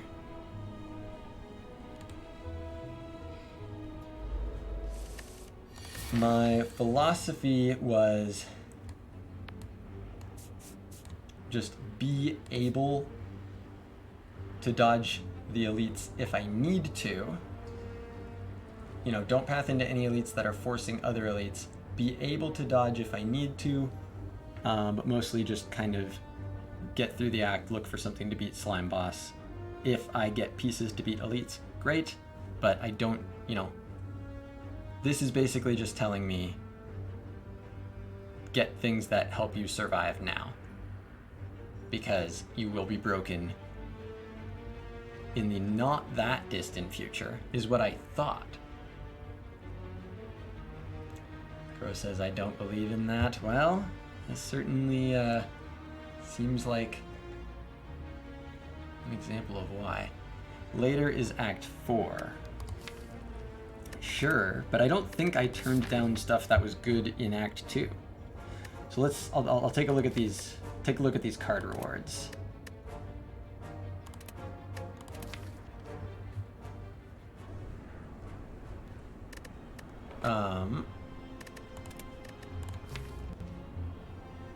So rebound, storm, hologram. I mean, I think that's definitely the rebound to start. Rebound, boot sequence. The other options were like charge battery. I mean, that seems right to me. Could have bought a potion. Boot sequence was on sale. So I think those are right. So this was the Tempest that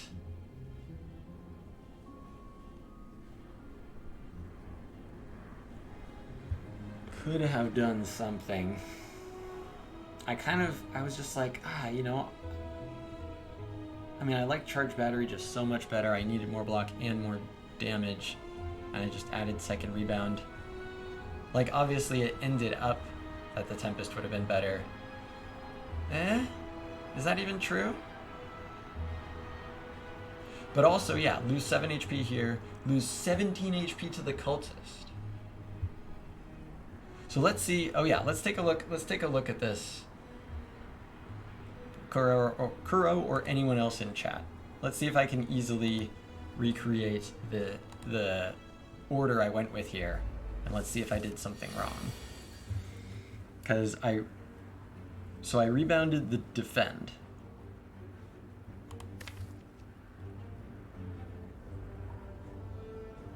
I think that's right. Maybe it's not, but I'll stick with the order that I had. So it was strike, rebound, defend, do not get rid of the boot sequence. Dark Shackles for turn 2 against the Snake Plant, damn. Is rebounding defend unusual? I don't think so. I'm just trying to examine if I'm supposed to know that I shouldn't do that because sometimes I take 17 if I do. I don't think so.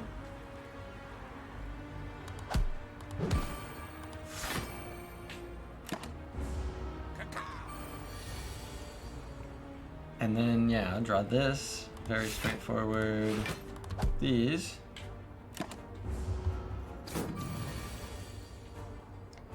And then this was, I think the order I played it, which isn't my usual left to right order, was rebound, defend, strike.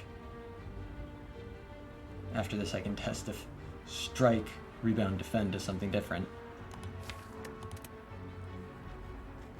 But yeah, so here I decided that I wanted to rebound the defend because there were some draws where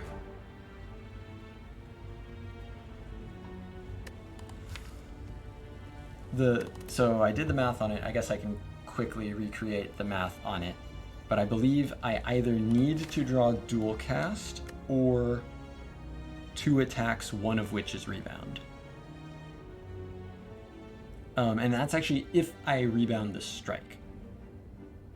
If I don't rebound the strike, then I need to draw 3 attacks, one of which is rebound, or dual cast.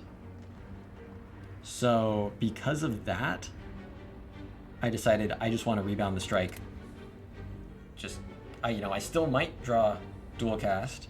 I still might draw lethal. But if I don't draw what I need, which I already probably don't even with this, just give me the extra block.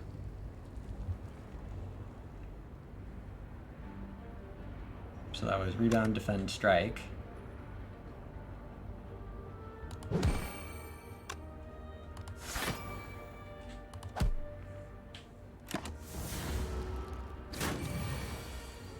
So there's taking 6.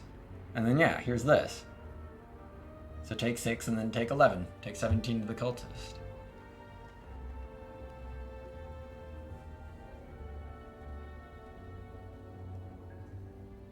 Trying to play defensive into the cultist with a bad deck felt weird. I mean, why is that? But why? Well, genuine. Why is that weirder than the alternative?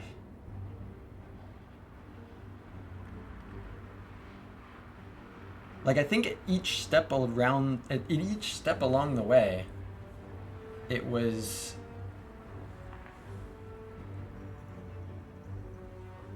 kind of just math, right? It's, do you want to accept a high chance to take a big amount of damage?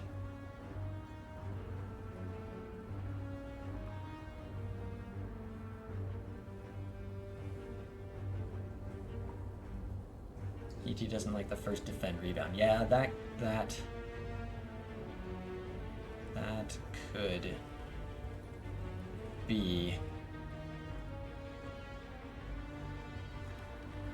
That could be.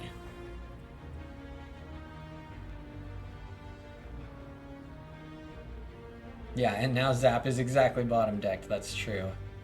That's true. Okay. So, something just for the sake of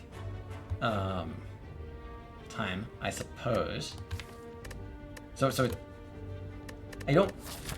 I'll just get to the point. I don't actually think that HP ended up being a difference maker. Does that lead me to take an additional elite? Let's see. Let's assess how true that is or isn't. Well, actually, first let's see what.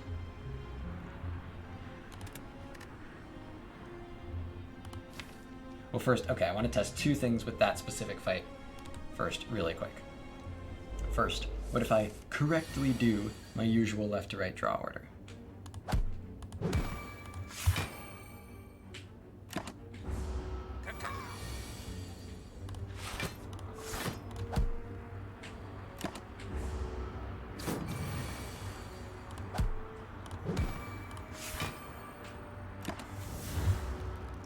Watch this. Still not enough. Not any better. Okay, cool. Got it. Same thing. But now, the more important question, let's see what HP looks like if I play it accepting a significant amount of damage and just playing it like a damage race. Let's see what that looks like.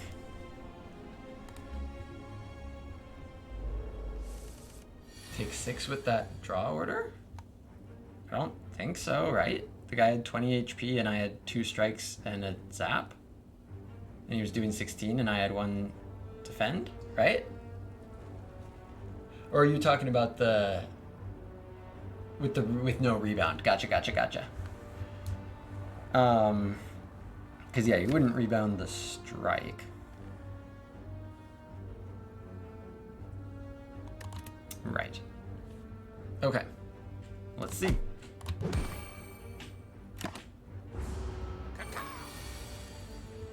Wow. Wow, wow, wow.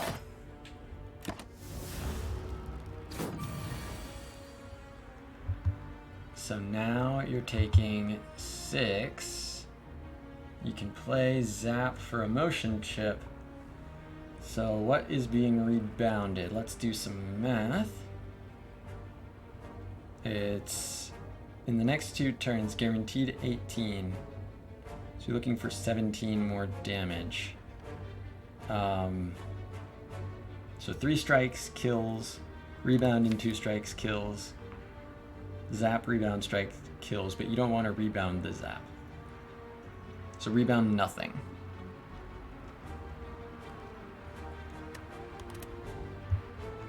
Pretty sure that's what that would be, is rebound nothing.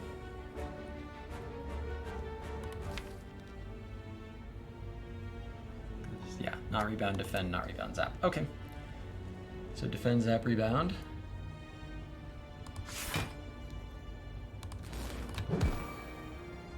Ow.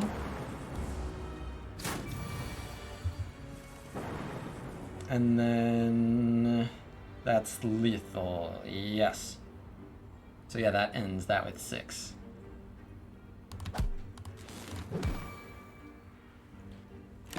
So that's 11 HP saved. So let's see what those numbers look like.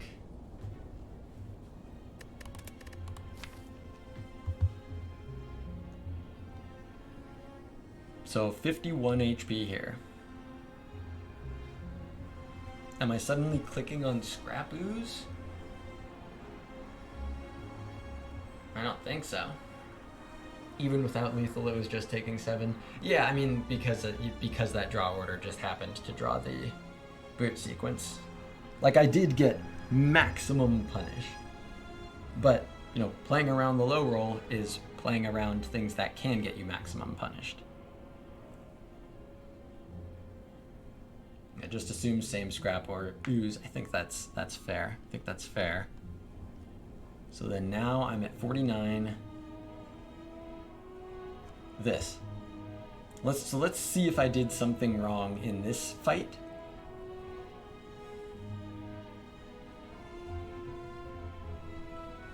Yeah.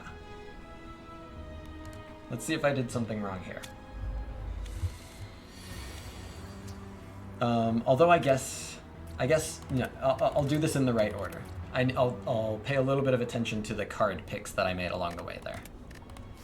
Just because we might be like, hey, I shouldn't have had that card. Charge battery over Tempest feels right to me. Maybe I'm wrong. Sweeping beam here for like just knowing that I'm going to be taking a ton of hallways. I think that was right rather than rip and tear. Auto shields over leap. I don't think a motion chip with no frost is enough reason to go for leap or anything. Beam cell over a second charge battery or force field. It seems right to me. I think rebound is bad, just like generally. Worse than zap? Nah, it's like worse headbutt. You can target the damage. Zap, you can't.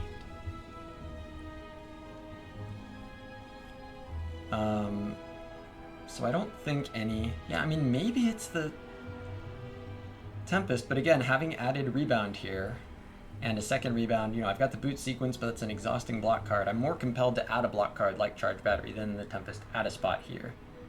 You know, and it's floor 3, I'm not like... Yeah, I think that's the right call. And I think it's always this beam cell over battery number 2 or force field. So then, this fight.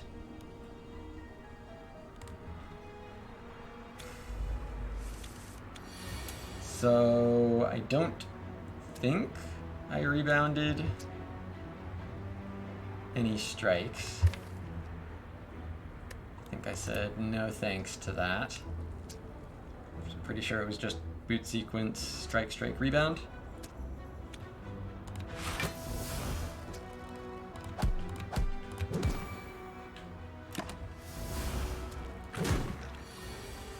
Okay. And then this. So I didn't play Beam Cell because I thought energy is almost certainly doing more than that. I mean, it is certainly doing more than that, so yep. This.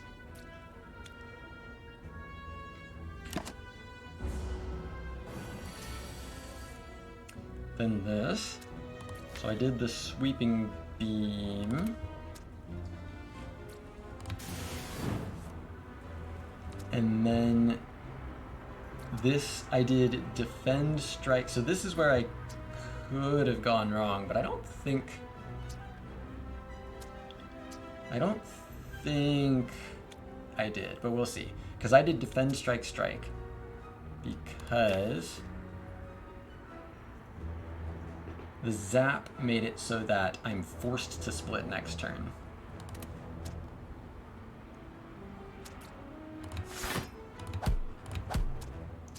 So here's that. And yeah, you could split for what? I think it was like 24 or something with zap dual cast, but I don't think that's the move.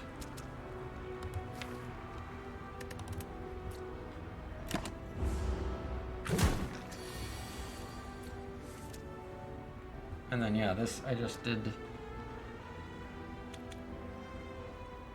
boop and bop and beep.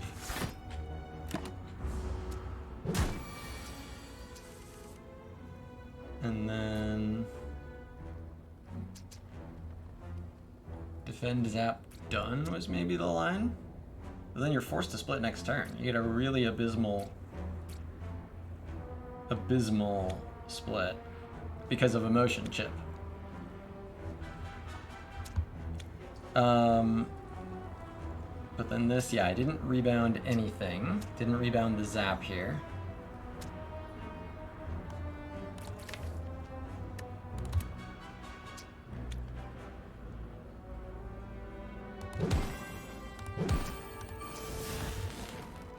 Pretty sure.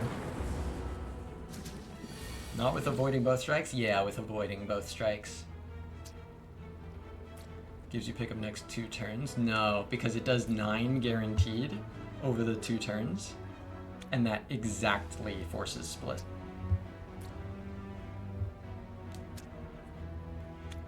And then this happened. So I don't think there was like a, you know, this is where all the damage goes. I don't think I misplayed in this fight. I think I just got freaking owned.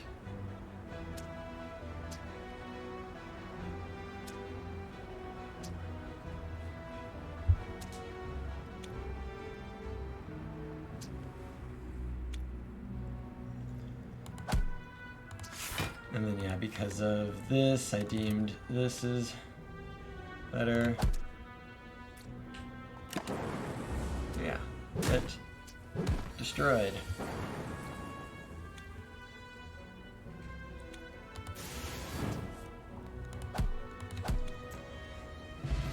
So kinda okay, but so I didn't really see like suboptimal process there immediately, but still, so I have 17 HP instead of 16, or instead of 6 if I save 11 in Cultist. And this now makes it 24.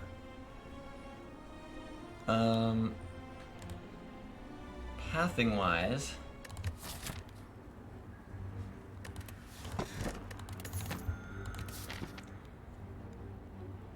does that, so what I ended up doing was going here,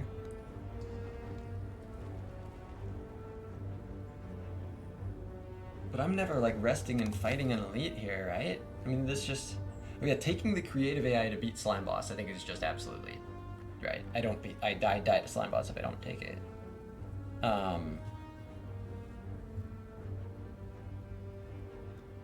But like, okay. If I rest,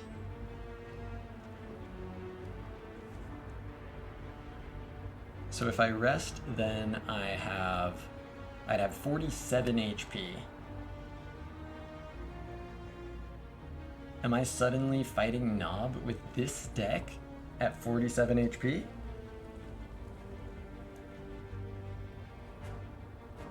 What made the path compelling? These relics basically, especially this one and also this one, kind of say just find a few defect cards and you will be very strong. But that takes time. And I did not buy myself that time. But also just basically, if elites are gonna kill me, don't take elites until I have reason to believe elites won't kill me. And so I built a path where I'd be able to only take elites that wouldn't kill me. And it turns out, the way that I played this out, it never became the case that elites weren't going to kill me.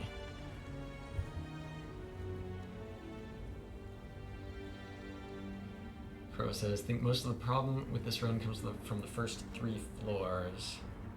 Be sure the Tempest must be taken. The shot might be important too, because the bell is actually very garbage early game. That is 1,000,000% the bottom line of this run. Let's see a little bit.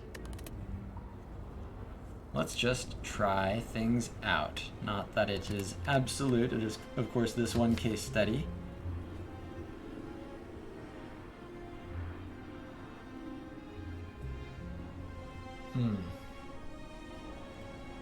But so, Kuro, what would be the different play in this shop?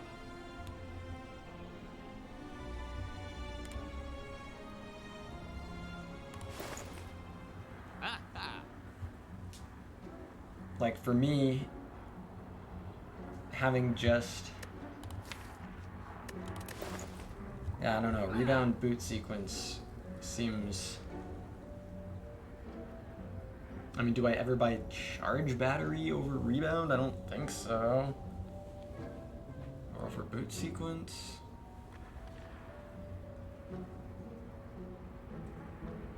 Don't like the second rebound. I just needed to do damage.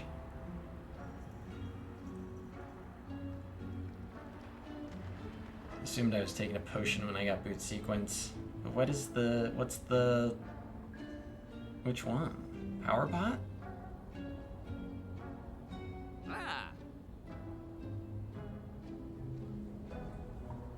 Weaker power. If he likes the static, I don't know about that. Stops you from buying boot sequence.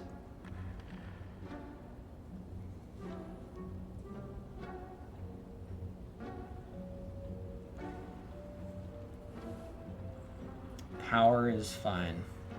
Okay, well, let's try it. Boot sequence power pot. Let's see how it goes.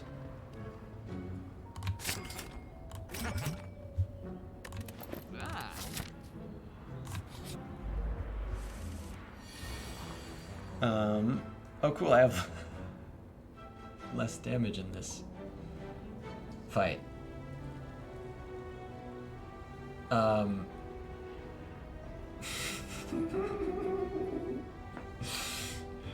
they did.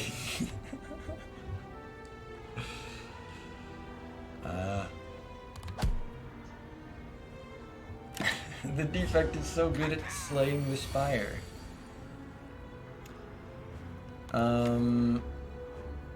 Do I care about bottom decking Zap?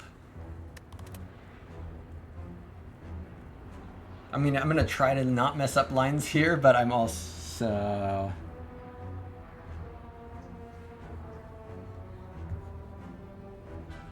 And, oh yeah, I'll make a clarification. I don't usually like people in chat, like, during a run, being like, like this specific... whatever.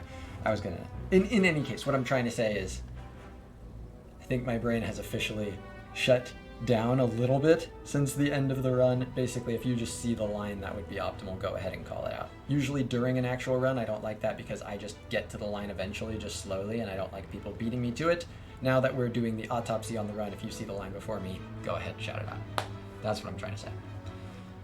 Is Power Pot for this fight out? Not. Could do rebound, defend, strike. Next turn, defend, defend, zap to take one for a motion chip. That's pretty cool.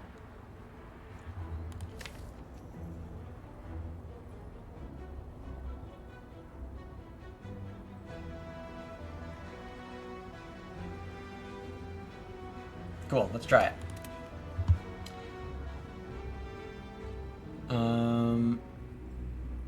So strike, rebound, defend.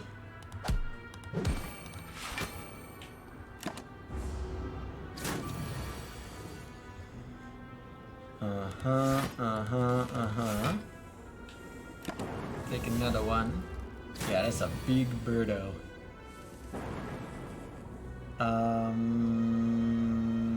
Owned? Dead? Sweet. Holy. Imagine having like a stupid, stinky damage card in your deck. Okay, so we're trying the Tempest here.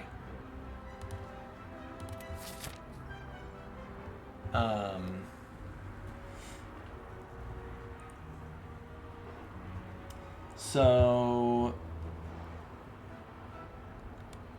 I'm pretty yeah, this is what I did before. Get the third easy pool and then the question. So I guess it just comes down to, am I now feeling like I'm sometimes up for this? But I'd rather just take this instead. I don't think I ever take this because of being forced into another one. Even with a potential rest, I don't think that's safe.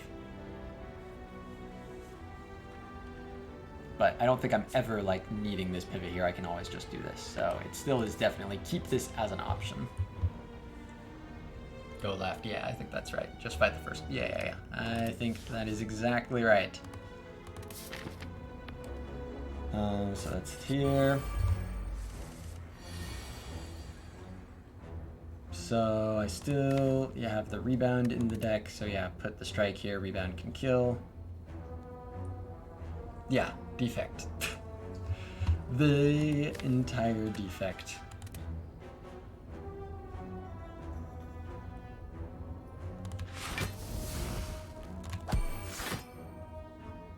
Okay.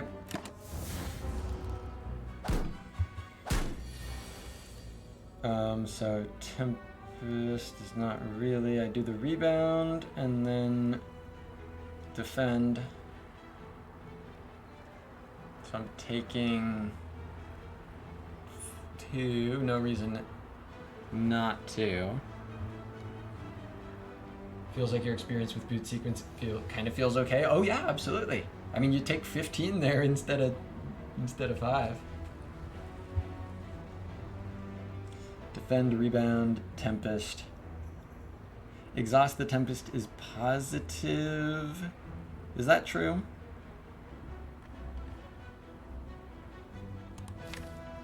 It probably doesn't really matter, honestly. Yeah. Okay.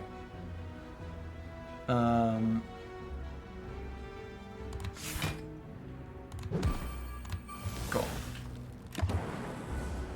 Ow. Owned. Wow. Yep. Exactly. Cool. So now I took Sweeping Beam here before, but with this overcharged battery, I'm a bit more interested in this charged battery.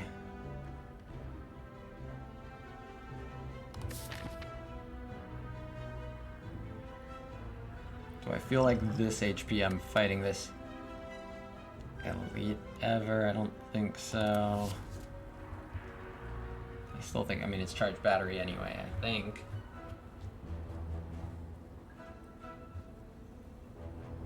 Can do battery, it's fine. Cool.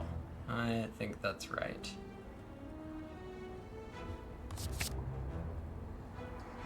Yeah, that's true. Tempest synergy. That is a thing. Okay. So I, decide if I'm going to ever fight Burning. Yeah, this also was, I got up to like 90% potion chance and then kept going like at the end of the act went like 80, 90, 80, 90. It went like 90, 80, 90, 80, 90.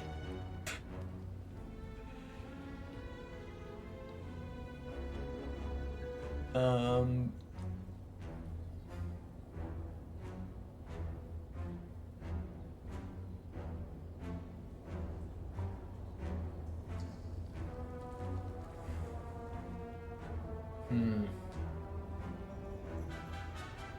Kuro might run into the elite. I'm scared of that, but sure, let's definitely try it. Let's see. That's what we're here to do in this autopsy. Okay, so this is Power Pot turn 1 for sure, yeah? Metallicized sentries. Tempest is helpful. Do I...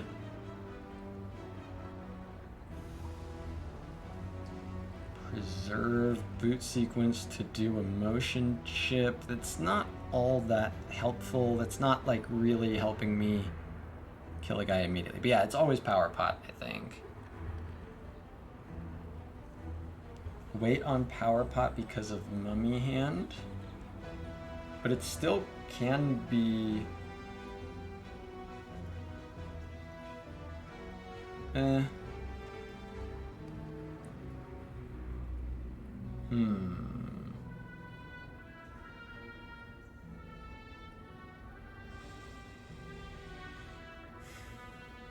Taking 20 next turn.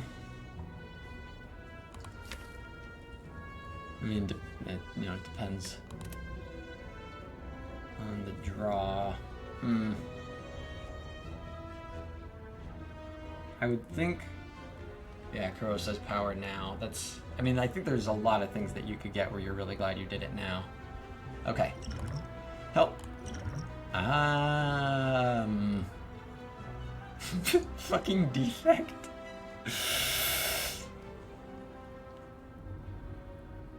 Well, I don't have Frost, so it's fine to just play this? Surely buy us kills in time. It must... yeah, it's gotta be that. Watch this hit defend. Holy, let's do it. Yeah, into the emotion chip. Exactly, exactly.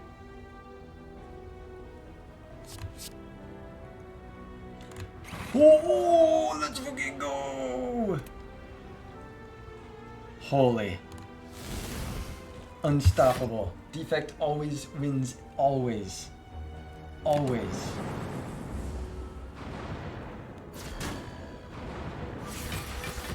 Oh, one. So, Zap gets played first unless I'm rebounding it. So guaranteed focus damage is 15, or targeted damage 15. So the 11 here only guarantees one on this. Here's my block for next turn. That's pretty good, so I wouldn't rebound to defend.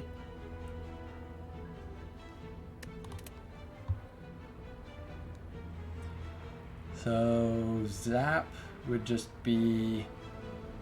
Yeah, I don't think I rebound anything. Like Zap right now. Beast!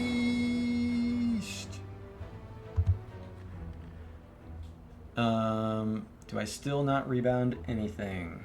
I think that's right.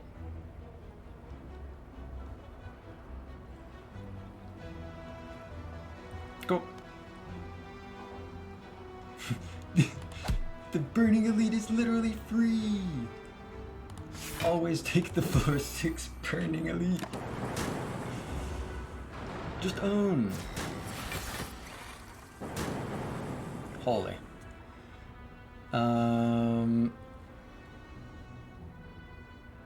Any reason...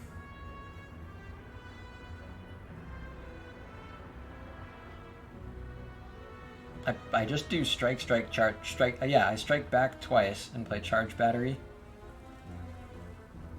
I guess there is still the 1 in 8 that I take 3, so no reason to do that.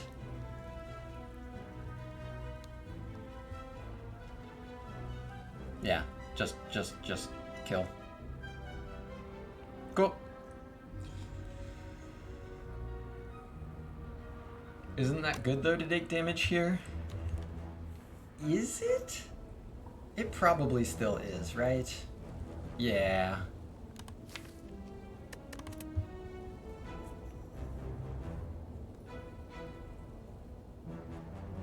Yeah. Yeah. I think you're right, E.T. Let's go for it. Bwam. Bwam. Bwam. Let's fucking go! Why, Defect? I don't get you, but cool! Cool! Okay! Oh! Huh. Blizzard leap all for 1. Defect sucks. Defect back to sucking. Wow, Defect. Either Knob or Laga, no potion.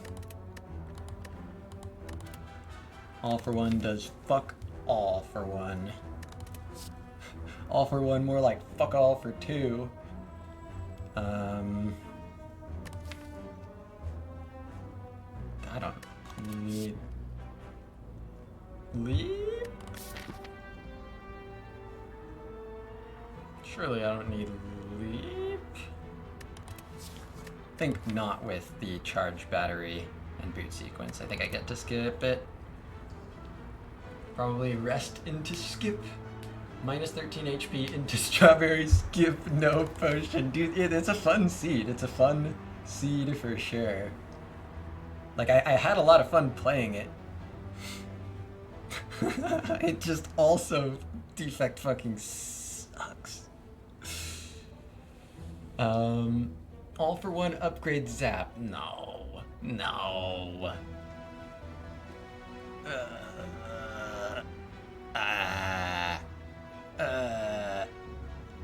I don't think so. I mean, I'm not pretending to have like an a full understanding. But yeah, none of these upgrades. I mean, wow, Tempest upgrade, wow. But like, yeah. Knob is so bad. Okay. Okay.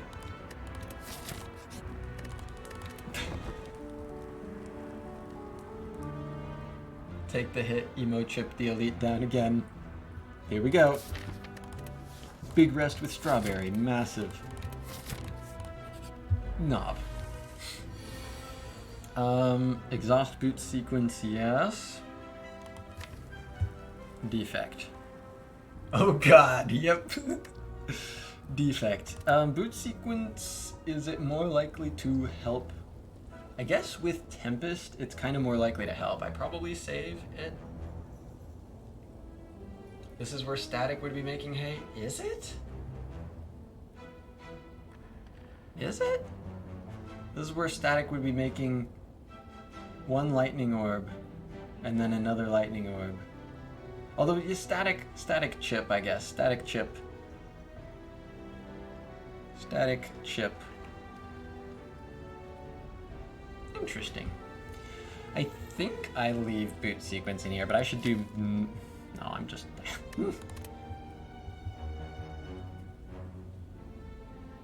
Oh, upgrade in place of the HP? Interesting.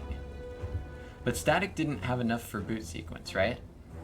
Oh, I was gonna say, oh, so we'll just assume it would be in the same place in the deck. Yeah, no, not how that works. You still have to draw the Static at the right time.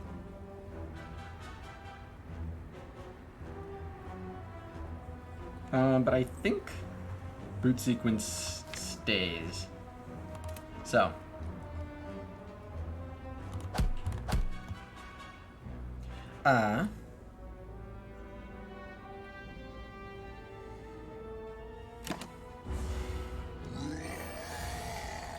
Wish you could get the seed to mirror to test the Static ideas? Don't you have it? This right here. There you go.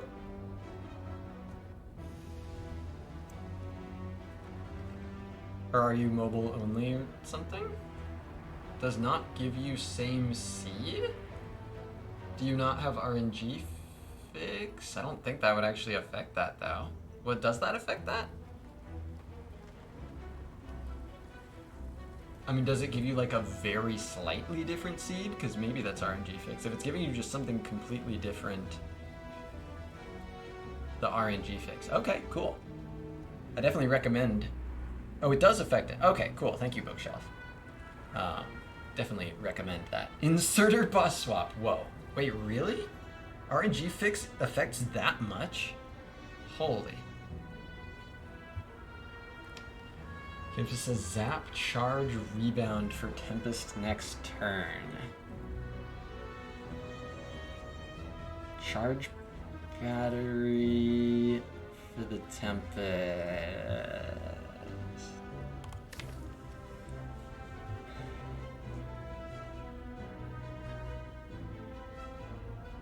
That seems pretty real. Yeah, I think I like Confiss's line there.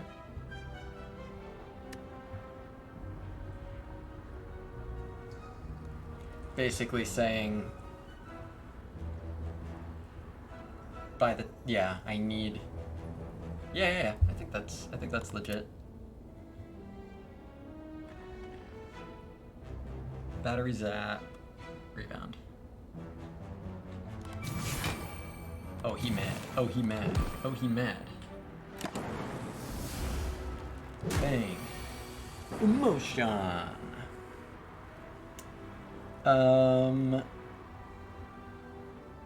Now just Big Tempest and don't hit the 1 out of 6. I didn't. I wouldn't. I never would. I would never. Yeah, I don't play. Oh yeah, for multiple reasons. Okay.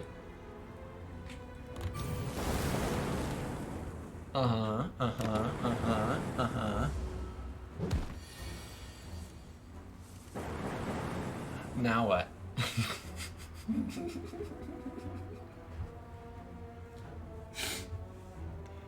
Now what? Okay. But do you think, and this is a completely non-loaded question, genuine asking Kuro in particular, but also general thoughts in chat. But Kuro, do you think that was, in your view, optimal play up to this point? Or was that, is it possible that we tried a lot of things that I didn't do in the first one just to see how they were different, and maybe it'd be some combination of the two? Or was this just, I think this was just optimal play, right? In this replay, as much as we're collectively piecing together. Yeah, this freaking run.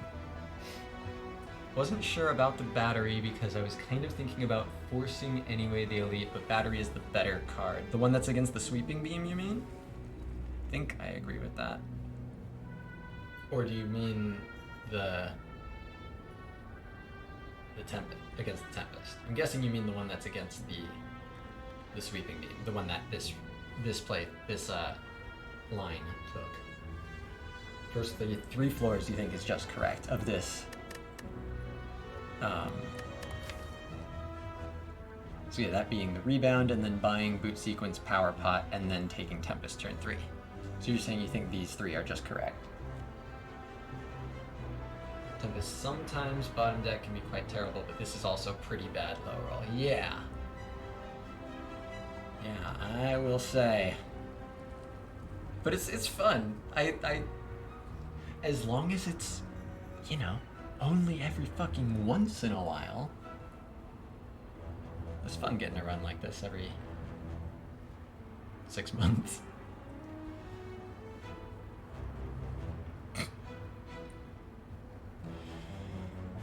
Cool. I'll be interested to eventually here, maybe in Discord perhaps, if ET does some experimentation with the static discharge. We could try that here.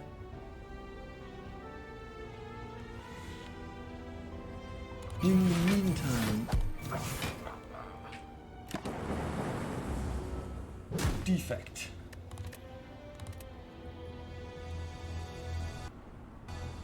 But static doesn't buy boot sequence, right? Like, I don't think I would ever...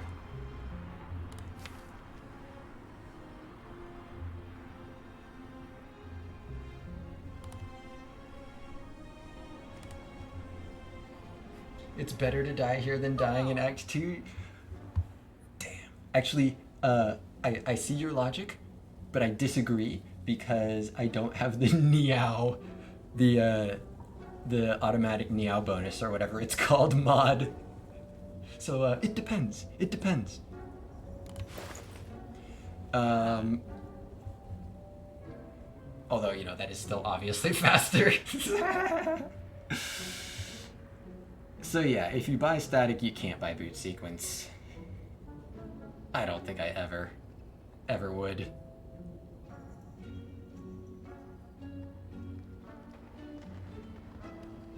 Like, I think it's one of those situations where it doesn't matter if it ends up working out because I just don't think I ever would.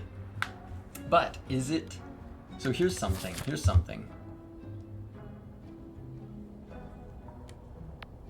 The reason why I ruled this elite, even with this nice thing here, I ruled this out way before I ruled, like, this out, just because of the forced one. Are you ever supposed to say, I can't take this, and then you go here? That's probably just completely hindsighting. I mean, that was really awful. Shackles, chill, dodge all the elites. Chill! Oh, I should buy this, chill. Yeah, static no power pot, static no boot sequence, I don't know. Oh yeah, ET's getting mauled by the sentries. Damn. The idea of decline and take battery dodge, but you force the normal elite. Decline, you mean decline the scrap ooze? Or decline to take the burning elite?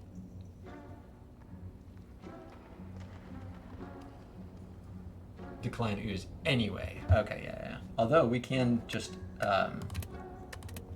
mega hindsight here and just see how the ooze would have done. It really doesn't matter. So, still investigating, but so far, conclusion is this seed is kind of next level.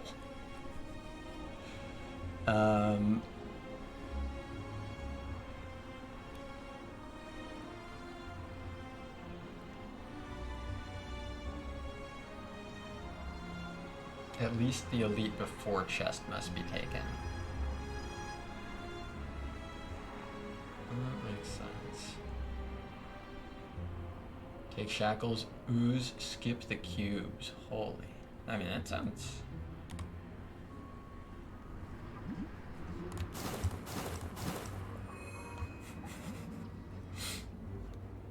but then the relic is... I don't know.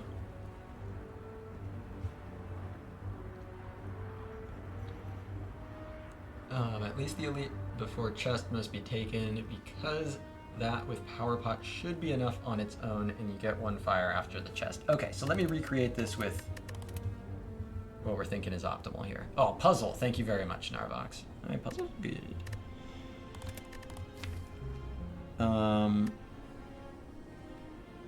So that was this here.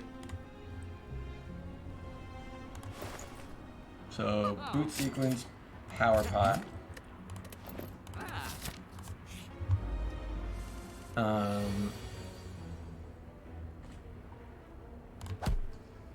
Defect.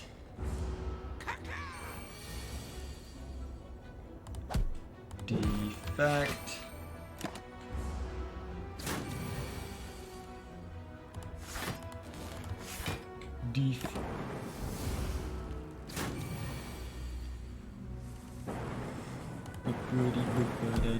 Def.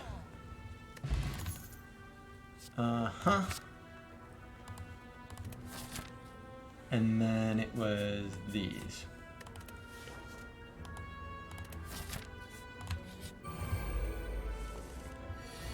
Mm-hmm. Mm-hmm. Ow.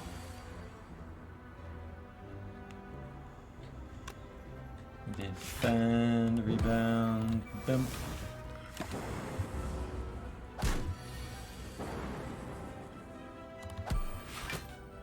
Cool.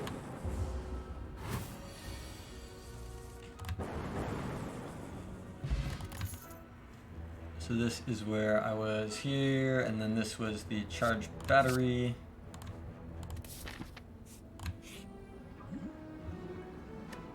So you still leave this, but then the potential thing is just saying this represents too much of a low roll, or too much of a potential low roll, which we obviously saw. So then you do this. Pro says, here I was actually wondering about the rip and tear and just run in anyway. Interesting. I think I would almost, well, I mean, I guess if you're specifically going in on an elite.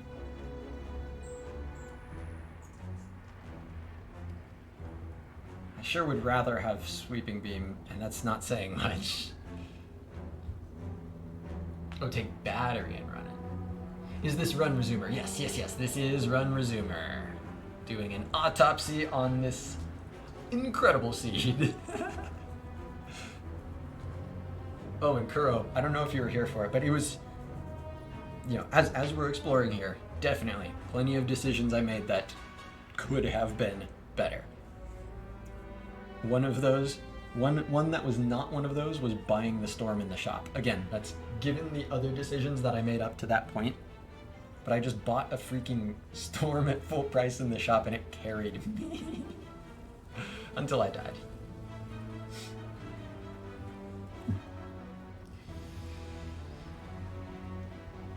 So I think this is what I'd be inclined to do here. The good storm, yeah, dude, this storm was awesome. So let's try this. I bet there's never any.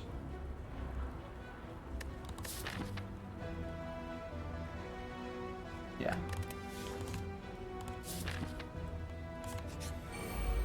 Beef.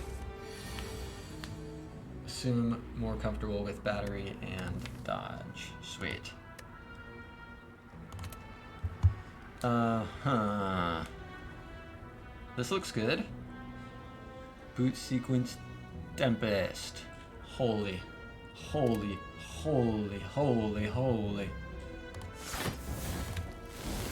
It's off the charts. It's off the charts. Defect. Unless 17 plus 15.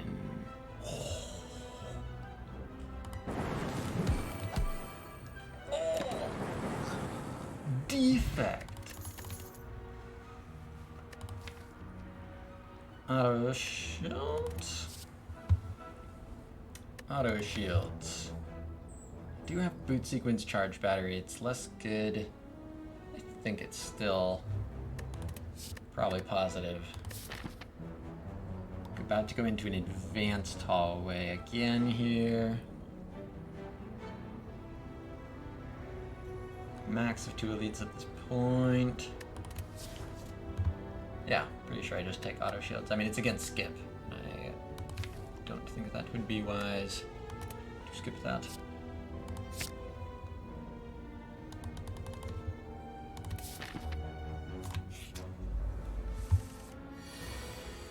Where's my sweeping beam?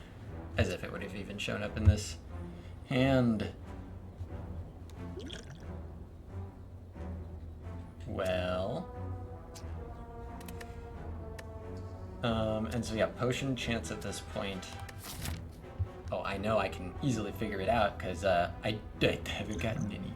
1, 2, 3, 4. So that's yeah, 80% potion chance.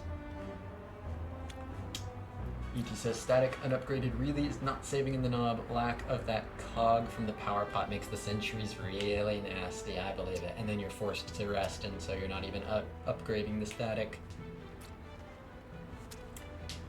I believe it.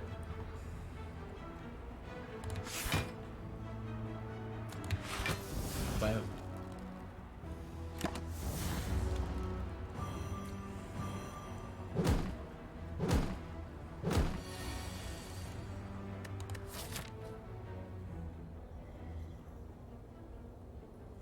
This run just sucks. Zap dual cast has to be the start. Unless I think I'm specifically rebounding something. I don't think that's as important as seeing where it goes. This is part of why you just want to run into elite. Yeah, I get it. I mean, I get it. But we saw that that's the low roll too. Getting mauled in advance. I believe it. It's just,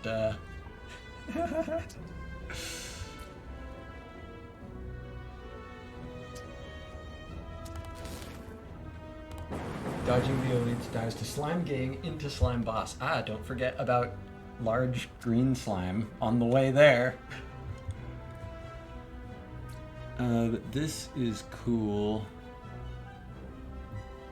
I can rebound to stop this guy and then play defend here, or play strike, take one more, but the guy is dead. Oh, that's the one you mean. It felt like slime boss, but then there is also an actual slime boss after this. Yeah, this is just a fucking cursed seed. A beautiful freakingly disaster.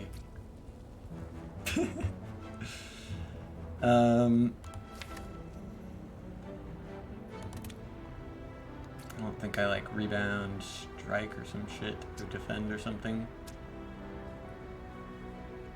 So, do I take one to kill this guy? This run is fun though. I totally agree, Carl. I totally agree. This was fun seeing how insane this run is. Surprised how many landmines I avoided the way I played the first time. Yeah, but I paid the price. I paid the predictable price for avoiding literally all the landmines and taking 0 landmines, unfortunately. Thank you very much for your compliment, Aria. But yeah, the unfortunate thing is of course, I think the general process behind it was right. But yeah, what ended up happening... It's just a funny seed. It's just a funny seed. All the lines kill you. So it's hard to, If the draw order wasn't so terrible, every fight it wouldn't be as bad. But that's not this seed.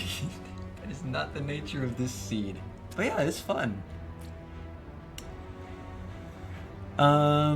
Is it better to take one to kill this or to just...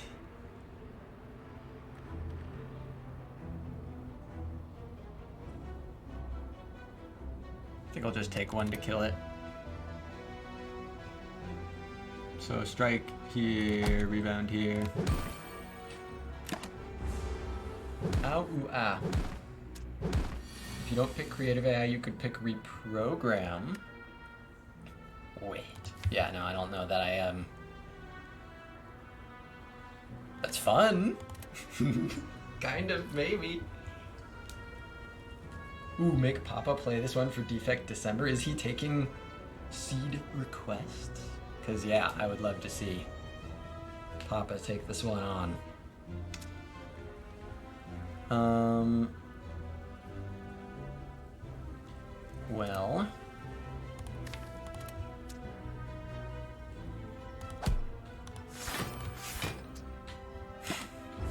Tempest sucks because it's at the bottom of your deck. 7.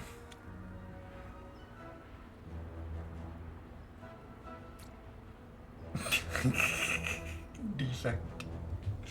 Every draw, every turn sucks. In every fight, in every line. Every turn of every fight in every path. It's the fucking, Dr. What's the Marvel fucker? See, I told you my brain was shut off. The guy that sees like 1,000 possibilities. Dr. Doolittle. He sees 1,000 possibilities. And they all fucking die. Doctor Strange. Yeah, thank you. Yeah, no, there is not like... This run blows.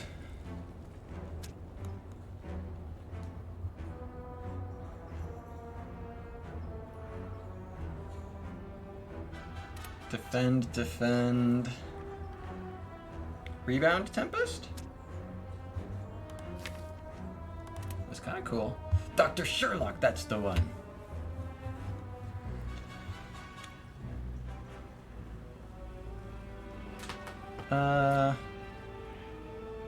Just for like the chance to kill here. Sure, maybe that's wrong. Maybe I'm supposed to... and there's Art of War. Okay, yeah, that's probably right. Fine. Fine.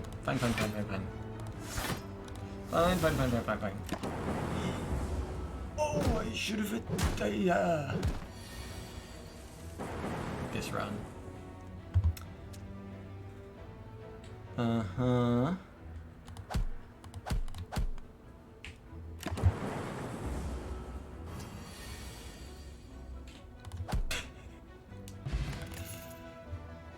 Pretty positive that's Beamer. Although, yeah, no, I mean it... No potion. So, I mean, you'd still probably do. Hey, it's the sentries. Hey, it's the help me.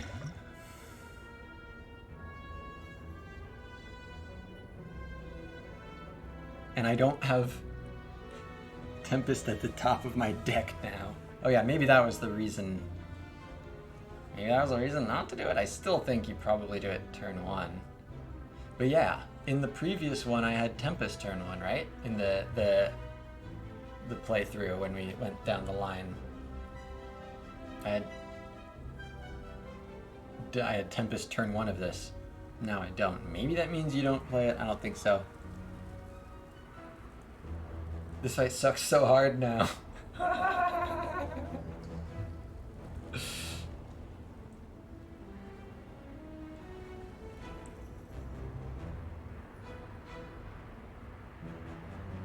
mean, you probably still just play it.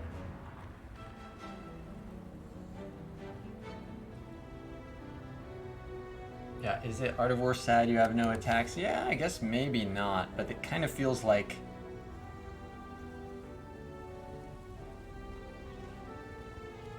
Yeah, maybe. I mean, that is saying you just died to Knob, but isn't this also saying that?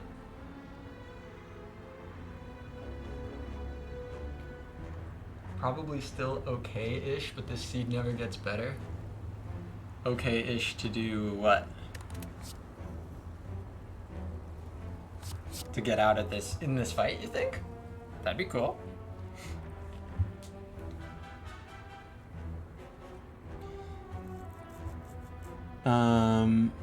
Yeah, see what the cog hits.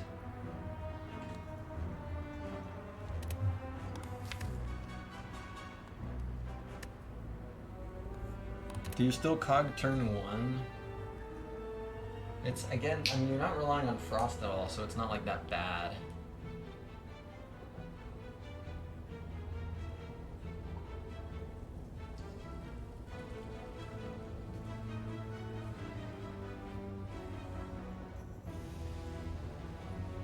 I think you just play it. Cool. Strike. No orbs here. So yeah, leave the boot sequence. Rebound the charge battery. Seems legit.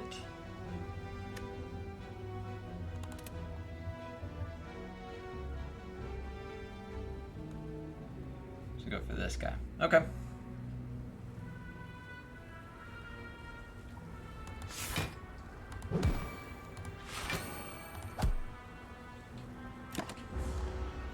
See how that goes. Okay, that's pretty cool. Okay. 5 energy, yeah, with Tempest, yeah, for sure. Claw that loses you in energy. Or, you know, just claw. Claw that doesn't get bigger.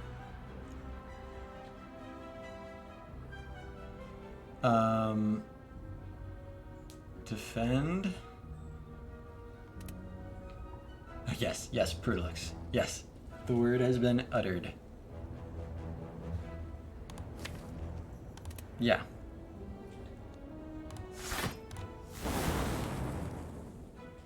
Wow. Mm-hmm. Dang. Uh-huh.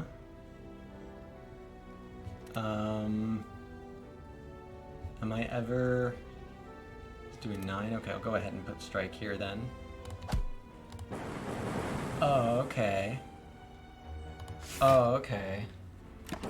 Oh, okay. Oh, okay.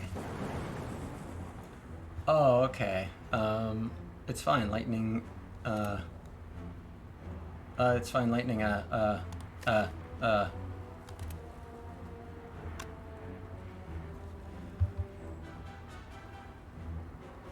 think it's fine, lightning, yay! RNG could be better. Is that even possible? Wait.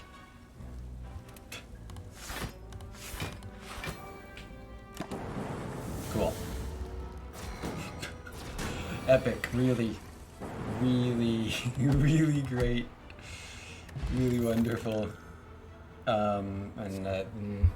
Yeah, this run sucks so bad, dude. Every fucking atom of this run is so trash. But like, I take this for Slime Boss, right? Like, it's so bad.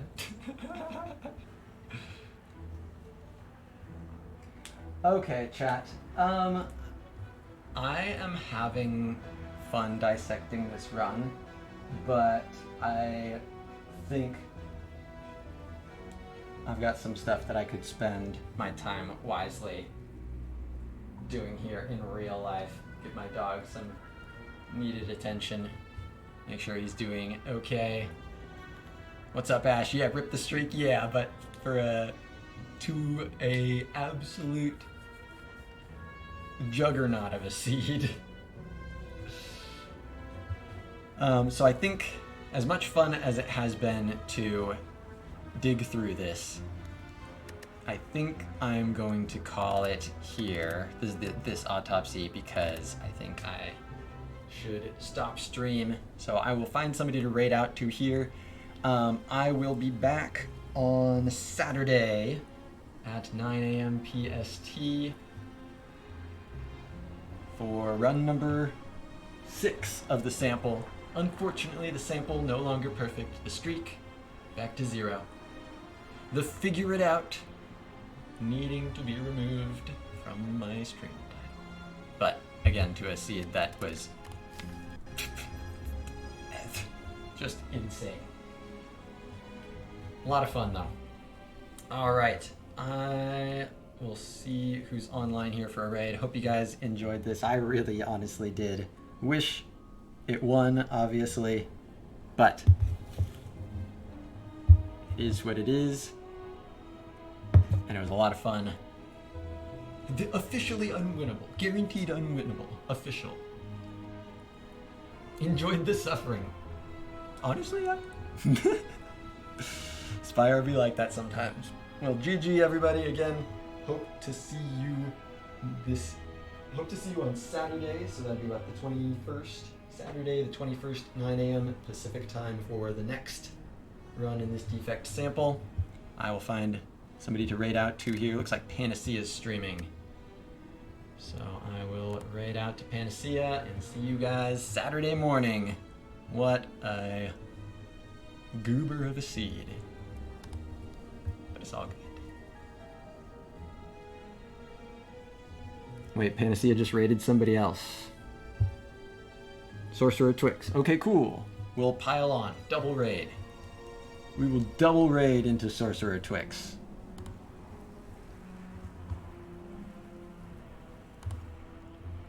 There we go. Whoa! Twitch actually recommended the one I wanted to raid? That's crazy. It's like impossible.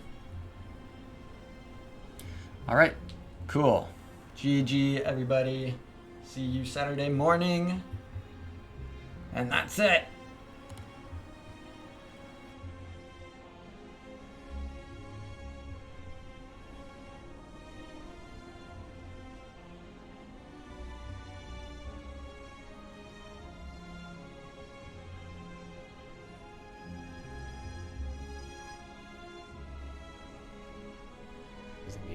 Using the algorithm.